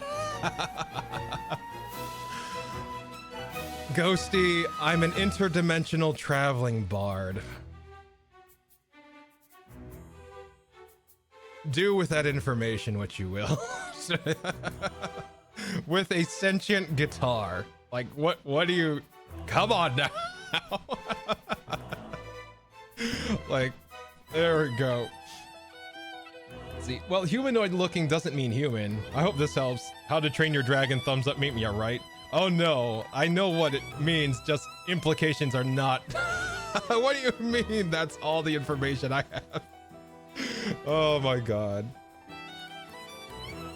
Ah, there we go. There. All right, let's see here. Any leads? Let's see. Have you had any luck finding the scene of the crime? Unfortunately, we haven't. From the witnesses' testimonies, we have a rough idea of the route Bellwether took. But none of the rooms we've checked have any sign of a struggle. Why are you so sure that a struggle happened? I'm mainly basing that off of the Ianist sisters' testimonies. Valerie in particular noticed that the bleeding came from a wound in her stomach. Regrettably, the body's wounds were mended. So we can't determine what kind of weapon the murderer used. Other witnesses? Let's see. That's hot, Lastiel. Hey, Endless Void, welcome on in. Hope you're doing well. Hope your Sunday is going splendidly so far. Welcome. Let's see. Hope you're how you doing? How you holding up? Let's see, size. Back to the inane pinboard of theories. Yeah, right. For real, so much Lastiel today. If it's any consolation, like, this is pretty close to my true form. Pretty close. Let's see. Let's see. Well, for me, I went to church and celebrated my older brother's B-Day. Hey, nice. Happy birthday. Let's see. The other witness. See, during the trial, you mentioned another witness saw Bellwether walking around yesterday. Would you be willing to tell us who that person is? I'm sorry, but I can't tell you that. You're caught a little off guard. You've been pretty transparent with your investigation so far. What's changed? I have no obligation to justify myself to you, nor do I have an obligation to keep to help the opposition. Didn't we have a deal? Hiding information doesn't exactly seem fair to us. I believe I've given you plenty of information already. So regardless of what I said before, the answer is still no. Her family's dangerous. The Eye of Horus catches a stray thought from her. Her family's dangerous? What does that mean? Is there something about this witness's family that you're worried about? No. This could be a feint. I'm sorry, but you'll have to try harder than that if you want to bluff me. She referred to the witness as her. Furthermore, she said that her family is dangerous.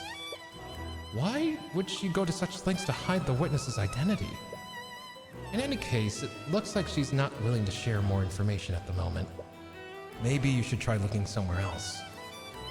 I don't have any lore for my Avi model.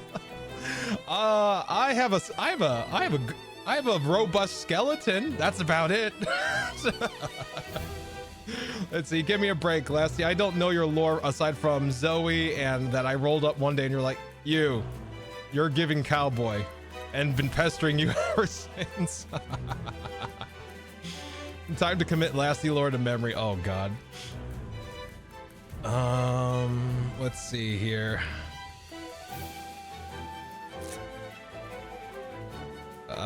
Where do I go? There's a locker room? Why am I in the locker room? You spend some time wandering through the academy when you overhear a conversation from a nearby room. Let's see. Here we go. Let's see. I'm trying to remember his voice. From what I understand, Miss Steelwind has already moved the investigation elsewhere. How long must I wait before I retrieve my things? Sorry, old timer. Orders are orders. Nothing comes in or out. Nothing comes in or out until this case is over and done with. Commander White and the headmaster too? Oh, hello, Mr. Cuthbert. Hey, kid. In any case, there are other matters I must attend to. Please inform me when I can reclaim my things. Sure. It looks like the Commander White is standing guard in front of this locker room? And it doesn't look like he's conducting any sort of investigation. Is he here on Steelwind's orders?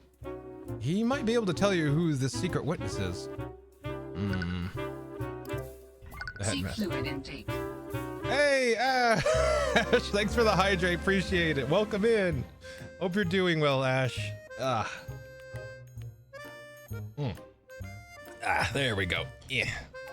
Hydrate. Yay!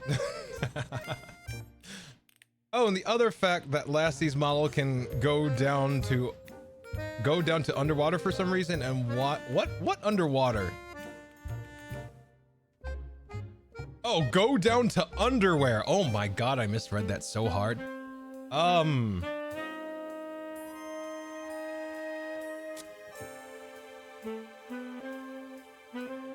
Yeah, we'll leave that for another time.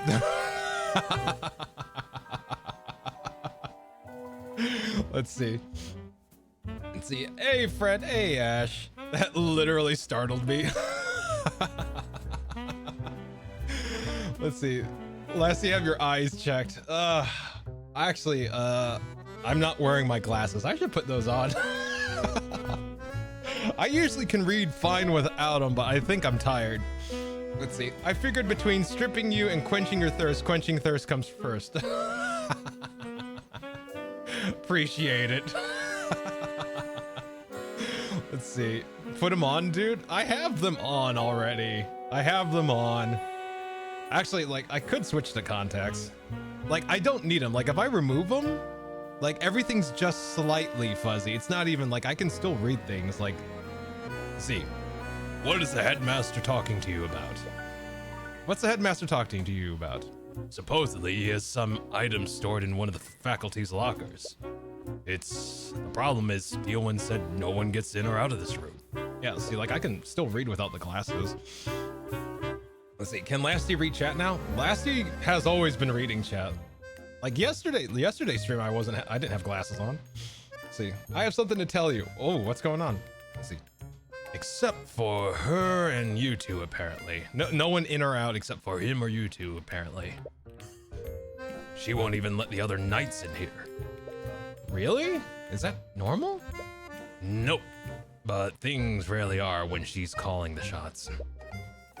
Why would she give you access to the crime scene if she wasn't even letting the knights in? Steelwind's orders, clue.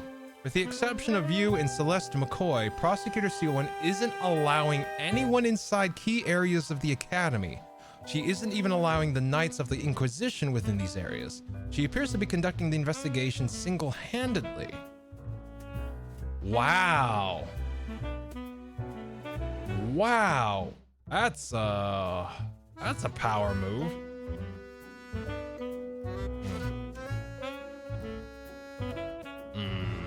Interesting. Let's see. I have to tell you something. Well, thanks for sharing that, Ghosty. Let's see. My elder brother, not the one who I was celebrating the B-Day, he can't see shit. Oh God, that sucks. Let's see, you are welcome. All right, excellent, perfect. All right. I don't know what her deal is, but she's been acting strange lately. She's been a real paranoid, that girl. Frankly, I can't tell what's going on through her head. Steelwind's paranoia. You mentioned that the prosecutor's been acting paranoid lately? Do you think it has something to do with this case? Nah, it started way before that. Lately, she's been using the Inquisition to investigate a lot of non-magical homicides. What? Wouldn't it be easier to work with the relevant law enforcement for that?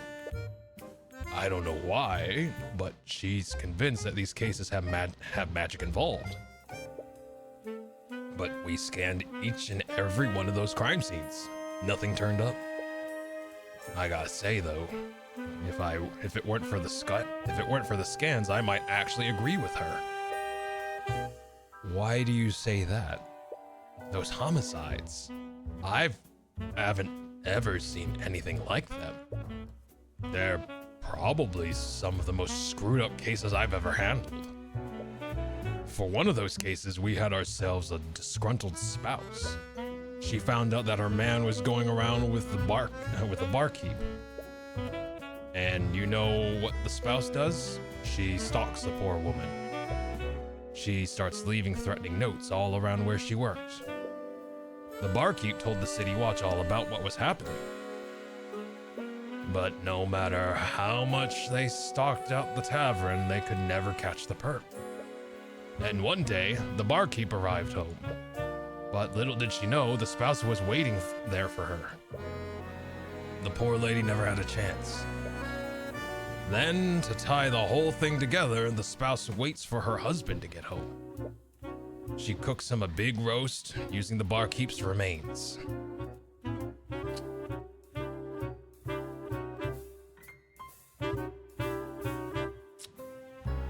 That's a story I could have done without. Jesus Christ. Fuck. Wow. That story is pretty... I know. Steelwind thinks someone's developed a new type of magic that can control people's minds.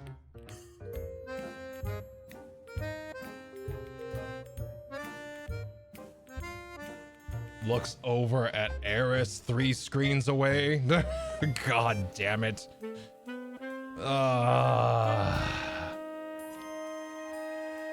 Steelwind thinks... Oh my god. And these homicides were some kind of sick test run. Magic that can control people's minds? But wouldn't Mage Blight make more sense? Mage Blight? When a mage overuses their magic, it can have pretty bad consequences on their mind. They temporarily lose grip of reality and begin seeing things that aren't there. When a mage becomes like that, it's almost never ends well. They enter a frenzy and begin firing spells randomly, which only makes it worse. They go cyber psycho, got it. Cannibal, no, just that one non-magical case that he was telling the story about, probably. I've seen my fair share of Mage Blight cases, and this isn't like that. Not all the perps were mages, and the ones that were didn't even use their magic. The one thing that each of the perps almost seemed to wake up after we arrested them. One thing was that each of the perps almost seemed to wake up after we arrested them. All of them saying things like, "It wasn't me," or "I didn't have a choice." They didn't have a choice? What could that mean? I doubt it means anything.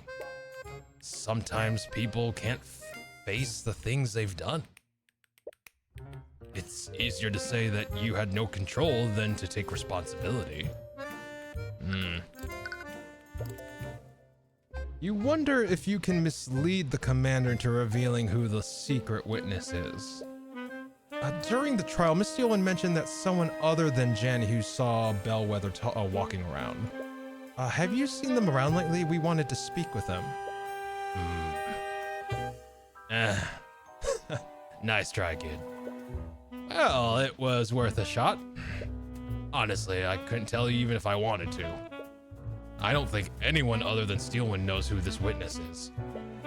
I sure as hell don't. What? She's even hiding it from the Inquisition's commander? Why is she being so secretive?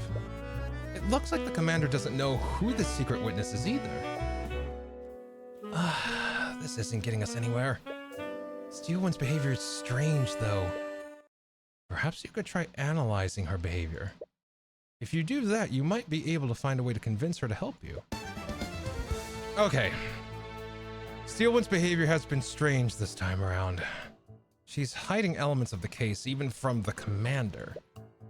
Anyone can tell that she doesn't have much faith in him. I'm standing right here. But this is the first time I've seen her hide key details of a case from him. What is motivating Steelwind to keep secrets? There has to be a reason why she's being so secretive. She's paranoid. Her actions must be driven by paranoia. She's been hoarding information about the case. There's only one reason why she wouldn't utilize the Inquisition like she usually does. It's because she doesn't trust them. I hate to say it, but that doesn't really surprise me. She's always been standoffish with us. But there is one exception. Who has Steelwind trusted for this case? Us. She's trusted us.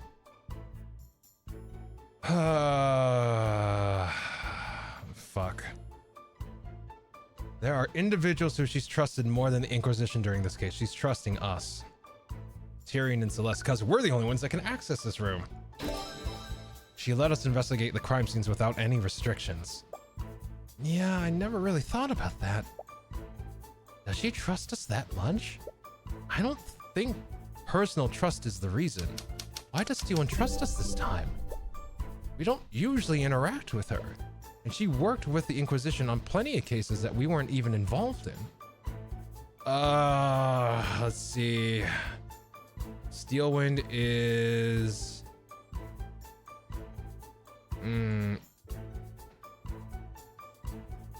No. Fuck. Why does she trust us? Steelwind...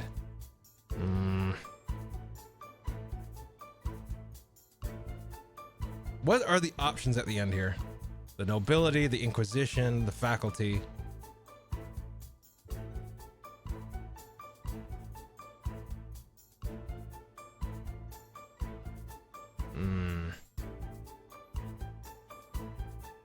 She trusts...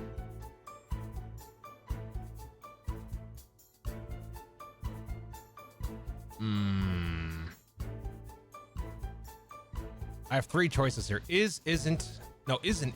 I have isn't. Okay. And I have myself, the headmaster, Tyrion. I don't think the headmaster has anything to do with this yet. Wallace, which is... Why does Steelwind... She is actively working against Wallace, so I don't trust that. Tyrion... Why does she trust us this time? So, Steelwind... All right, let's try Tyrion. Sure, we'll stick with it isn't controlled by the nobility? That would... Steelwind doesn't know... Ah, there it is. Steelwind doesn't know much about us. But she does know that we aren't prone to noble corruption. Right, you indicated you indicted a noble during the last case. Meanwhile, the Inquisition usually bends to the nobility's whims. Well, I can't argue with you there. Why? What can you infer about the secret witness? She's nobility. Using my insight, I could tell that she's worried about the witness's family. And if she's worried about corruption from the nobility, that can only mean one thing. The witness is a noble. The witness has to belong to a noble family.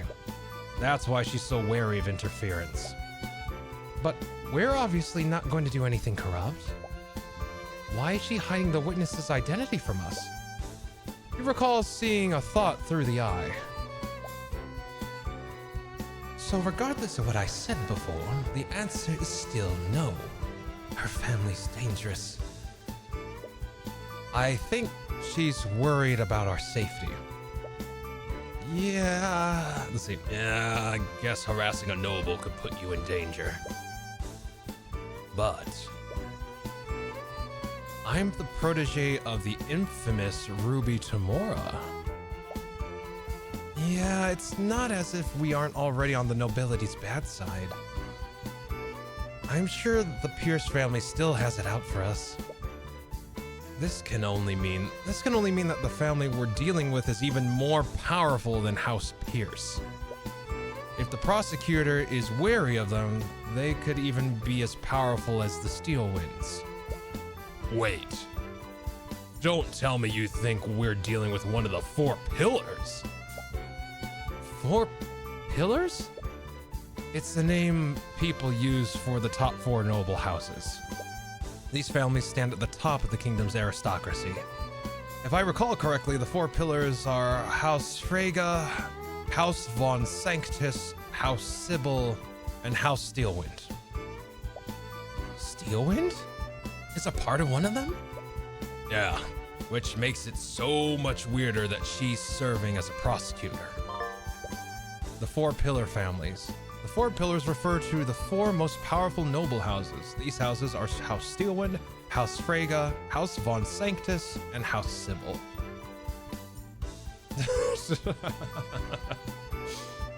Thanks, Gumshoe. I mean Zenigata. I mean Orim. Yeah, right. Detective. I mean DA. Yeah, right. We can infer that she's a scary right. What is it? Steelwind's weird behavior all started after she investigated this room. We were at the crime scene and she left to follow a lead. But an hour later, she came back to the lecture hall and booted everyone out. Her behavior changed after investigating this room. That means she found something here. And that something must point to a family from the 4 pillars. The commander looks a bit anxious. You know, Steelwind's orders say I can't snoop around here. But you two, on the other hand, don't worry, just leave it to us. I have some school records that say which locker belongs to which student. You can use it to tell whose locker you're looking at. All right. Let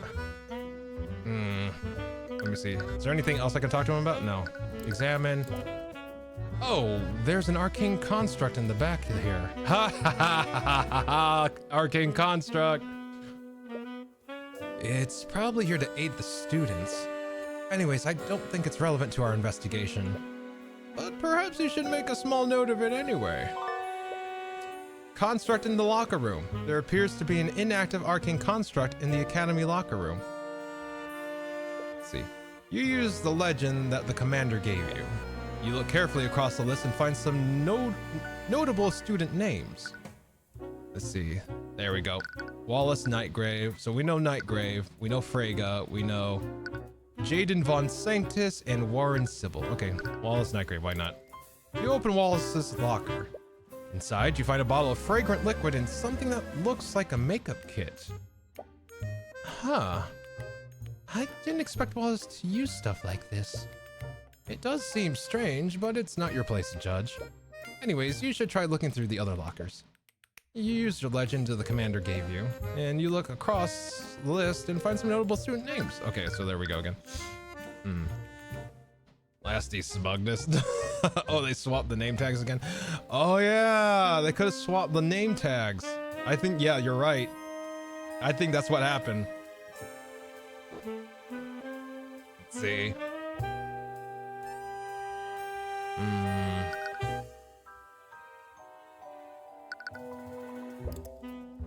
You open the locker, Miriam Freyga's ID number. Inside, you find a stack of worn-out textbooks and notebooks. Wait a minute. These notebooks all have Wallace's name on them. You open a notebook and look through its pages. It appears to be a research on the art of necromancy. These are Wallace's notebooks. But why are they in Miriam Freyga's locker? Did Miriam steal his things? What's going on here? You and Celeste check the locker more thoroughly. Wait a minute. Tyrion, look at this. That's blood. There's a stain of blood inside the locker of Miriam Freyga's ID number. Evidence in the locker. There's a stain of blood inside the locker with Miriam Freyga's ID number. You use the legend that the commander gave you. You look carefully across the noble... Wait, okay, so... You open Jaden Von Sanctus's locker. Inside, you find several bottles of some kind of transparent lotion? There's nothing but lotion in here. Oh, I wonder why a student would need this much lotion. You take one of the bottles and inspect it more closely. Oh, wait, Tyrion, don't touch those with your hands. It's some kind of sanitizing liquid. It's a little strange, but it doesn't seem to be related to the case. You use the legend, the command... Alright. Warren Sybil. You open Warren Sybil's locker. Inside, you find some textbooks and a neatly stacked deck of tarot cards. Oh, it's like those cards that fortune tellers use. I wonder if the student studies divination magic. But anyways, I don't think it's related to the case. You used the legend the commander gave you. Okay. Alright. Let's see. Yeah, they switched his name.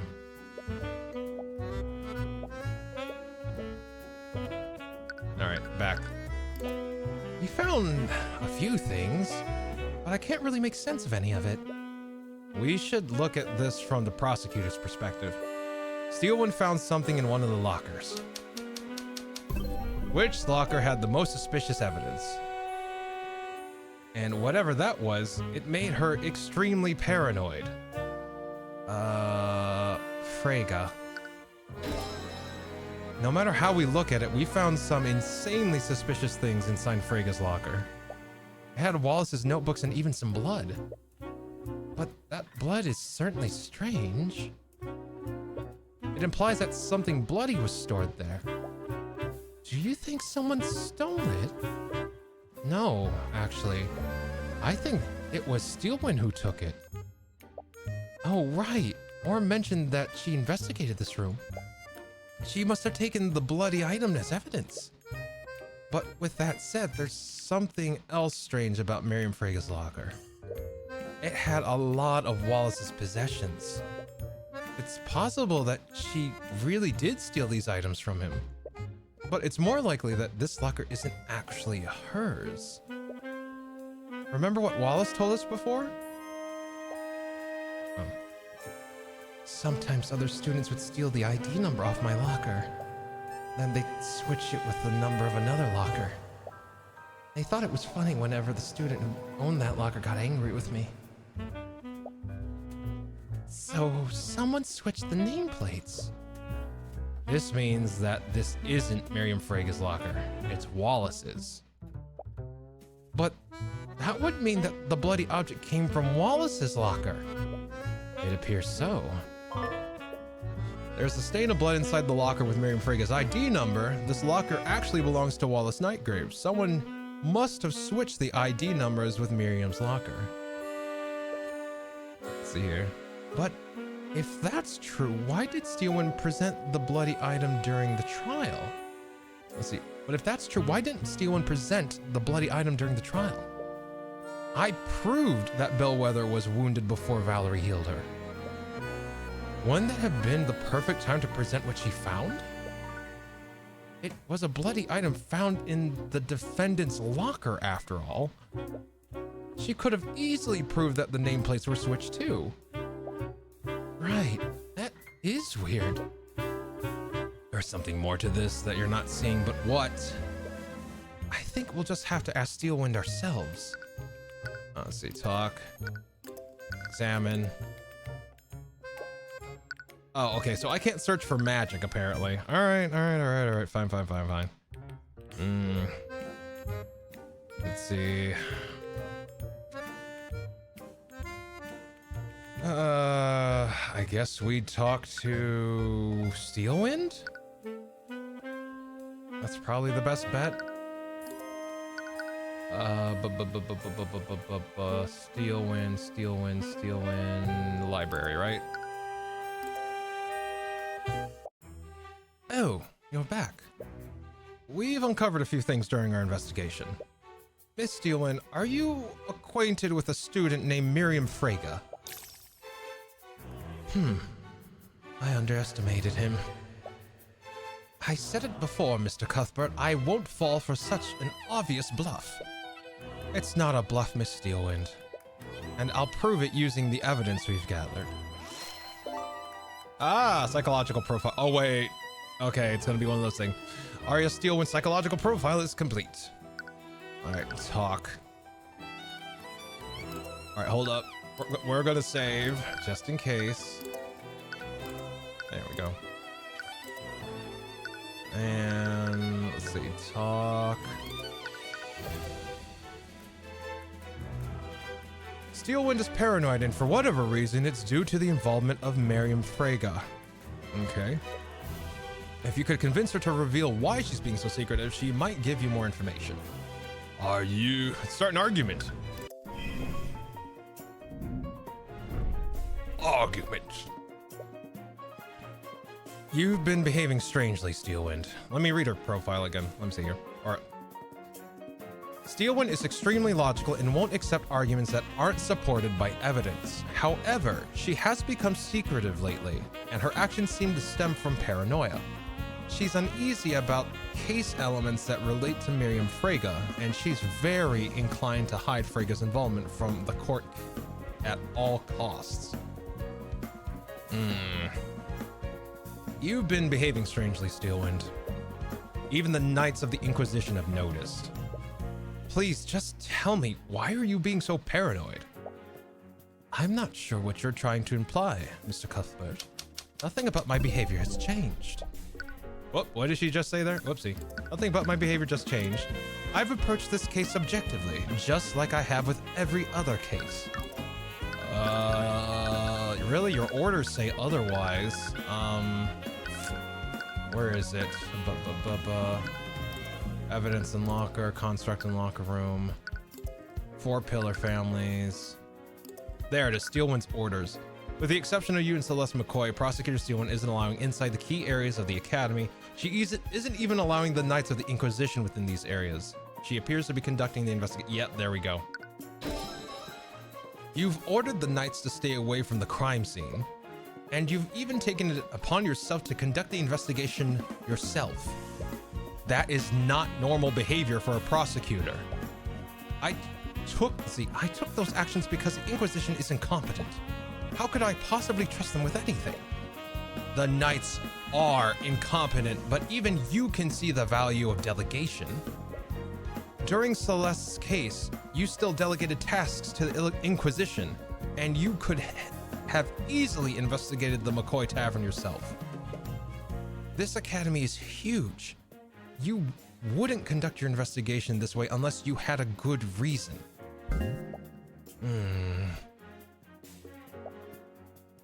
And why don't you enlighten me? Why would I act in such a way? What would cause me to behave so strangely?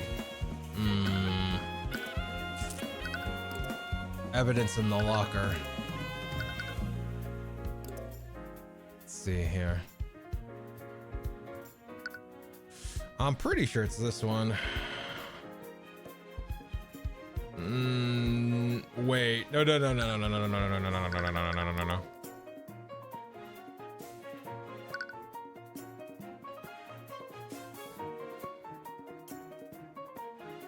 Okay, it's one of these two. Hold on, just think about it. Because, yes, the evidence would make her act strangely, but that's only because she found it in a particular locker, which belongs to one of the 4 pillar nobilities. So it yeah, it's not necessarily the evidence, it's whose locker she found it in. So that's what it is. There it is, okay. You know that oh, and this is Tyrion. You know that the Inquisition is corrupt and will bend to the nobility. So what would happen if a powerful noble were publicly involved in this case? With that noble's influence, they'd probably order the Inquisition to conceal their involvement. A high-profile noble is involved in this case, Steelwind. And I believe that noble is Miriam Frege. Again with this, do you think you can bluff me by throwing out names of random nobles? Not every noble is a malevolent criminal like Garrick Pierce. I've said it before and I'll say it again.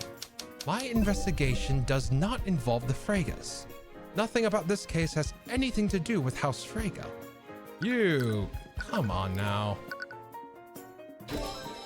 Then how do you explain this, Steelwind? The commander told us that you were following a lead in the locker room yesterday. We investigated the lockers of the students from the 4 pillar families, and we found stains of blood in a locker with Miriam Frege's ID number. And it was presumably left by a bloody object. The bloody object was taken by someone. And we heard that you became extremely paranoid after you found something in the locker room. If I had to guess, I'd say that you took the bloody object as evidence. And what evidence do I have to support these outrageous claims? What? The only thing you have is evidence of a blood stain. There's a myriad of explanations for that. Everything else you mentioned is pure speculation. You can't prove Pierce. You can't prove that piece of evidence exists. I could have found any number of things in that room, or possibly nothing at all. Oh, it's one of these. Thanks goodness these incidental musicians here. I know, right? They're probably paying overtime for these guys. It's the school band. Oh, come on. Have you ever heard of... Well, okay, never mind. Unless they're college, I've heard of... Like, high school? Nah, not so much. Actually, no. All right, no, never mind. I take that back. That's legit. All right. Let's see. Appeal. You're hiding evidence, Miss Steelwind. Do you not see how wrong that is? Let's not be coy, Miss Steelwind. Anyone can tell that the bloodstain is the most notable thing in that room. If you don't present what you found to the court, I'll have no choice but to pull the owner of that locker onto the stand. Ooh, that's a good one. Ooh, that's a good one. It's like she's trying to protect them. And it's like, look, I know there's blood in that locker. That's enough suspicion that I could pull them to the stand. I like that. I really like that one. She is a rational person, but she is chained to the nobility. That, like, because she's rational, she's logical. So, like, I normally would go rational, but she's chained to the nobility, and her entire personality has changed because of what is going on. So I think threatens what we do here. I think threatens the ticket. That's got to be what it is. You found an object in the locker with See, you found an object in the locker with Miriam Frega's nameplate on it. If you don't present what you found to the court, I'll have no choice but to pull the owner of that locker onto the stand. That's ridiculous. We both know that locker in question belongs to Wallace Nightgrave. Can you unequivocally prove that Miss Steelwind? Can you unequivocally prove that, Miss Steelwind? Because the way I see it, there's a lot of room for doubt there. Enough doubt for me to pull Miss Frega onto the witness stand. Ah, there it is. But if I had more context, maybe I wouldn't have to resort to that.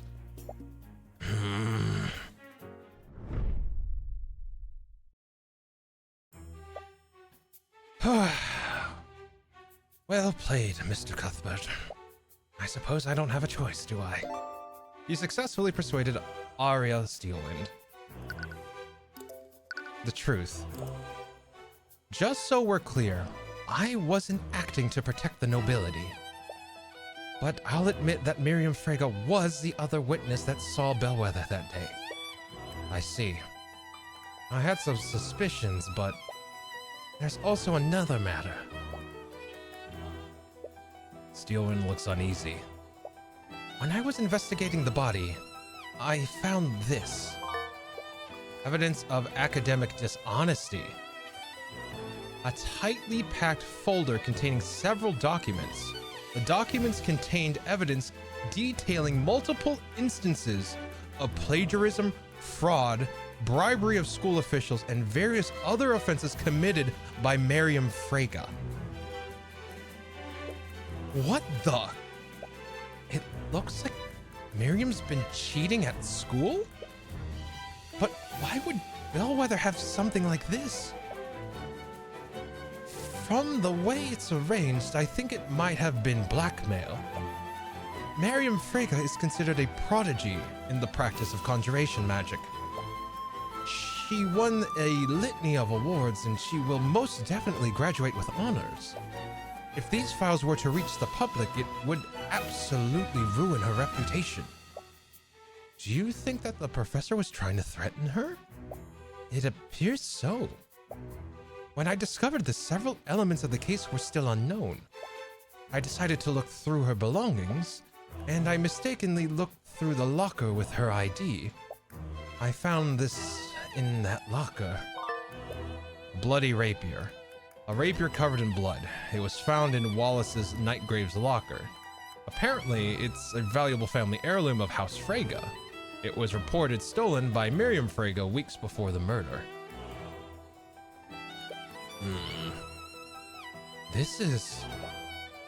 It's very likely that this is the murder weapon.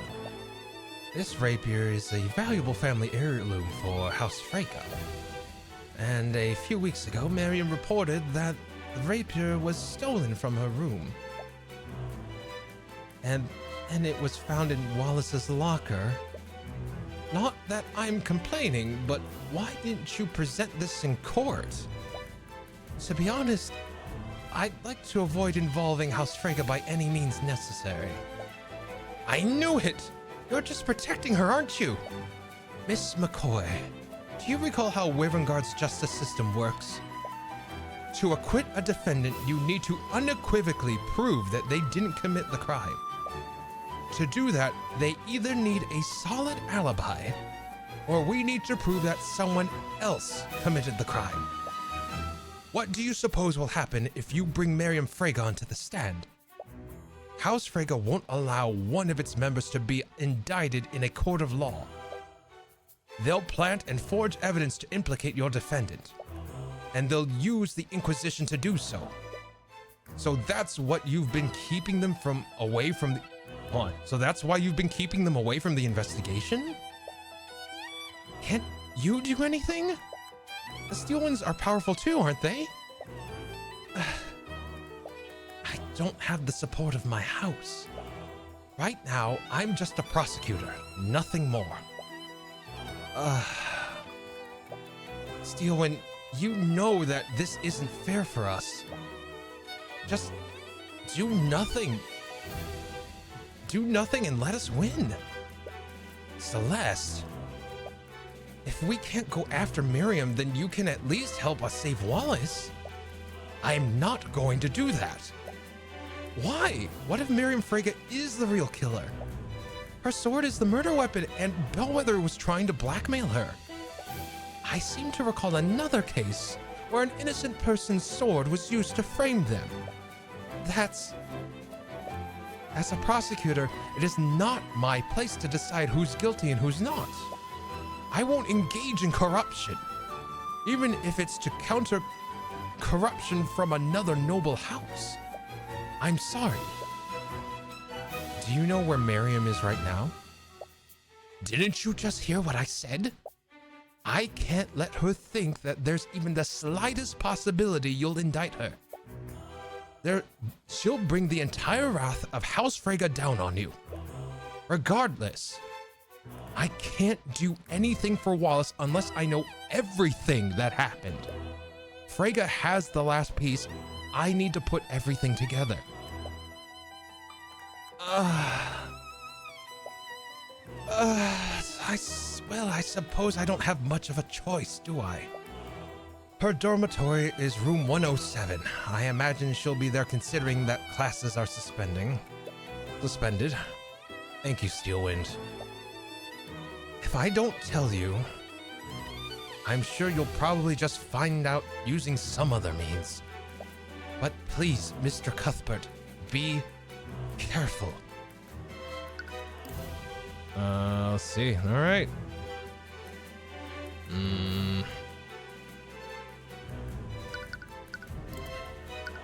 Move dorm room 107. All right. Oh my god. Holy shit. That is goth as fuck. You follow Miss Steelwind's directions and find Miriam Frege's dorm room. The door leading inside seems a lot more ornately decorated than the other rooms. You go to knock on the door, but you don't realize that it's only partially closed. As your fist comes in contact with the wood, you accidentally push the door wide open. Oh, right. Is it this one? No, it's... This one. There it is. Excuse me? How dare you barge into my room? These insects have no respect. Sorry, I meant to knock, but... Construct, remove these hoodlums from my room. Acknowledged. Acknowledged.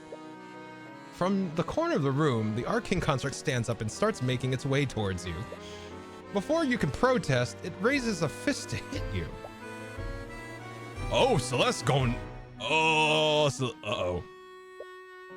You only have enough time to raise your arms and brace yourself for the impact. You close your eyes and wait for the blow, but instead you hear the clang of steel against steel. Confused, you open your eyes and see Celeste standing between you and the construct. Her sword is drawn and she's using it to block the construct's fist. Huh? Upon taking a closer look at Celeste, the student stares curiously at her. Construct, stand down. Acknowledged. Acknowledged. Acknowledged. I'm terribly sorry for that. I wasn't aware that this was your servant.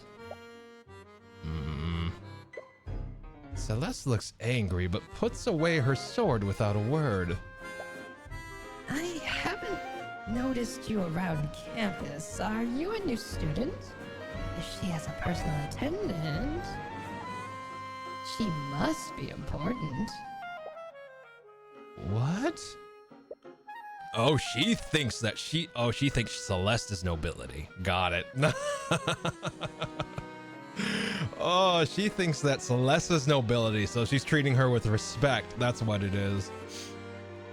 You see an opportunity.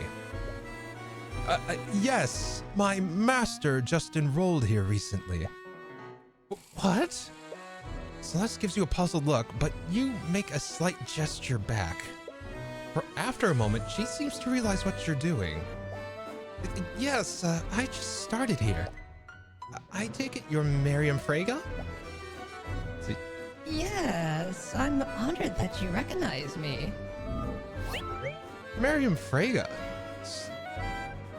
Occupation, student. It's a pleasure to make your acquaintance, Ms. I'm Celeste. Celeste Mc... She catches herself and pauses for an awkward moment. Steelwind. I'm Celeste Steelwind. Oh boy. Uh-oh. Oh shit. This is totally going to work out fine. Nothing bad is ever gonna happen from her ever invoking her name, ever. Yeah, good luck with that lie, girl, right? Shit. You can't believe her. There's no way she's going to believe. Steelwind? It's a pleasure to meet another member of such an esteemed house. She must be from a branch family? Maybe I can use her. Wait, she's actually buying this? I just moved in and I thought that I should introduce myself. Seeing as you're a top student in the field of conjuration. Conjuration. Yes. Well, there's no backing out now. Wait, what did she say? Hold on, I totally misread that. Seeing that you're a top student in the house of conjugation. Conjugation, oh my god. Seeing that you're a top student in the field of conjuration. Conjuration, yes. Well, there's no backing out now. Let's talk to you. Questions. Miss Frega, I was wondering if we could ask you some questions about... Excuse me, I don't believe anyone has permitted you to speak. Oh, here we go. Wait. Here we go.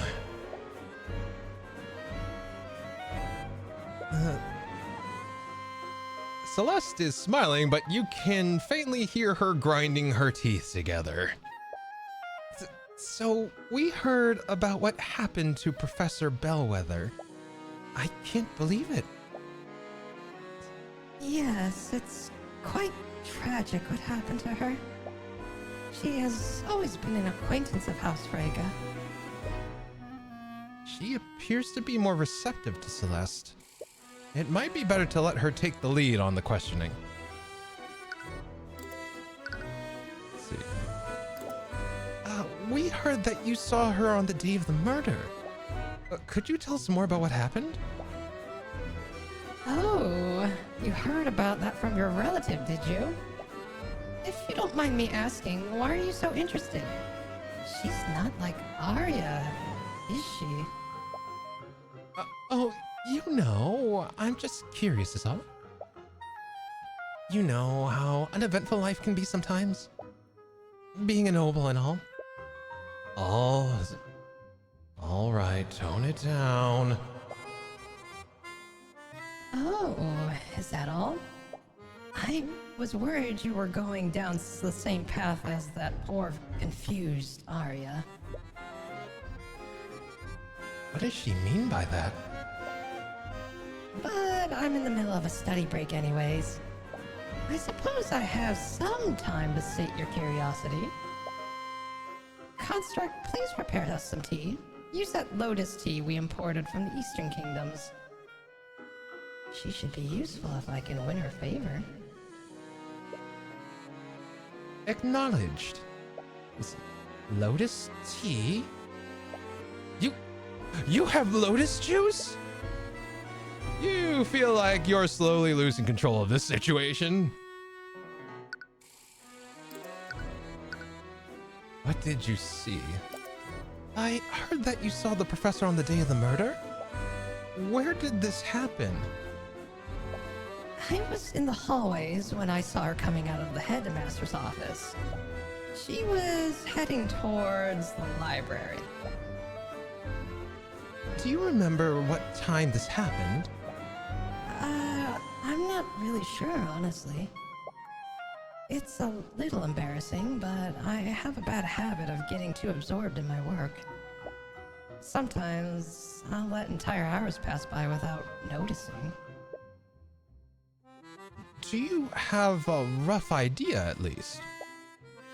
I think it was in the morning. She thinks it was in the morning? But anyways, did anything seem off about her? No, it was a short encounter. I merely greeted her and she responded in kind. Or at least, that's what should have happened. That thought just now. What does it mean? You slowly glance at Celeste and catch her attention. In small motions, you shake her head to indicate that Miriam is holding something back.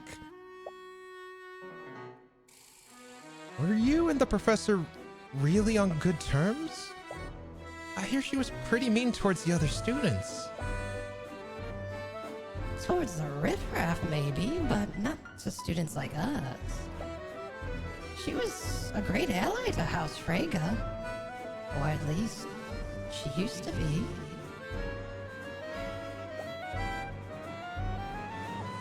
That's why we're planning on appointing her as the new headmaster.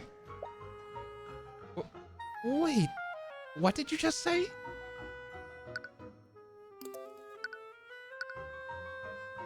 Replacing the headmaster. Did you just say that your family's going to appoint Bellwether as the new headmaster? Oh, I'm surprised you didn't know. House Frege hosts several seats on the Academy's board. We were making plans to have her replace that lout, Redmond. They were going to sack the headmaster? Did Headmaster Redmond know about this? Oh, of course not. This was part of a large-scale plan. Along with Redmond, we were also going to replace all of the staff members with arcane constructs. We had to keep everything under wraps, or else help would have left prematurely. And where would that leave us? But Jan supposedly overheard Bellwether talking about the constructs. Did Bellwether prematurely reveal the plan? Or was Jan lying about how he found out? But alas, with Bellwether gone, we'll have to delay our plans. Bellwether's plan. House Frege was planning to fire Headmaster Theodore Redmond and replace him with Catherine Bellwether. They were also planning to fire all the Academy staff and replace them with arcane constructs. This was supposed to be kept a secret, but according to Jan, Bellwether revealed this plan to the headmaster during a meeting, a quote, few weeks ago, end quote. Objection! Hey, Corey, thanks for the hydrate. All right, hold up. I still stand by my statement yesterday that I want indie games that replicate Phoenix Wright to replace objection with bullshit. Just like, instead of objection, it's just bullshit. I hope you're having a good day, Korak. Welcome in. How you doing, Korak? How you doing, friend? Let's see. There we go. Actually, I needed that hydrate. Thanks. I've been yapping for a bit. Actually, let me get one more hit of that water.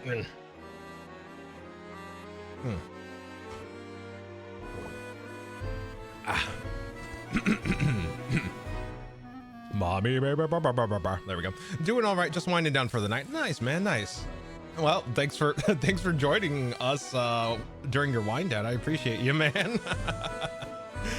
Let's see. Your Honor, that's objection. The defense is capping. Your Honor, that's bull. Always fun hanging out with y'all. Hell yeah, man. Hell yeah. It was nice. It's always nice seeing you around, Korg. Let's see. All right. Let's go. All right. Let's continue talking here. All right. Your grades. Let's see. I've heard that you're one of the Academy's top students. Your grades must be amazing. Of course. As the inheritor of House Frega, my grades are impeccable. It feels good to have my greatness recognized. That's strange. You don't see anything contradictory through the eye of this time. You make a gesture towards Celeste to continue pressing her. Oh, what kind of magic do you study here? You must be joking. I study magic from the School of Conjuration. Just like most members of my house. The School of Conjuration? That's the type of magic that specializes in spatial manipulation and teleportation, right? Yes, I consider myself quite the expert in that field. Why, the Crown Prince himself has asked for my assistance in a research study. It's nice to work with someone of my caliber. Again, you don't see any thoughts that contradict what she's saying. Does that mean she's not lying? If she's smart enough to get the Crown Prince's attention, why would she be cheating? So, we heard that Arya took your rapier as evidence for the case? Can you believe her? She still won't give it back to me. My father will have... Oh, let me make some adjustments here. Just a little bit. Test there. No, too high. How about here? No? There? There we go. My father was... I hate that little squeak. Squeak! My father will have my head if I can't get it back soon. How did it even become part of the investigation anyways? I don't know! Arya won't tell me anything. I swear, if that necromancer was the one who stole it, I'll execute him myself. So, someone did steal it from you? Yes, right from out of my room. When did this happen? About a few weeks ago. I noticed when I came back from one of my classes, someone removed the rapier from its display case in my room. How did they get into... Oh, sorry, that's me. How did they get into your room in the first place? Do you know someone...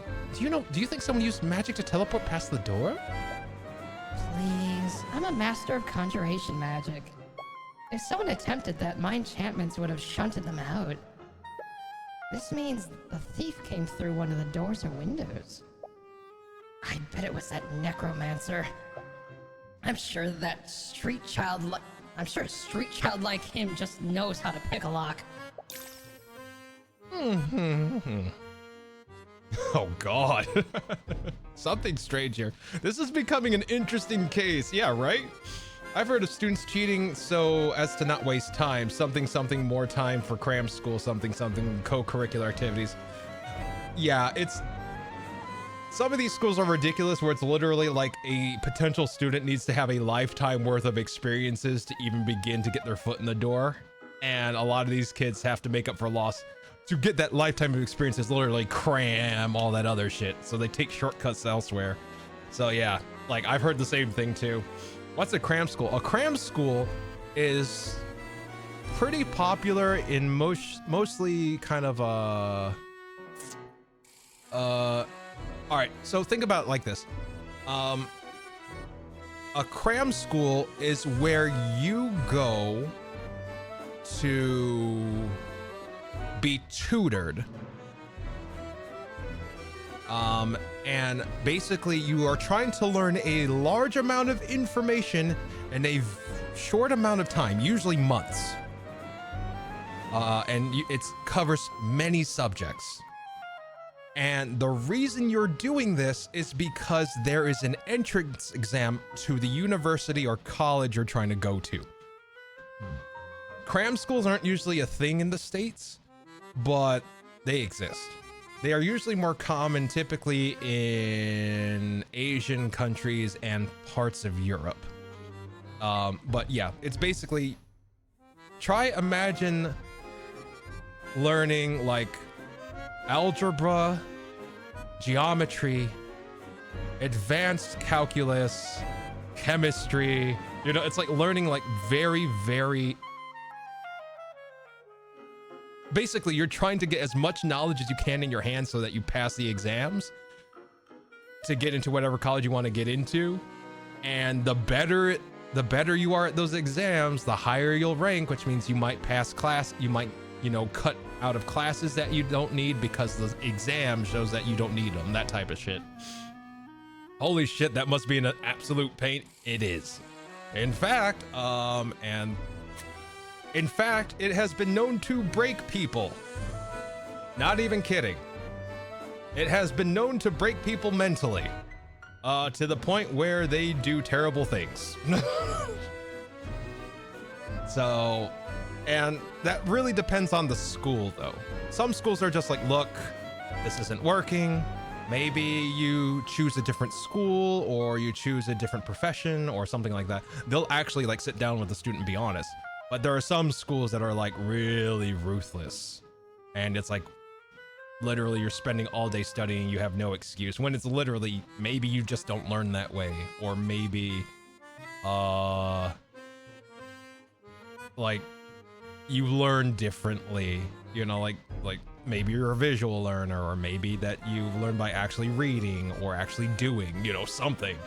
So like they don't take that into consideration. It's basically they open up a fire hose of knowledge on you, and if you drown trying to swallow all that water that's coming out of that hose, you drown, basically. Like it's really rough. Oh, I definitely cracked in unit. Yeah, there you go. See, there's a reason I dropped out, you know, among other things. Yeah, like it's basically like I know someone, like hell, he was my roommate for a while in college, but he got denied out of his school and he attended my school because it's like I get the same exact education without all the bullshit. And he literally traveled to the United States to get educated in his field because the school he was going to in his home country was being kind of like the nobility here. It's like, oh, you're not good enough. Your tests are subpar, stuff like that. When it's basically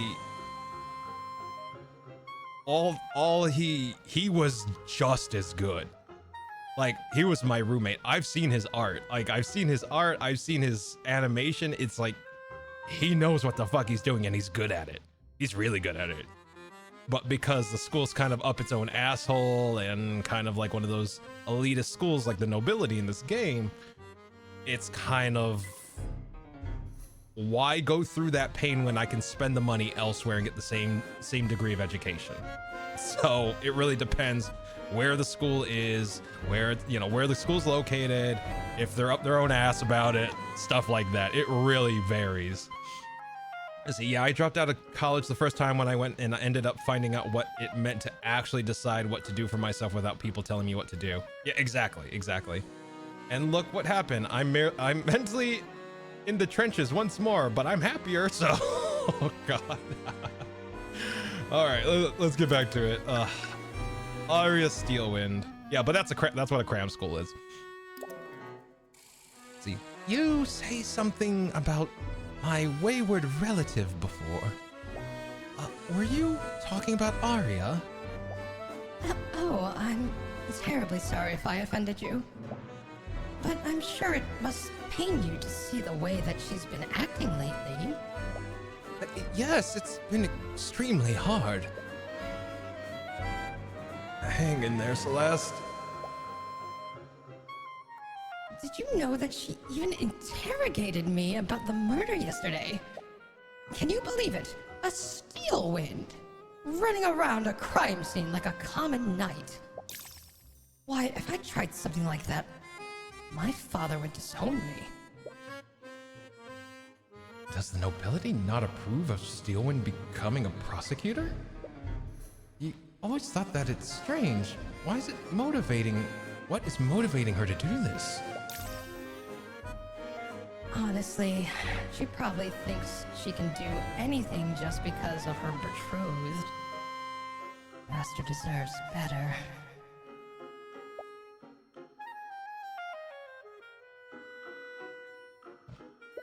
Celeste's eyes perk up upon hearing this. You'd be lying if you weren't also curious about who this Aster is. But you shoot her a stern look that tells her to stay focused. You can't risk blowing your cover for some gossip. Arcane construct. Let's see. You have an arcane construct in your room? I thought they only had them in the library in the locker room. This construct was a gift from the House von Sanctus. I have to say, they're quite convenient to have around. They look really cool. Maybe I should get one. You should. A construct would be far more useful than this attendant of yours. Unfortunately, there are still some issues with their intelligence. Their intelligence? There are issues where you give them complex commands. It might be easier to show you. Miriam turns to the construct and begins gesturing towards it. Construct, please retrieve my textbooks and bring them here. Then cast Steelwind's Strike at this location. After that, retrieve some plates and set them out at this table. See. Yeah, is one of these? One of these? Maybe this one. You know what? We'll go with this one. This one? No. Acknowledged. Oh, what? The construct stands up and retrieves Miriam's textbooks from one of the shelves in the room. It brings them to the table you're sitting at, just like she ordered. But then it suddenly stops moving. Wait, what happened? The construct obviously can't cast Steelwind's Strike, so my second command was impossible to carry out. But did you notice something else? It ignored your third command too. Correct. My third command was possible to carry out. So why did it ignore that command? Constructs execute a series of commands in the order they are given. But let's say one of those tasks is impossible to complete.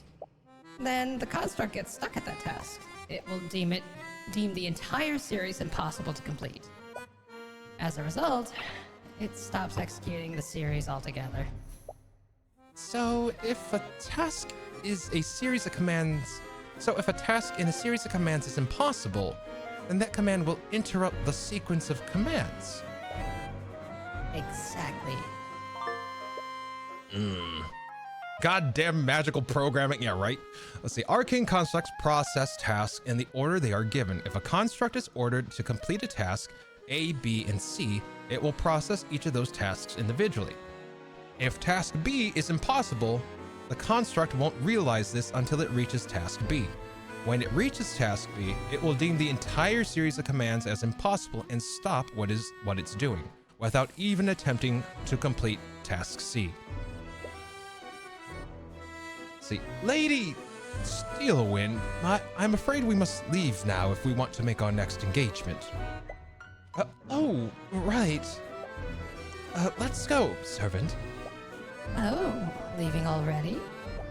It was a pleasure talking to you. Yeah, sure. I hope to see you around. You make your way back to the foyer with Celeste.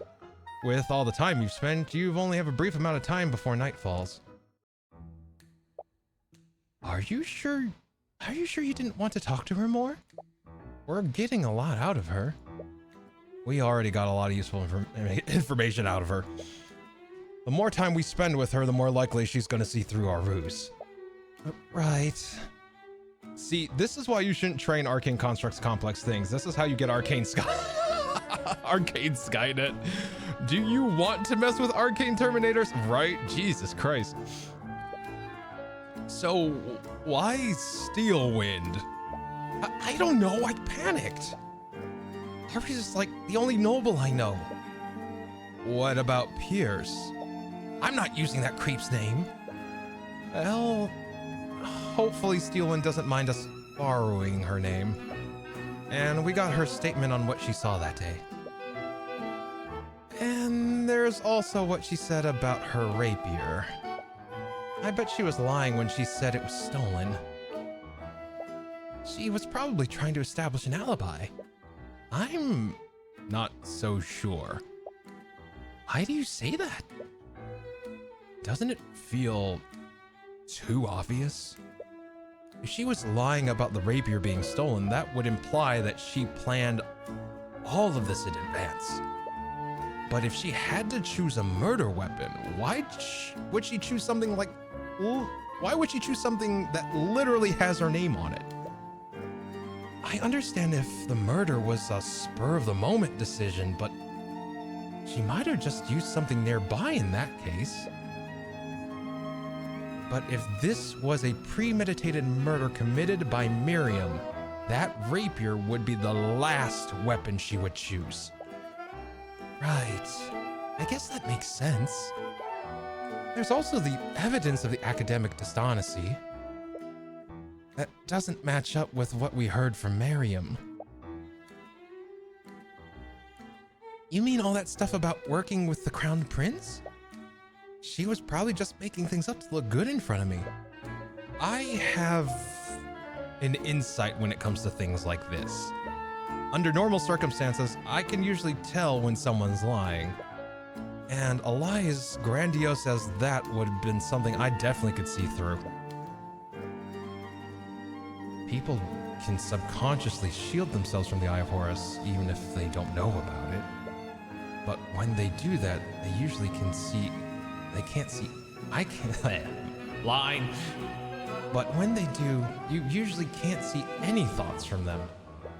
You also saw that she was lying about her encounter with Bellwether. You would have seen dissonant thoughts if she was lying about her grades. Well, I guess I'll trust your insight. But what does this mean? I don't know. Even with everything we found, I'm still not sure who the real culprit is. At the very least, I think we should still try to pull Miriam onto the stand. If she testifies in court, I might be able to find something I can use. But that's a big maybe. If you don't play your cards right, you might spook the Fregas enough for them to pay off the judge. Either way, it's getting late. We'll probably have to turn in soon. Yeah. You just hope you did enough to acquit Wallace. Hey, thank you for the care package, Ghosty. Appreciate you. All right, hold up. Posture check. We're good. Stretch. There we go. Hydrate. All right.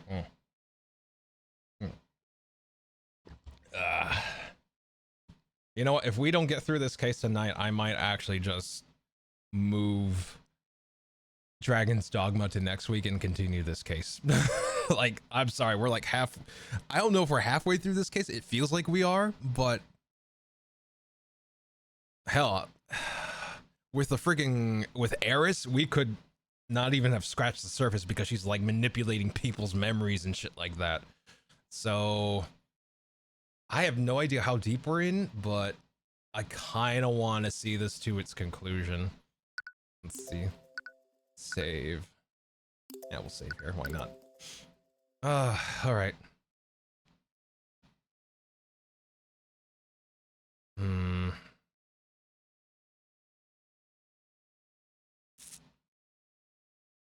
What time is it? You know, we can go a little longer. Let's see here. We can go a little longer. Yeah, we can go a little longer. I guess we'll see. Let's see. My big bros whose questionable identity jacket is my questionable identity. What the hell is that? No, excuse me.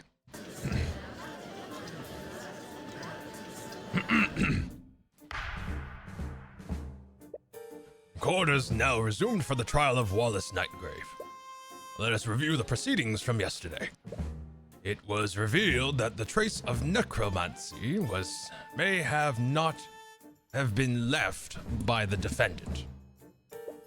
It may have been left by a witness who used necromancy to attempt to heal the victim. However, the victim was seen by witnesses well after her time of death. This could only be explained by the defendant using necromancy to animate the victim's body. This leaves the question, where did the murder take place? Does the prosecution have an answer for this? Based on the testimonies of several witnesses, it's very likely that the murder took place in the library. Interesting. What led you to this conclusion, Miss Steelwind? First, I'd like to remind the court where the victim was sighted before the body was found. It began when the victim had a meeting with the headmaster near the center of the building. Our meeting was scheduled for 12 p.m. Oh, wait, this is Theodore, right? Our meeting was scheduled for 12 p.m. According to my schedule for that day, our meeting lasted for an hour. This brings us to the statement of the next witness, a student at the academy. This student saw the victim walking in the hallways. Ooh. There we go. I saw her come out of the headmaster's office. Wait. There we go. I saw her come out of the headmaster's office. She was heading towards the library. Yeah. I really want a roadcaster because I can make those switches much faster with a roadcaster. Shit. Lasty hiccups a little bit. Which means that our first witness saw Bellwether leave the headmaster's office. Presumably, this would have happened after her meeting there. That would time this account to around 1 p.m. The other event in the discovery of the body, which was when Valentina Iannis, oh my god. Iannis. I keep messing that up. The other event in this line. I'm getting tired, I can tell. The other event in the discovery of the body, which was when Valentina Iannis contacted security. Oh. I suddenly spotted the professor lying in a pool of blood in the classroom. Valentina used a communication device to call for help while I tried to save her. As we already established, this event occurred around 3:04 p.m. But the significance of this time is in what occurred before the body was discovered. The second witness, a member of the cleaning staff, spotted the victim in the West Wing hallway. Bellwether knocked over a vase, and there were shards and dirt everywhere. It was probably 20-30 minutes before the twins found the body. This means that this encounter must have happened no later than 2:30 p.m. And this implies that the victim was near the library between 1 p.m. and 2:30 p.m. According to the defendant's statements, he was in the library during this time period. Furthermore, the time of death was at 2:07 p.m. This means that Mr. Hughes saw the victim's animated body. Steelwind's deduction. The prosecutor's theories lays out the following timeline for Catherine Bellwether's movements on the day of the murder. 12 p.m. to 1 p.m. Theodore Redmond has a meeting with Bellwether. 1 p.m. Miriam Frege saw Bellwether walking the hallways. 1 p.m. to 2 p.m. Bellwether spent time in the library. 2 to 2:30 p.m. Wallace Nightgreen murdered Bellwether. 2:30 John Hughes witnessed Bellwether walking towards Lecture Hall 2B. And Iana's sisters discovered Bellwether's body. Okay. See, I had peanut butter crackers. Nice. Lastiel, I added you to my suggested channels. Hey! Thanks, I appreciate it, Endless. Thank you. Let's see. I see. Your deduction certainly tracks, Miss Steelwind. What do you have to say in your defense, Mr. Cuthbert? The prosecution's argument is definitely well thought out, Your Honor. However, it is entirely predicated on the testimonies of all the witnesses involved. Steelwind's deduction has to have a hole somewhere. Oh. And since your conversation yesterday, you've had a feeling that Miriam is hiding something. If you want to get to the truth, you'll need to drag that out of her through a cross-examination. See, I gotta go to bed now. Endless leaves now. Okay, rest well, Endless. Thank you for stopping by, and I hope you get some well-deserved rest. Have a good night. Let's see. Your Honor, to test the validity of these claims, the defense would like both of these witnesses to testify. The defense calls Miriam Frege to the stand. Frege? At the mention of her name, the judge's face turns a bit pale. I had a feeling it would come to this. Do you have any objections, Miss Stewart? I do not, Your Honor. Very well. Bailiff, please escort Lady Frege to the stand.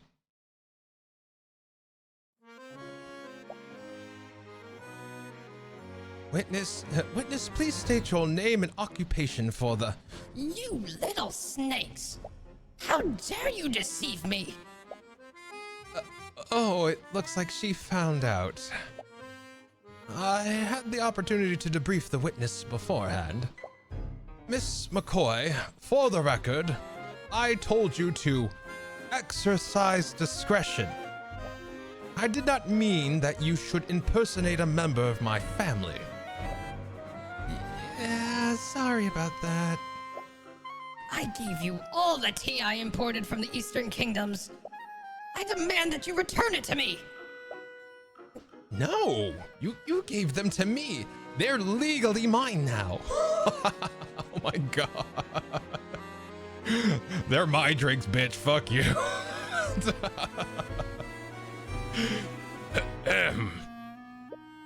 I'm not sure what business with the witness is, Miss McCoy, but I ask that you please handle your personal disputes outside of the courtroom.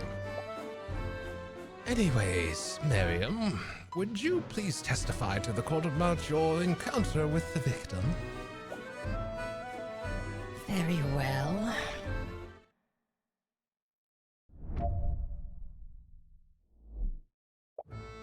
I was working on a research project in my dorm room when I decided to take a break.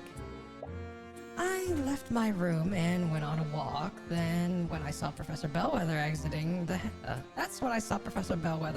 headmaster's office. She was walking in my direction, so I greeted her, and she responded in kind. After that, she headed towards the library. A short time after that, I went back to my room and continued my work.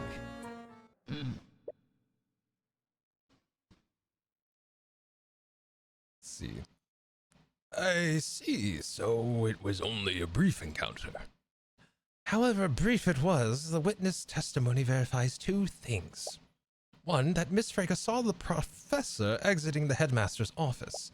The other is that she witnessed the victim head towards the library.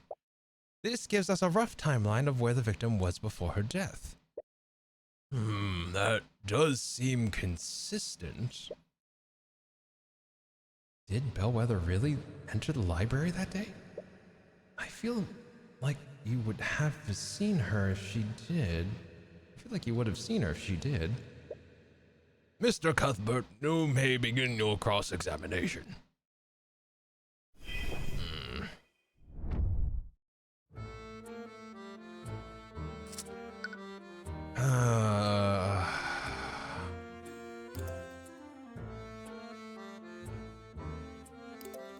She was walking in my direction, so I greeted her and responded to her in kind. I left my room and went on a walk. And you're sure that you saw her exit the headmaster's office? Yes, I remember it clearly. I was surprised that she was still meeting with the headmaster at all. She must be talking about how they were plotting to replace them. Did you interact with the professor at all, Miriam?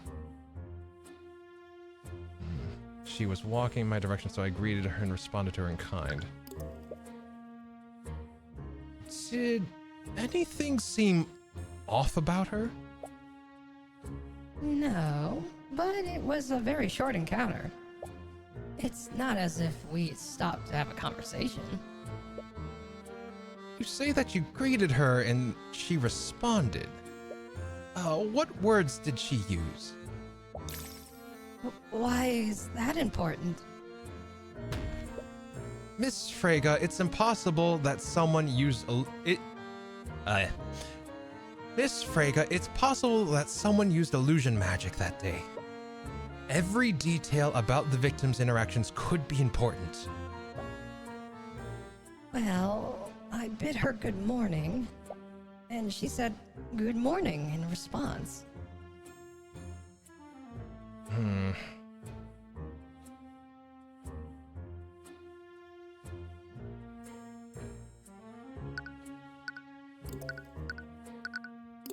Where's that timeline?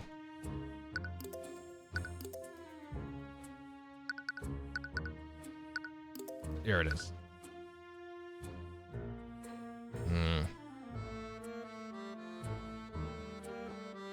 Miriam Frege.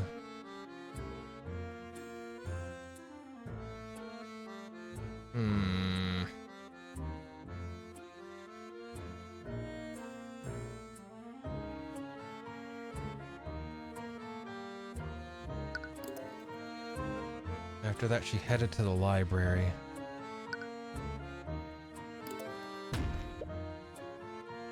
Did you see her enter the library? I didn't, but there's not much else in that direction. From the testimonies of Jan Hughes, we know that she later came from the library. Even if she didn't enter the library, she was still in the area for more than an hour.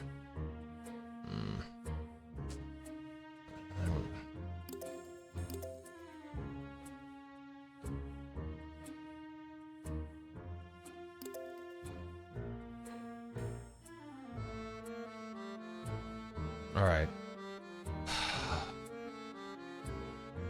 You saw Professor Bellwether exiting the headmaster's office. That was around 1 o'clock, right?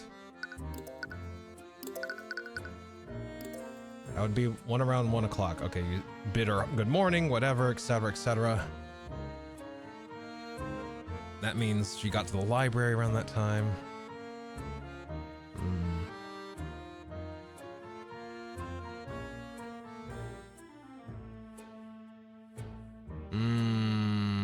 This one's actually a little rougher. I'm trying to figure shit out here.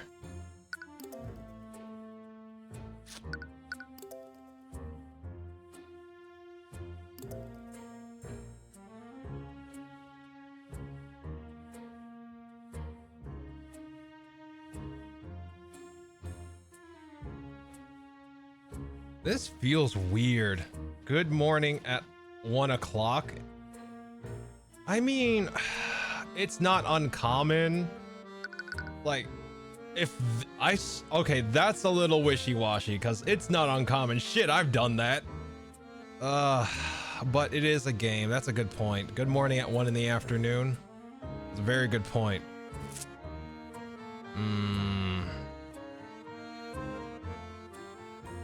You know what? Let's save. I think you're on to something. Objection!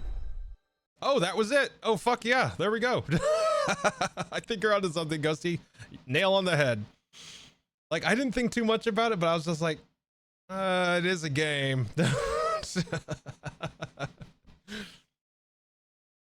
Let's see.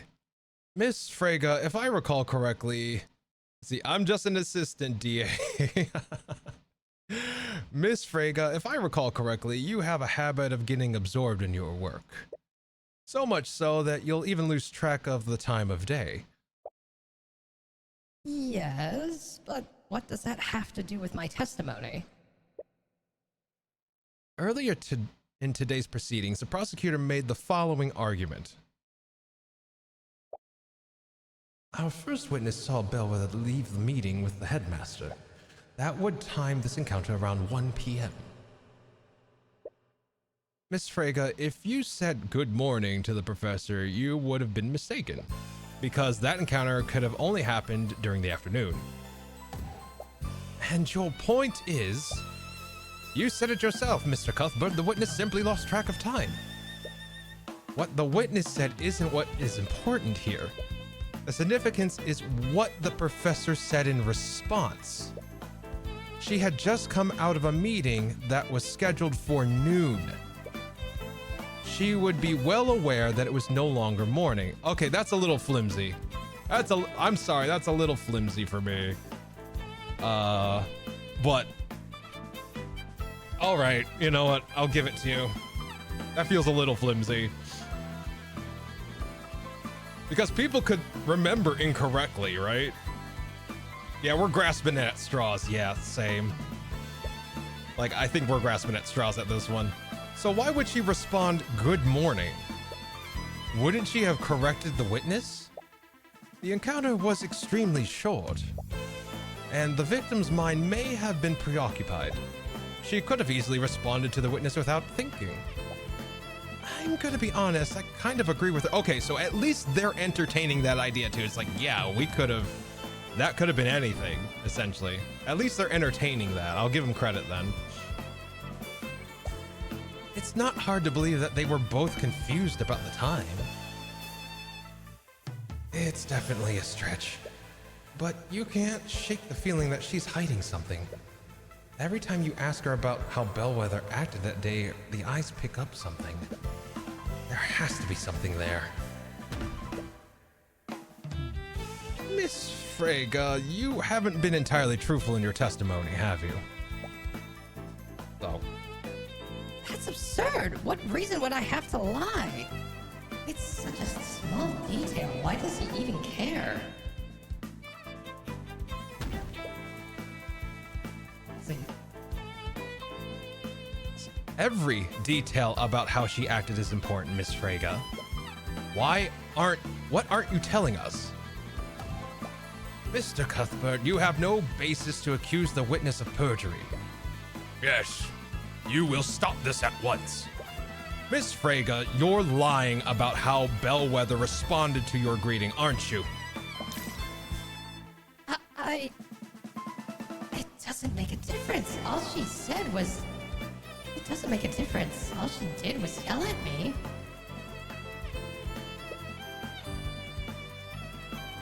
All she did was yell. Let's see. I want to make sure This is right. Is it about? No, it's about there. All she did was yell at me. There we go. Yeah. All right. Let's see. Yeah, we're straight up badgering the witness right now. Yeah, right. Miss Frege, is it possible that Bellwether's response was less than friendly?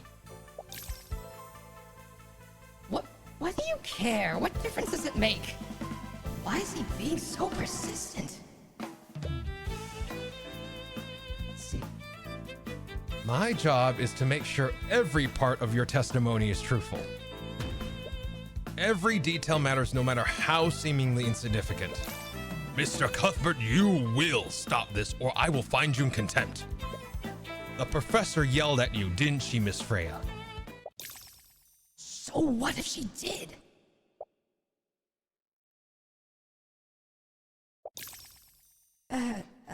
I mean... I'm sorry, but there's no going back on what you just said. So, you do admit that she yelled at you? You impertinent little... Yes, I admit it. The professor didn't greet me back that day. Oh, good morning, Professor. Be quiet. Be quiet. Whatever. She yelled. Oh, there it is. She yelled at me to be quiet. But until then, we had always been nothing but courteous with each other. I don't know what got into her that day, but something put her in a foul mood. But that's it. Everything else I said was the truth. They'll believe me, right? I did see her come out of the headmaster's office and walk towards the library. That part is true.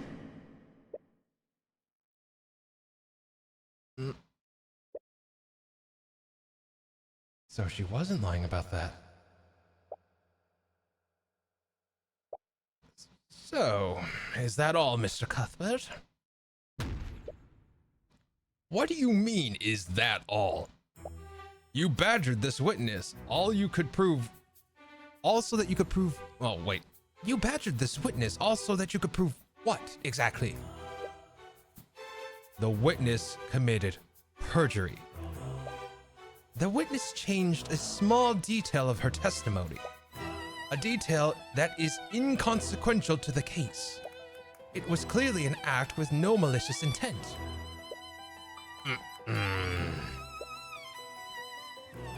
After seeing her thoughts, it's hard to disagree with that. You were so sure the eye could lead you somewhere.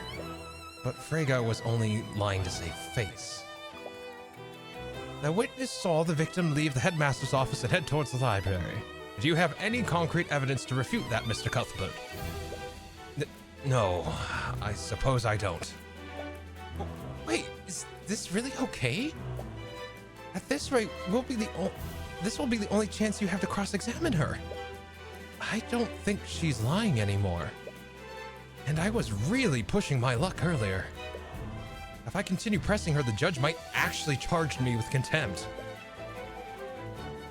But if Miriam isn't the one that's lying, then... The defense has no further questions for the witness, Miss Steelwind. The prosecutor stays silent for a while. She almost looks disappointed. Very well.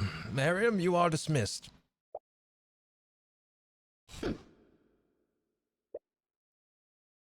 Miriam still looks like she's fuming, but she leaves the room without protest. The judge breathes a sigh of relief as the young noble is escorted out of the room. Oh, with that out of the way, what else do you have, Mr. Cuthbert? See, girl, please. Hey, Haya. Honest to God, I still think that Bellwether faked her death. Maybe. Quite possibly. She is an illusion person as well.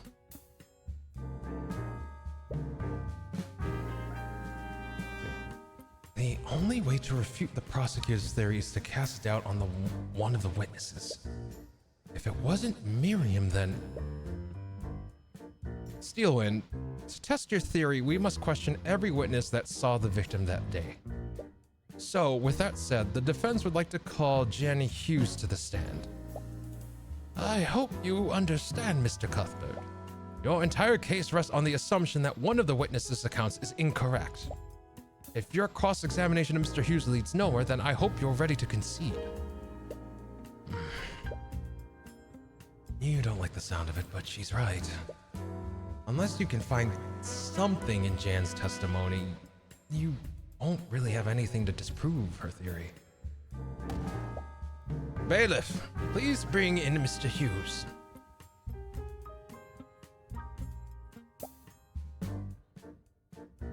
Witness, please state your name and occupation for the courtroom. Witness, name and occupation.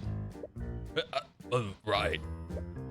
My name's Jan Hughes. I'm on the cleaning staff of the academy. Mr. Hughes, please testify to the court about your encounter with the professor that day. Sure. That was a nice by the way. Thanks. I saw the professor when I was cleaning the West Wing hallways. It was about 20-30 minutes before the body was discovered. She walked by me, but she looked pretty out of it. I heard she was undead when this happened. Pretty creepy if you ask me. After that, she went into the empty classroom. Well, that was straightforward. Come on, Jan, what are we supposed to do with that? I don't know. You guys are the lawyers. I'm just telling you what I saw. Mr. Cuthbert, you may begin your cross-examination.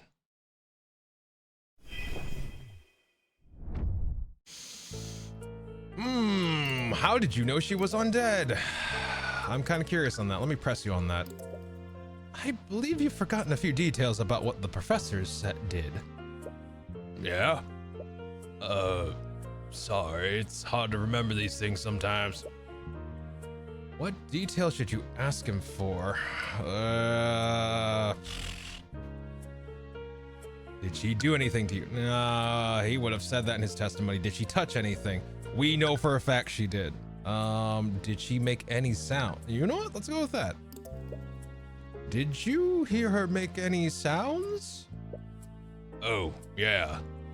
After she knocked over the vase, she yelled to me, "Be quiet." But I didn't even say anything. Boy, this is sounding like a construct. This detail could be extremely important.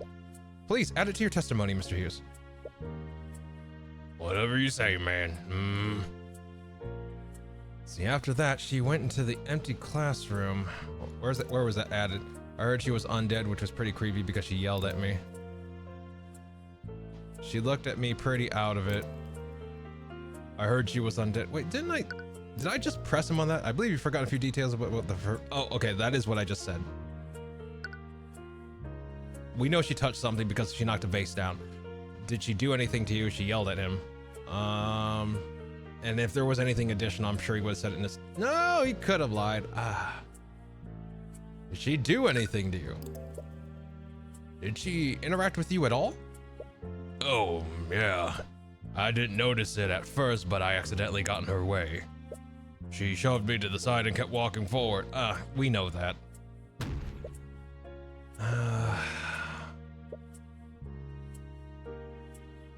After that, she went to the empty classroom. No. Okay, so I literally can change the next testimony thing by doing that. Okay. I think the sound has more significance because the first two we already know. This one we. Okay. If she was undead, she wouldn't have said anything unless she was ordered to. Let's see. After that, she went into the empty classroom. Because if she was already dead and shuffled her way into the classroom, when the spell expired, she would have just fallen dead, right? And the blood would have continued, right? Like, at the end of the duration of the spell, she would have just fallen dead in the classroom. That's if that was using a spell and she wasn't just a straight up zombie. Let's see.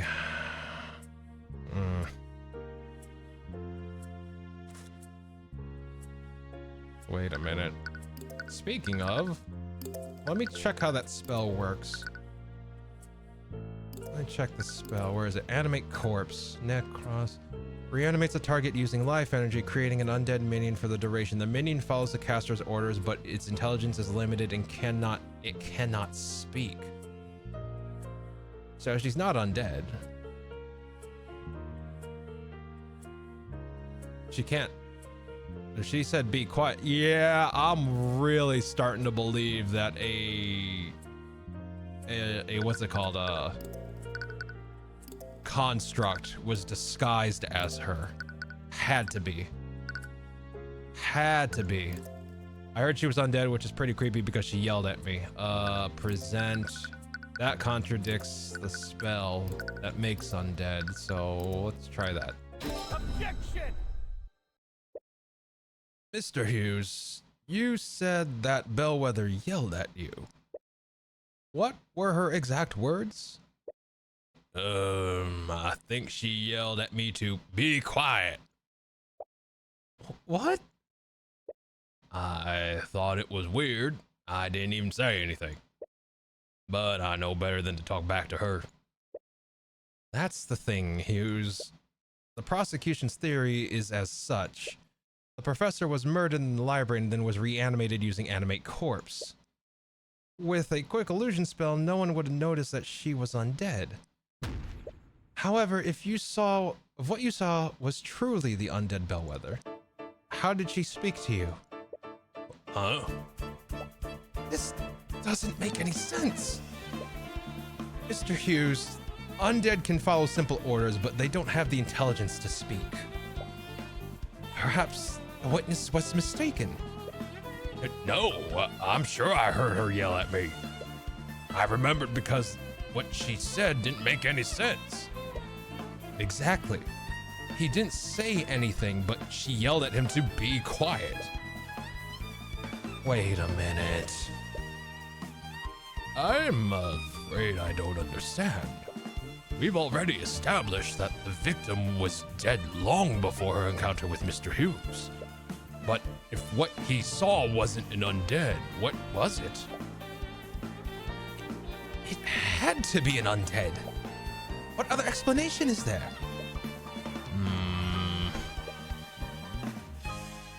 It couldn't have been a major illusion. Otherwise, it wouldn't have been able to shove Jan out of the way or knock over the vase. Whatever it was, someone probably used illusionary disguise to make it look like Bellwether. Does that mean it was a person? No. If it was a person, how did Bellwether's body end up in the lecture hall? Bellwether wouldn't have been able to turn herself invisible if she was dead. And whatever Jan saw, it needs to be something that could have transported Bellwether's body unseen. It would have also needed to have a mask and the ability to speak. What created Bellwether's voice? Or at the very least, it needs to be something that can recreate Bellwether's voice. What could have done that? I mean, we've been saying literally all fucking case. Just saying. God damn it. Let's see. I'm pretty sure, is it Arcane Construct or Construct in the locker room? Probably Arcane Construct. Because they have, this one says it has the voice of Catherine Bellwether and all that, so that's probably the one. That's it. Huh? Do you have an answer for us, Mr. Cuthbert? What did the witness actually see? Your Honor, the witness didn't actually hear the dead victim speaking. What he actually heard was her voice being recreated using magic. Are you trying to say her voice was recreated using a spell? Not a spell, Steelwind. It was artificery. And whomever the murderer is, they had the perfect piece of artificery available to them. One programmed with Catherine Bellwether's voice. You can't possibly mean... That's right, Steelwind. What Mr. Hughes saw was an arcane construct. An arcane construct? Think of it as a magically animated suit of armor, you are. Hey, wow, that's a tongue twister. Think of it as a magically animated suit of armor, Your Honor. But we ruled out such a possibility, hadn't we? Construct or not, no one could disguise themselves and carry a body to the classroom. A person wouldn't have been able to. But arcane constructs are a different thing entirely. Those suits of armor are extremely large, but more importantly, they're hollow. I see. That means that theoretically someone could have placed the victim's body inside it. The arcane construct wouldn't just transport the body. With an illusionary disguise, it would also confuse and mislead anyone who saw it. Objection! I commend your deduction, Mr. Cuthbert. I would have never considered that a possibility. It's certainly plausible, but what does this prove exactly? It proves that the body wasn't animated using necromancy. My client isn't the murderer. The defendant is still capable of performing all the acts that you described. His compendium contains illusionary disguises, after all. There were several students in the library that day. Any of them could have committed the murder. One might come to that conclusion if they didn't have one crucial piece of evidence. I'd like to present a new piece of evidence to the court. From under her table, you see Miss Steelwind pull out the bloody rapier. Blood, is that? Yes, Your Honor. This is the murder weapon.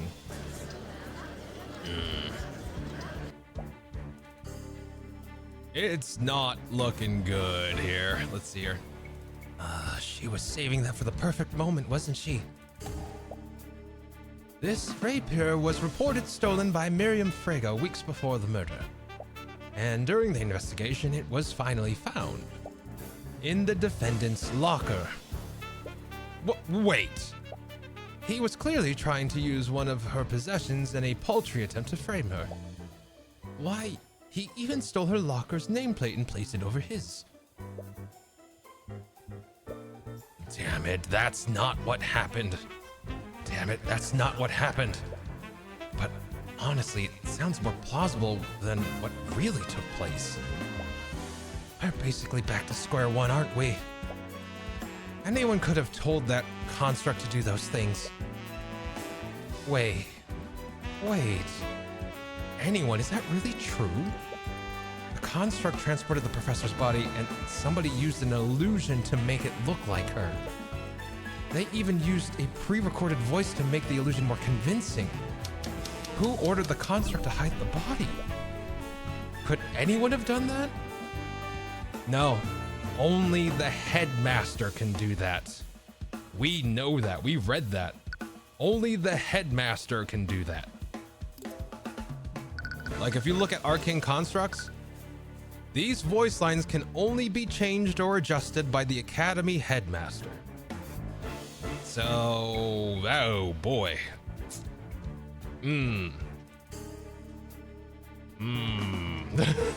Things getting spicy.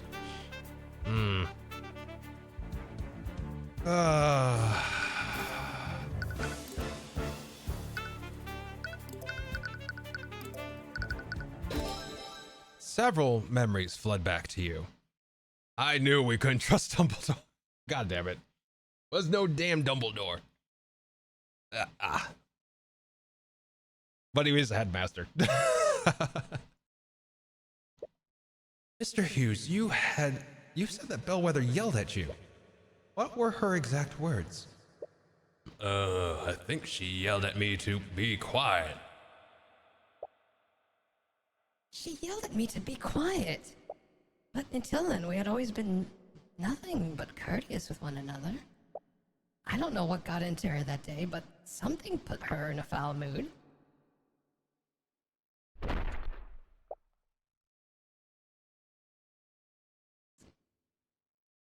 Be quiet! Sorry. Be quiet! Eris begins giggling. She seems amused by what's happening.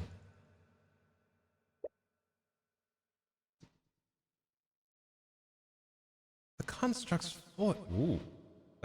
voice is just a series of pre-recorded messages. I'm sure if you noticed, but it uses the voice of Professor Bellwether.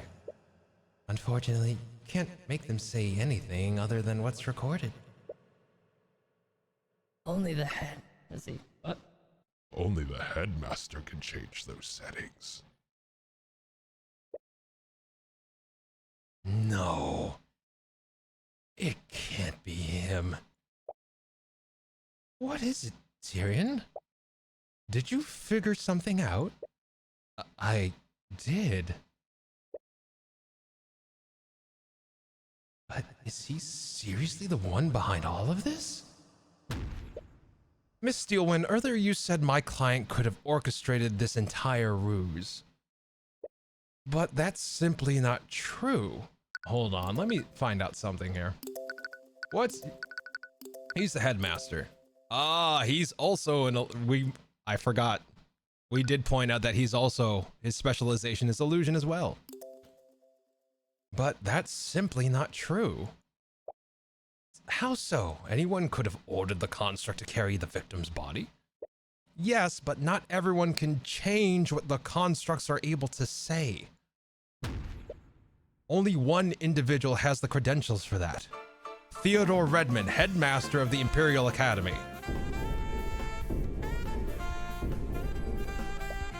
Wait, you're not serious, are you? You think the headmaster did all this? I don't want to believe it, but he's the only person who could have done it. That's completely ridiculous.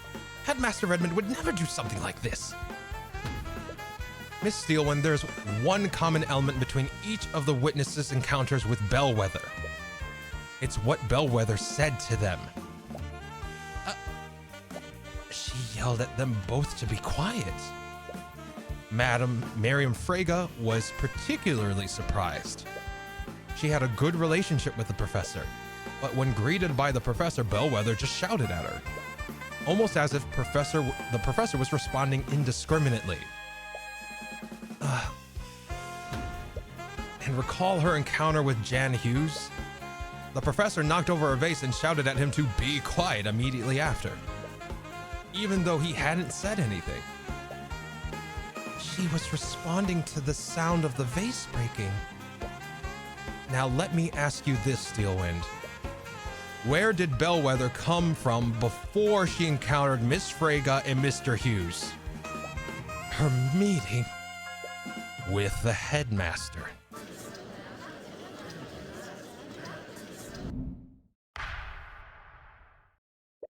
It appears that the defense truly means to indict Theodore Redmond. If so, we have no choice but to take a brief recess until he can be brought here. There's no need.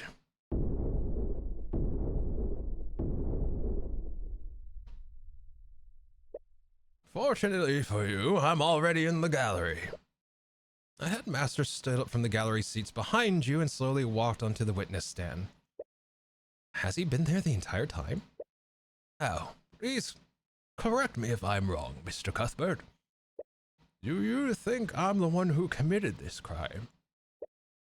I'm sorry, Redmond, but no matter how I look at it, everything I've found points to you.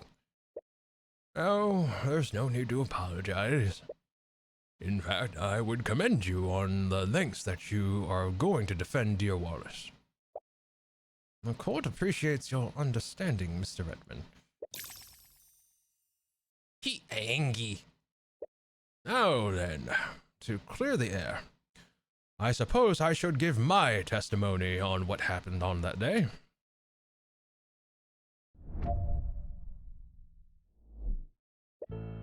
That day, I had a meeting scheduled with the professor at noon.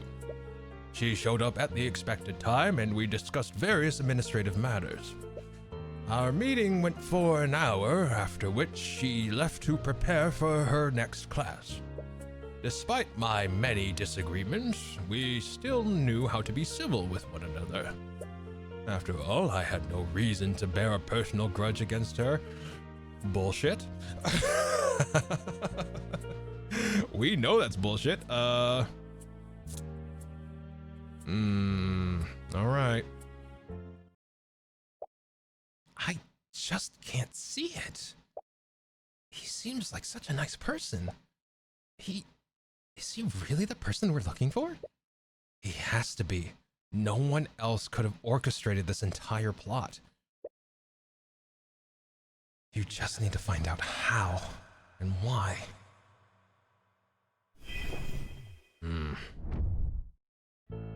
Let me see here.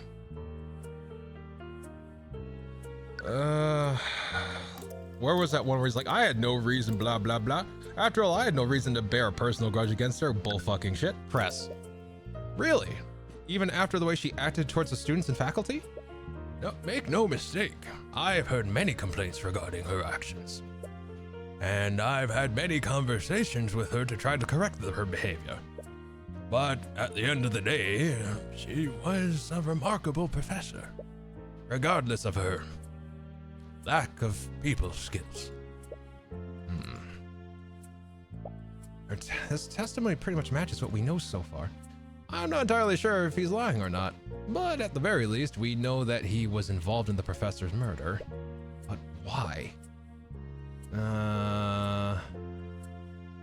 Well, I know for a fact Bellwether's plan to like essentially take over his position and replace the staff with friggin' arcane constructs, so we know that. Where's her? There's like something with her plan in it, right? 4 pillars, Academy lockdown system map, Bellwether's, that's the autopsy. Where's Bellwether's plan? There it is. House Frake was planning to fire Headmaster Theodore. There it is. Objection! There we go. Redmond, did you really hold no animosity towards Professor Bellwether? Of course not. I did have strong opinions about her methods of teaching, but I always remained professional. We both did. Frankly, I find that hard to believe. In fact, I think you might have a very good reason to murder the professor, considering that she was going to take your job. What? So, you knew about that. I'm sorry, but I don't follow. Just how was the professor going to take the headmaster's job? According to Miriam Frege, Catherine Bellwether was currying favor with the noble families. In fact, there was a plan to oust Mr. Redmond and appoint Bellwether as the new headmaster of the academy. What? But in any case, I doubt that the headmaster had any idea of this until now. I'd like to remind the court of the witness's reaction just now. He said, "So you knew about that?" His reaction was one of surprise. But he wasn't surprised by this information. He was surprised that I knew this information. That's... Please, dear Arya. I may be a frail old man, but I'm perfectly capable of defending myself. If you have an explanation, Mr. Redmond, then by all means, I'd love to hear it. Gladly.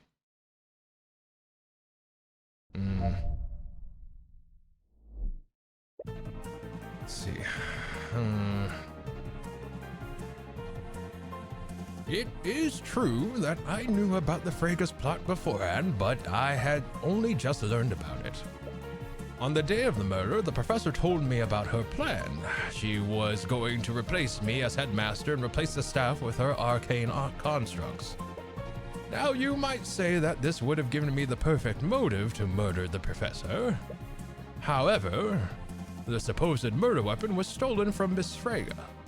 This happened weeks before the murder and my discovery of my professor's treachery.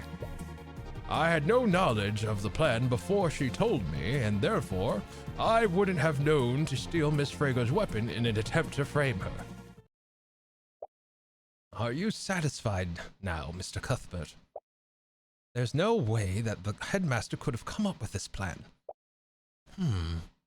If he really did do this, that means he stole the rapier too, right? Most likely. His alibi makes sense. He couldn't have planned this whole thing unless he knew about Bellwether's plans. That would mean he knew about this weeks ago. But how did he even find out? The best way to tell a convincing lie is to leave a lot of truths and only change one detail. Maybe Bellwether did tell him, but she actually told him weeks ago. The question is, how do you prove that? Mr. Cuthbert, you may begin your cross-examination. Hey, Sangrio, welcome back, welcome back. Holy cow, 6-hour stream, right? This case is kind of long, so... But I hope you're doing well, Sangrio. Welcome in. Let's see. Oh, all right. Which one can I prove in... Let's see. It's not this one. What evidence do I have? That's what I should be looking at. What evidence do I have?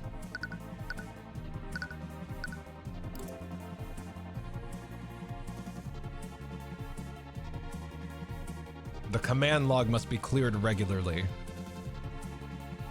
Okay, so we can also check the command log, but also he probably has the privileges to actually clear the log, so that might be a bust. Foul classroom smell. We haven't used this yet. The headmaster performed an alchemy experiment incorrectly in lecture hall 2B. The resulting chemical reaction produced a rancid yet harmless vapor that lingers. This might have something to do with what's going on.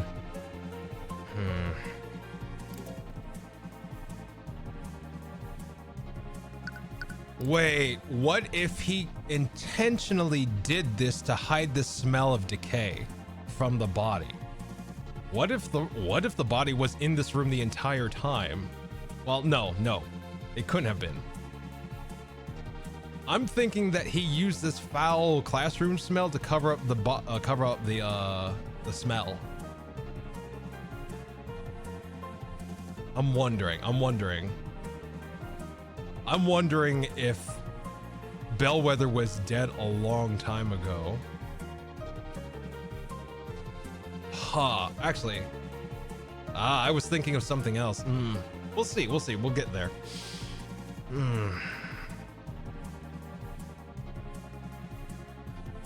All right. I know what a reputation's like. I know what the autopsy's like. Jan's statement. Be quiet. Evidence in the locker. Steal and seduction. Lockdown system. Also, the lockdown system. Wait, that was the other thing that's missing from the testimonies. When the lockdown system kicked in. That is a major thing that is missing from the testimonies. A lot of them don't even mention the lockdown. It's so that there are no witnesses in the constant drop. Yeah, exactly. He used the smell to clear a classroom, not to hide the body. Yeah, exactly. I think you're right. That could also be very possible. But this was, the smell happened, what? He said weeks ago. This happened weeks ago, which means he must have known somehow, right? Like, Bellwether was alive back then still, unless she wasn't. We don't know yet. Was the lockdown not carried out? No, like, a lot of the testimonies don't even mention the lockdown. It was an hour-long lockdown. So, we'll see. Lockdown system. Let's see.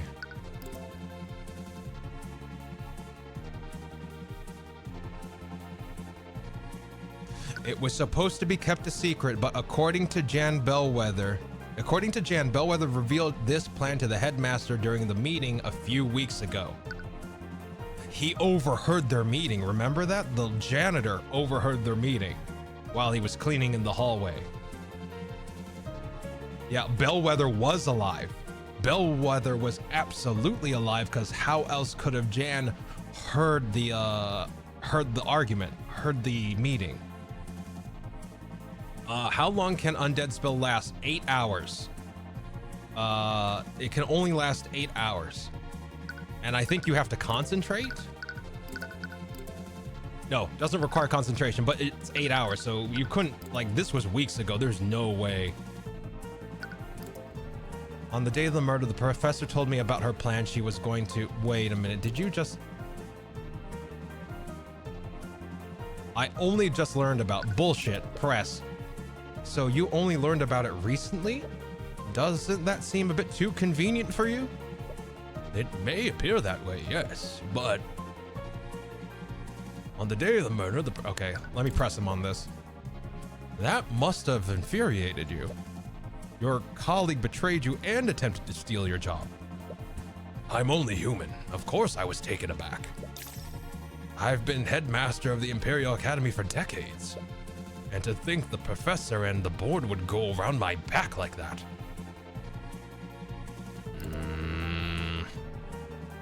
No, I have evidence that immediately contradicts that.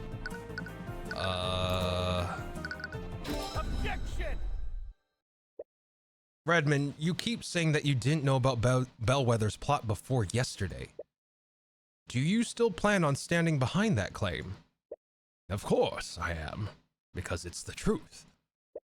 I'm sorry, Redmond, but you should really close your doors during your meetings. What? Did someone see?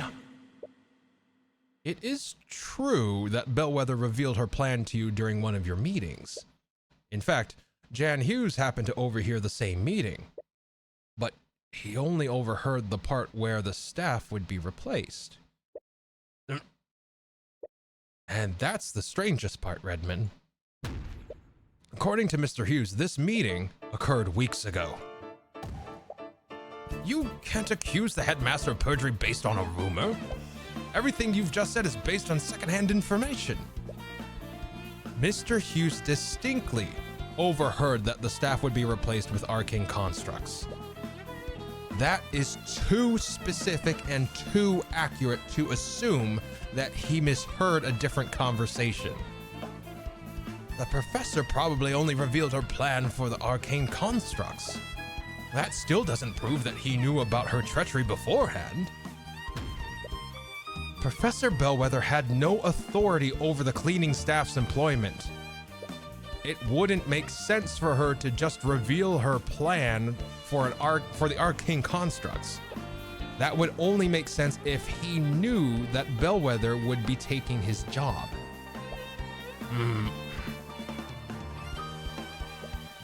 So, tell me one thing, Redmond. Why did you find the need to lie about this? Is it because you saw the need to protect yourself from my accusations? Redmond, I asked you a question. Did you murder Catherine Bellwether? What a fine mess this is. I'm not done. Not yet. Headmaster! So, you truly plan on pushing this, are you? Well, your thesis sounded promising, Mr. Cuthbert. But I believe your arguments could use a little work. All right, you bitch. Let's do this. You think I killed Catherine Bellwether? Me? I am an elderly man in his late 80s. I was alone and had nothing to overpower Bellwether with. I can barely walk, much less wield a rapier. You could command a fucking arcane construct, you asshole.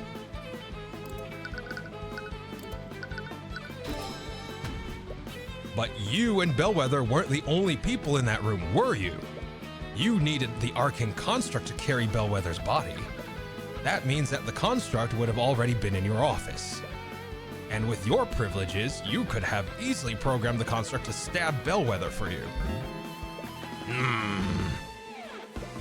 Even so, think about what would have transpired afterward. Recall Miss Steelwind's timeline of Bellwether's witnesses. With your theory, the construct would have spent more than an hour in the library.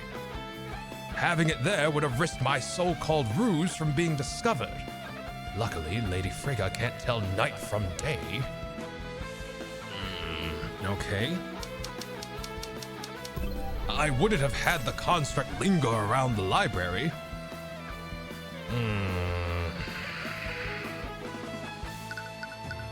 Use this against claims that contradict a piece of evidence. Use this that contradicts.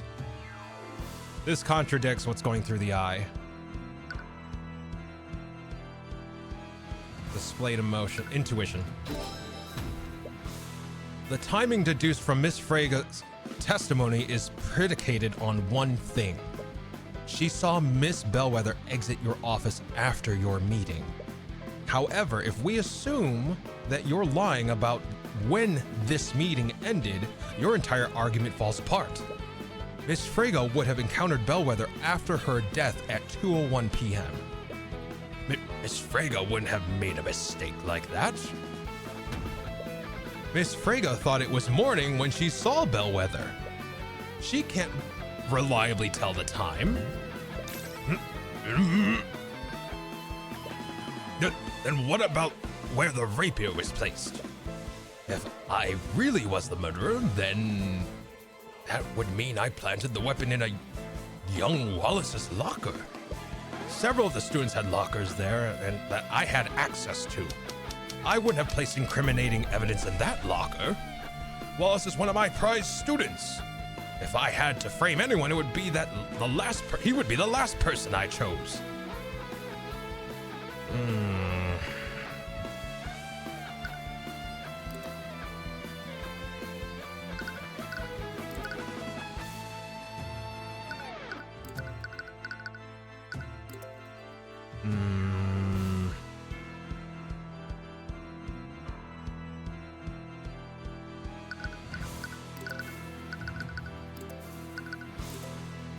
There's a stain of blood inside the locker with Miriam Frigolis's ID number. This locker actually belongs to Walt. He put it in the wrong locker.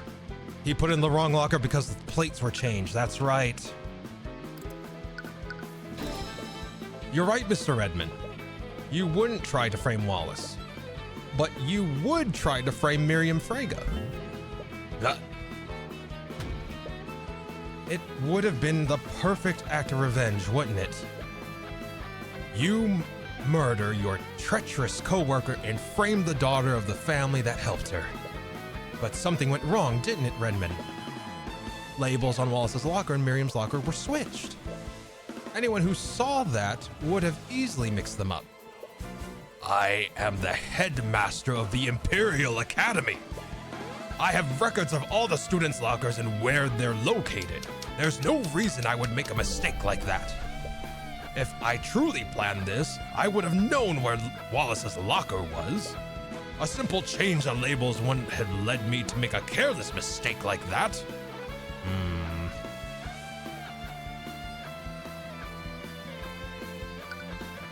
Right, but you ordered a... Wait, no, you ordered a construct though, and the construct just followed your instructions. That's why. Labels were switched. It definitely put it in Wallace's locker because it had Wallace's number. The construct followed your orders. That's what's going on here. You stupid son of a bitch. Every command is given to a construct is stored in its command log. There it is.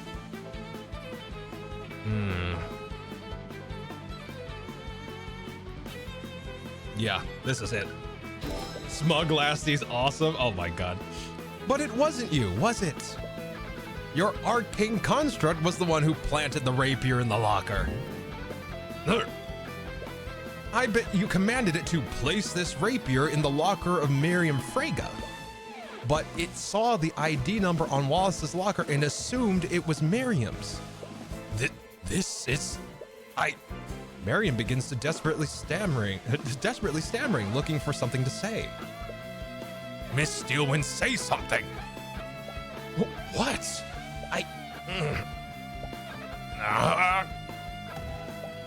Mr. Cuthbert, your theory may be plausible, but there's no evidence to support it.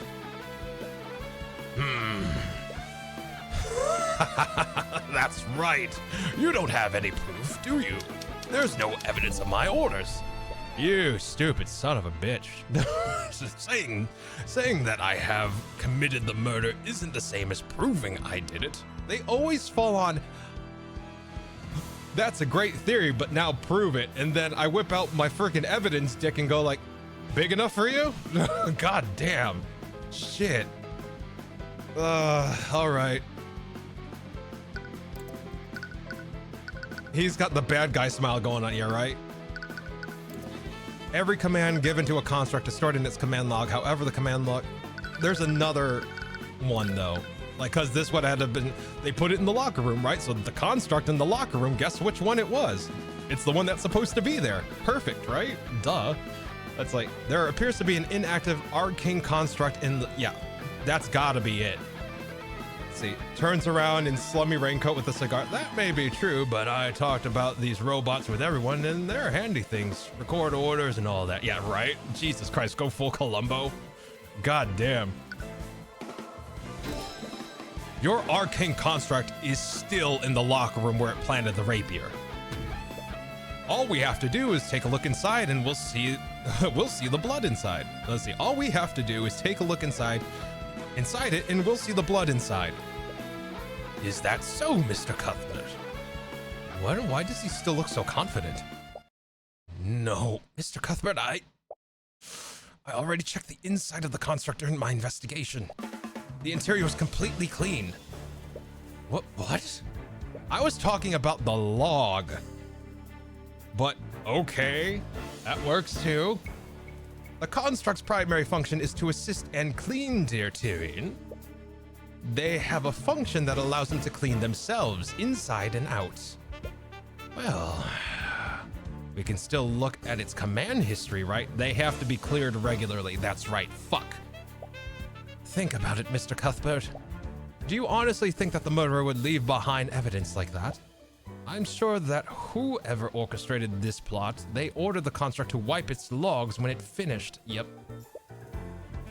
But then, don't we just go back to who has the authority to do that? Like, come on now. That's right, Mr. Cuthbert. Maybe I should give him a little gruffer, little crazier voice. Let's go a little crazier. Your case against me is theoretical at best, but I suppose I can give you marks for trying. Damn it, he thought of everything. Was he seriously able to get rid of all the evidence? You're running out of options. But you still have one tool left. It's unbecoming to glare like that, young Tyrion. He's doing it again. Bring yourself back to that moment with Garrick Pierce. Think about what's at stake for Wallace, just like you did with Celeste. His life and his future are in your hands. Naught can remain concealed. You activated the Empowered Eye again. Redmond did a good job of covering his tracks, but there has to be something he forgot to get rid of. Let's see. I know.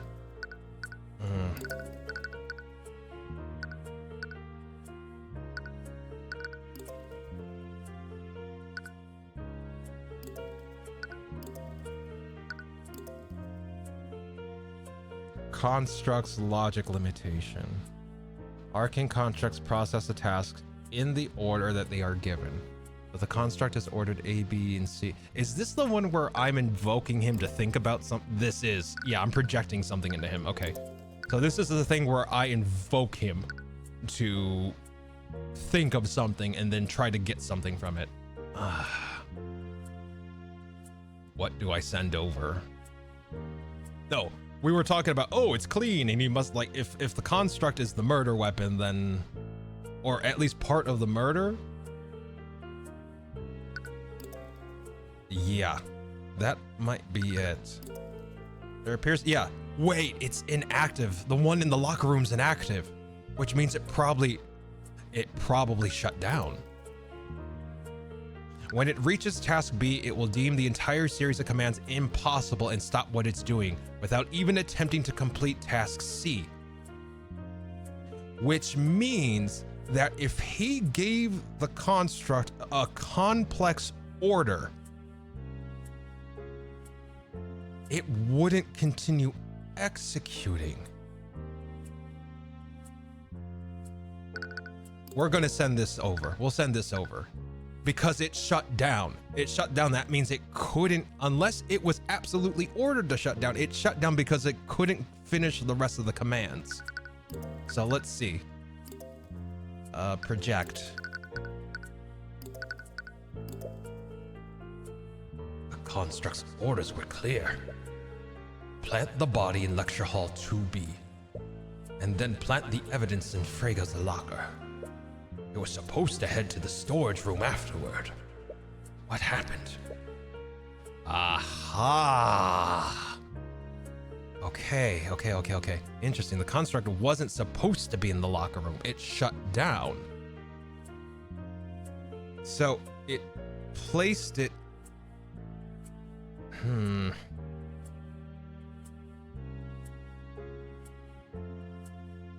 Interesting. The construct wasn't supposed to be in the locker room.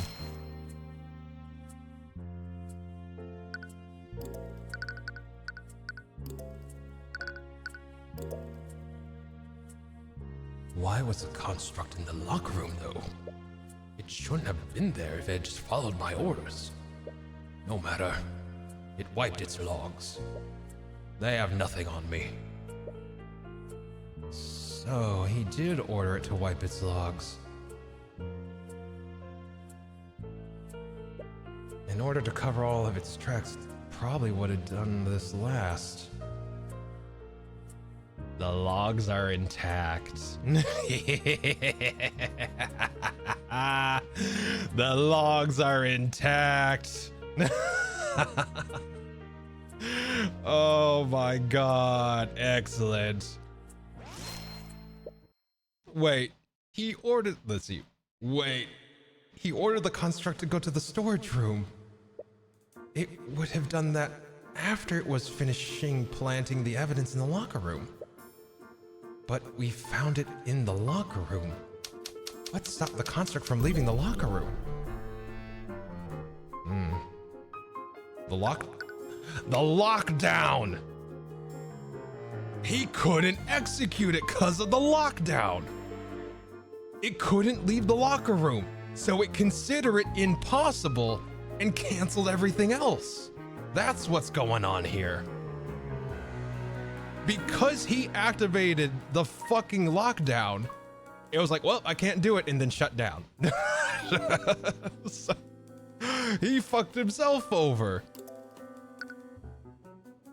Let's see, the lockdown, so the robo was too hard for me and then shut down. Yeah, basically, the lockdown compartmentalizes every room in the school.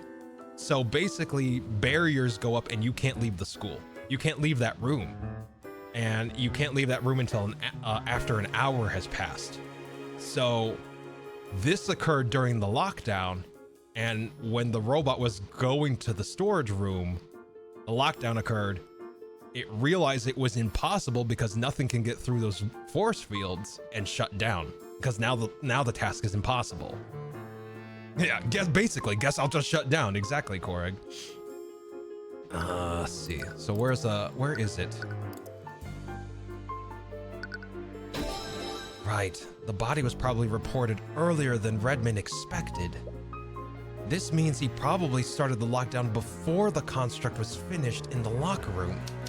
How did the lockdown affect the construct's actions? I mean, we already know how that works, right? Like, A plus B, blah, blah, blah, right? Let's see, it would be...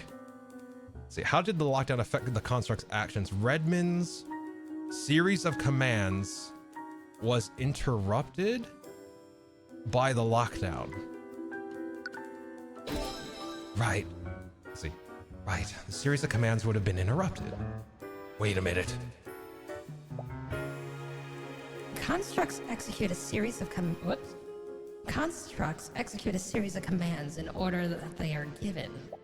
But let's say one of those tasks is impossible to complete. When the construct gets to that task, it will deem the entire series impossible to complete. As a result, it stops executing the series altogether.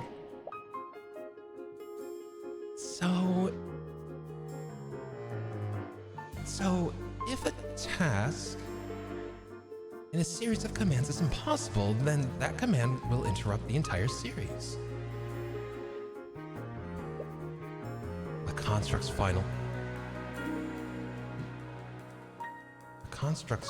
command was to wipe its memory. But if its orders were interrupted by the lockdown, then...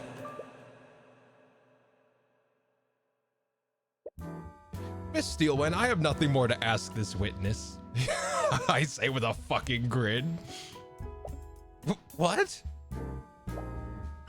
Oh yeah, like friggin' Celeste knows. She sees that fucking smile on our face. She knows. You're not giving up, are you? Do you even have to ask? Yeah, I thought so. But how are you gonna prove he did it if it's not testifying? If he's not testifying? Don't worry, the next witness testimony will be all I need. Next witness? That look on your face isn't one of defeat. What are you planning? It's nothing but a desperate... What's he? It's nothing but desperate bravado. Now, if you'll excuse me... You've let your core get away, Mr. Cuthbert. I hope you know what you're doing. I do, Miss Steelwind. First, I'd like for the Inquisition to bring the Arcane construct in the Academy's locker room. We've already established the murderer could have wiped its history. Please, just humor me for a second, Miss Steelwind. Very well. Bailiff, please relay Mr. Cuthbert's request to the Commander White. Beep boop. Let's see. Well, here's your construct. Let me see if I got a voice for this. Where was it? Test. No, not the... maybe?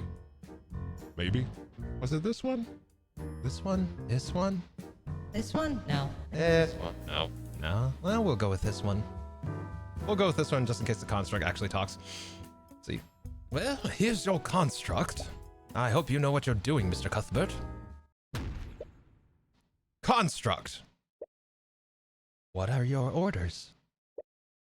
Please recite your command history. Reporting. Command 1, stand by in Headmaster's office. Command 2, await vocal signal. Attack. From Theodore Redmond. You hear Redmond stand up from the gallery. Seeing this, the prosecutor watches him and carefully clutches the handle of her cane. Command 3. Treat Catherine Bellwether as a hostile entity and neutralize.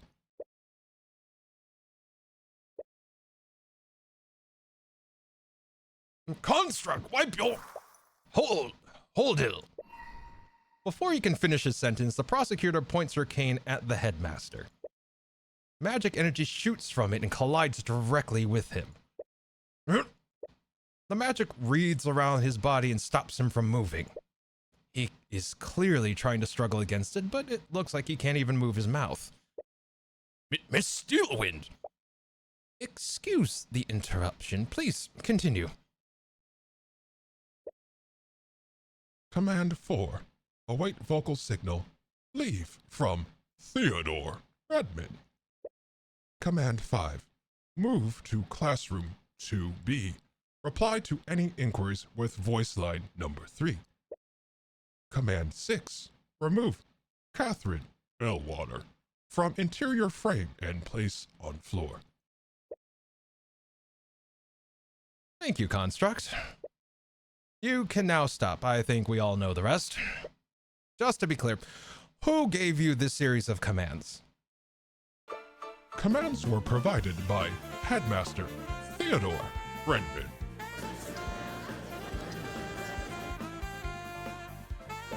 How? I ordered the construct to wipe its command history. Mr. Redmond, constructs don't follow the same logic that humans do. Oh, so literally he got boomered. He didn't know how the tech works, so he got boomered. Got it. All right, he boomered himself. Great job, Redmond. You boomered yourself. You played yourself. God damn it. Let's see. God, he's out of here. Slayed the last DA Lassie. We got him in the van. Good. Oh my God. Ugh. They're prone to error when their commands are impossible to execute. Impossible? What? In what way were my commands impossible? You were the one that made it impossible. You activated the lockdown system. The lockdown? The body was found earlier than you'd like. You had no choice but to immediately activate the lockdown system when it was reported. However, the construct was still in the locker room when you did this. So that's why it was there. The construct finished its tasks in the locker room, but then it tried to follow your next command. It tried to move to the storage room, but it was prevented from doing so. completion of that command was impossible. So the series of commands was stopped before it wiped its history. You little... Theodore Redmond, you ordered your construct to murder Catherine Bellwether. Then you had it place the murder weapon in a locker to frame Miriam Frege. And we have your construct's testimony to prove it. And that's checkmate.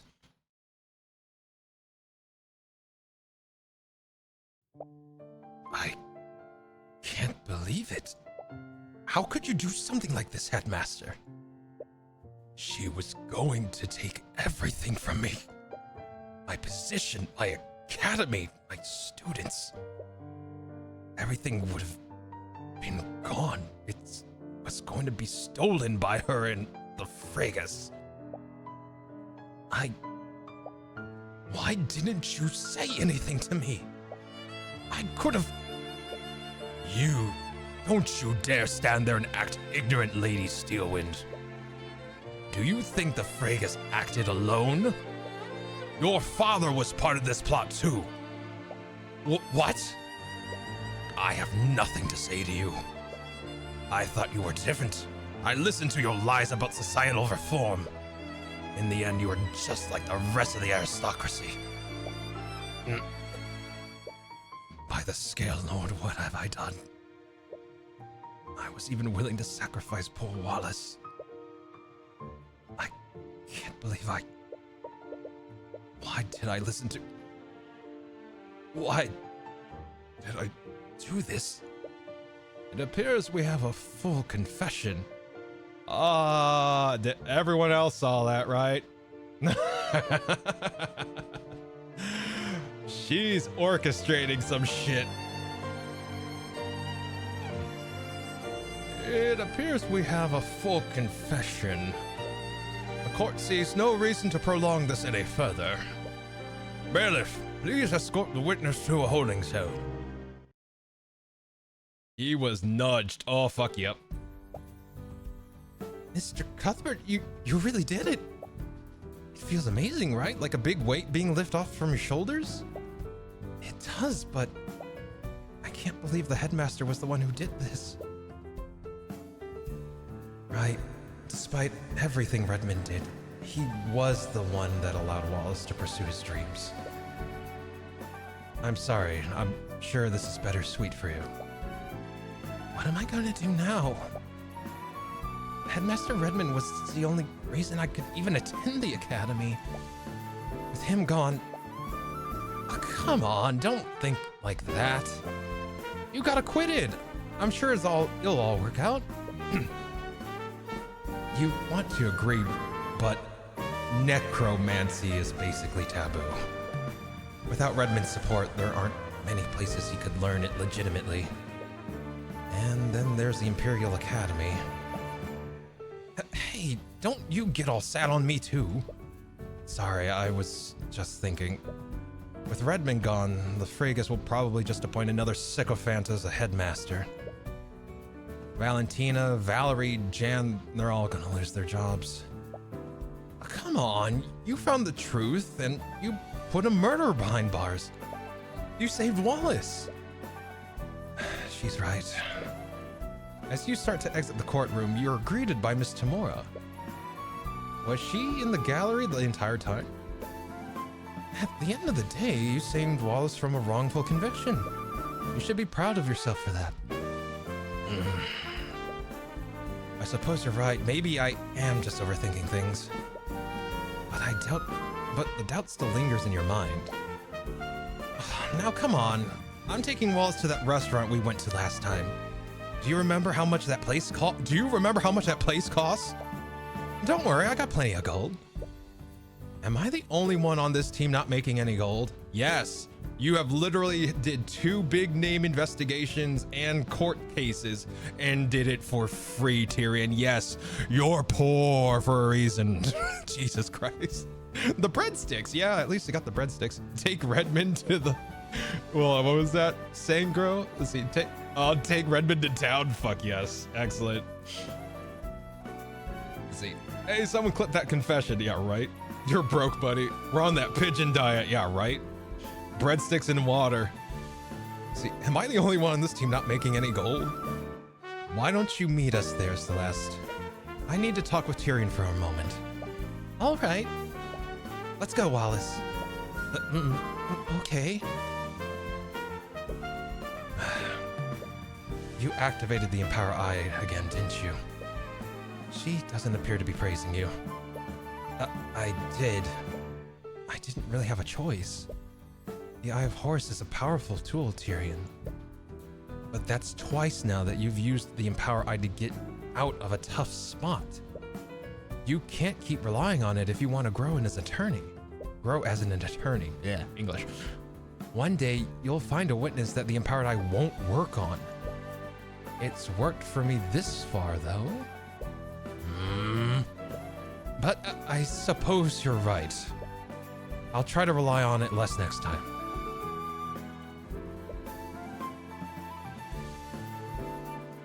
And that marked the end of another case in my career as a defense attorney. Another life saved, and another murderer brought to justice.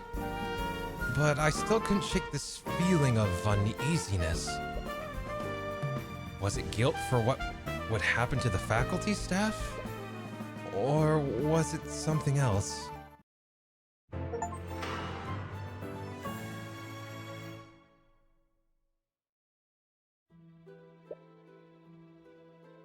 Man, Steelwind has been talking with the perp for hours.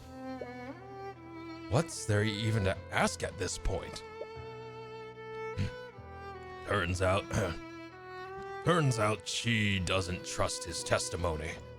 Something about his memories is not matching up with the crime scene. You don't think he has Mage Blight, does he? No, it's not that. She found that damned symbol etched into his desk. Or, what did she call it? The purple mark? Mocha, thank you for the follow. Appreciate it so much. Welcome in. Welcome to our little corner of the internet. Let's see. Oh, for the love of... Not this again. Look, if the little lady wants to chase the boogeyman, just let her. At least this time she's doing it personally instead of dragging us into it. Cast sleep. Hey! What's up with...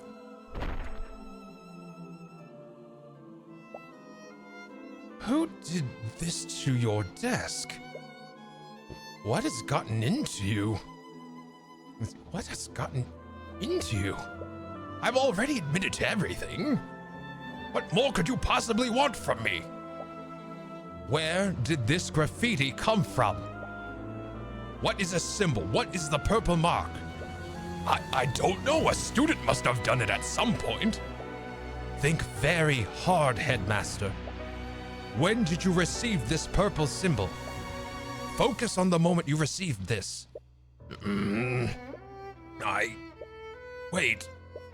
Wait a minute. I remember it now. But how? Lady Steelwind. Lady Steelwind. Ari, what happened? Are you okay? That was close. My elation over meeting him almost made me forget. Eris, what are you doing here? Why? Wait, I remember now. It was you. You put those ideas into my mind. You're the one who told me to murder Bellwether. Oh, you humans never fail to amuse me. I didn't make you do anything. Everything you did that day, all the planning, all the preparation, that came from your own mind. I have to say, I was quite entertained with the scheme you came up with. Why, you even broke into Miriam's room. I didn't know you had it in you, old man. You made me forget our conversation, but How? Illusions can affect the mind. Magic can affect the mind. It's a shame, though. I would have much rather turned Wallace into the antagonist of this chapter. Could you imagine if he turned? It would have been spectacular. Armies of the undead running rampant in the streets. But alas, even I couldn't corrupt his pure soul. Answer me. Who are you? What are you? Who am I? I'm the Lord of the Sixth Circle.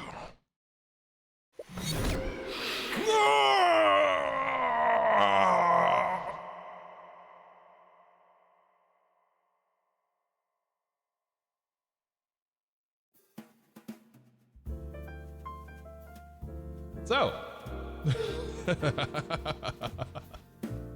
what'd you all think of that? Oh, and scene.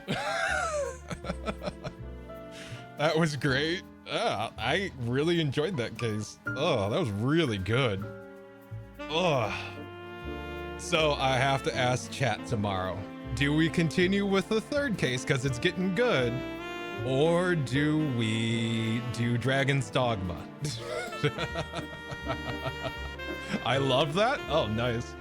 Do you have to ask? You don't have to ask. I mean, this is pretty cool. Let's see. Absolutely. Okay. All right. Fine. We will do the third case tomorrow. That sounds. I'm totally down for that. But I hope you all enjoyed it. Like, I kind of need to figure out how to get my audio stuff a little easier to access on my desk, but my desk isn't big enough. Let's just be fucking frank. My desk is not big enough. Let's see. Wee woo Nimbro 3. Yeah, right. I'll see you back in the office tomorrow, D8. Yeah, that sounds like a good plan. Let's see. Let me see here. Before we head off, let's see. Do we have anyone? Oh my God, Lyra! Shit! Hey, Lyra, how y'all doing? Hey, Raiders, how you doing? Oh, we're actually wrapping up. Shit. We just finished the last case, or this previous case. Shit. Oh, I hope you're doing well, Lyra. Welcome in, welcome here. Fudge! No, you're fine, you're fine. Let me see. Oh my God. But no worries, my name is Lastiel. I'm, well, I mean, intergalactic bard. I don't know how else to... Oh God, anyway, but I hope you're all doing well. Welcome in, welcome to our little corner of the internet. Lyra, love your fucking face. I hope you're doing well. Oh my God. Nice intro there, Lasty. Yeah, I'm not good at selling myself. I'm just a shy top, whatever. God damn it.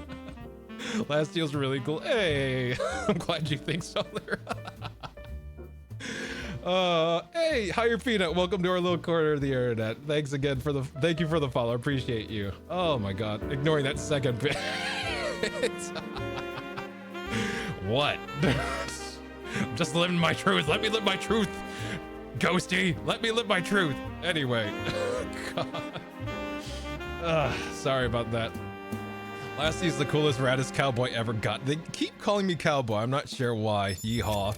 Oh my Lord. Thank you. Thank you, Liz Creed, for the follow. Appreciate you. Welcome to our little corner of the internet.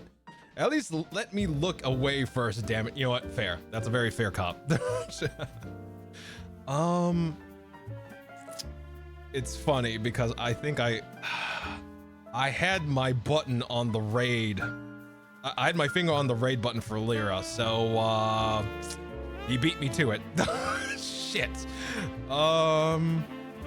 I want to send you guys over somewhere, but I don't have anyone I know streaming right now. Let me see. Yeah, I don't have anyone, sadly. You know what? Let's raid someone new. Let's see if we got someone here. Is there anyone else doing Tyrion? Let's see, Tyrion. And someone stripped my top. Great, thanks for that. Let's see. Cause this, like, and Lyra, I don't know if you're into Ace Attorney, but this is a really good clone. I think you would really enjoy it if you're into it. Let's see. Shot. See, as soon as I saw the follow, I saw you play a little. Oh, nice. Hell yeah, man. Let's see. Lol, Liz Crete. Liz. Jesus Christ. Shut up, Lyra. Oh my God. Liz is a himbo pill. Well, welcome to it, Liz. Welcome to it, Liz. Don't you out me, man. What if I got really close to the mic, Liz? Did that do anything for you? Welcome to Himbo Centra. Oh my God. Chat, please. Oh my God. All right. You know what? Looks like, you know, hold up. What about our resident angelic? Let's see. Let me see if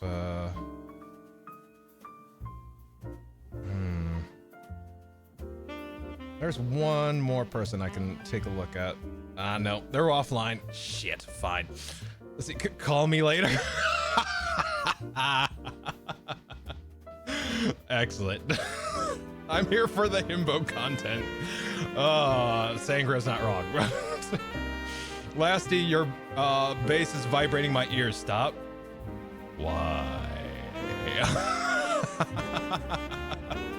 Why should I stop? All right, let's see. Take your break for today. All right, I think we're gonna call it there. We just finished the case. Otherwise, otherwise I would do more. It's like 2 a.m. here, so I appreciate the raid. Appreciate you all. Hope you're all doing well, and I hope you have a great week coming up ahead. Tomorrow we're going to continue with case 3 if you're interested, and the VOD will be up here after I close down stream. It'll also be up on YouTube if you're interested. But you know, please, if you want to hang out with us, please feel free. I am absolutely happy to have you. Let's see. I'll come back again. Lyra, come get your mans. Lyra, get your mans. All right, I will catch you all later. I'll see you tomorrow. Until then, be sure you take care of yourselves and each other, and I'll catch you all on the next one. All right, take care of yourselves. Good night. Good night, Liz. All right, catch you all later. Love you all.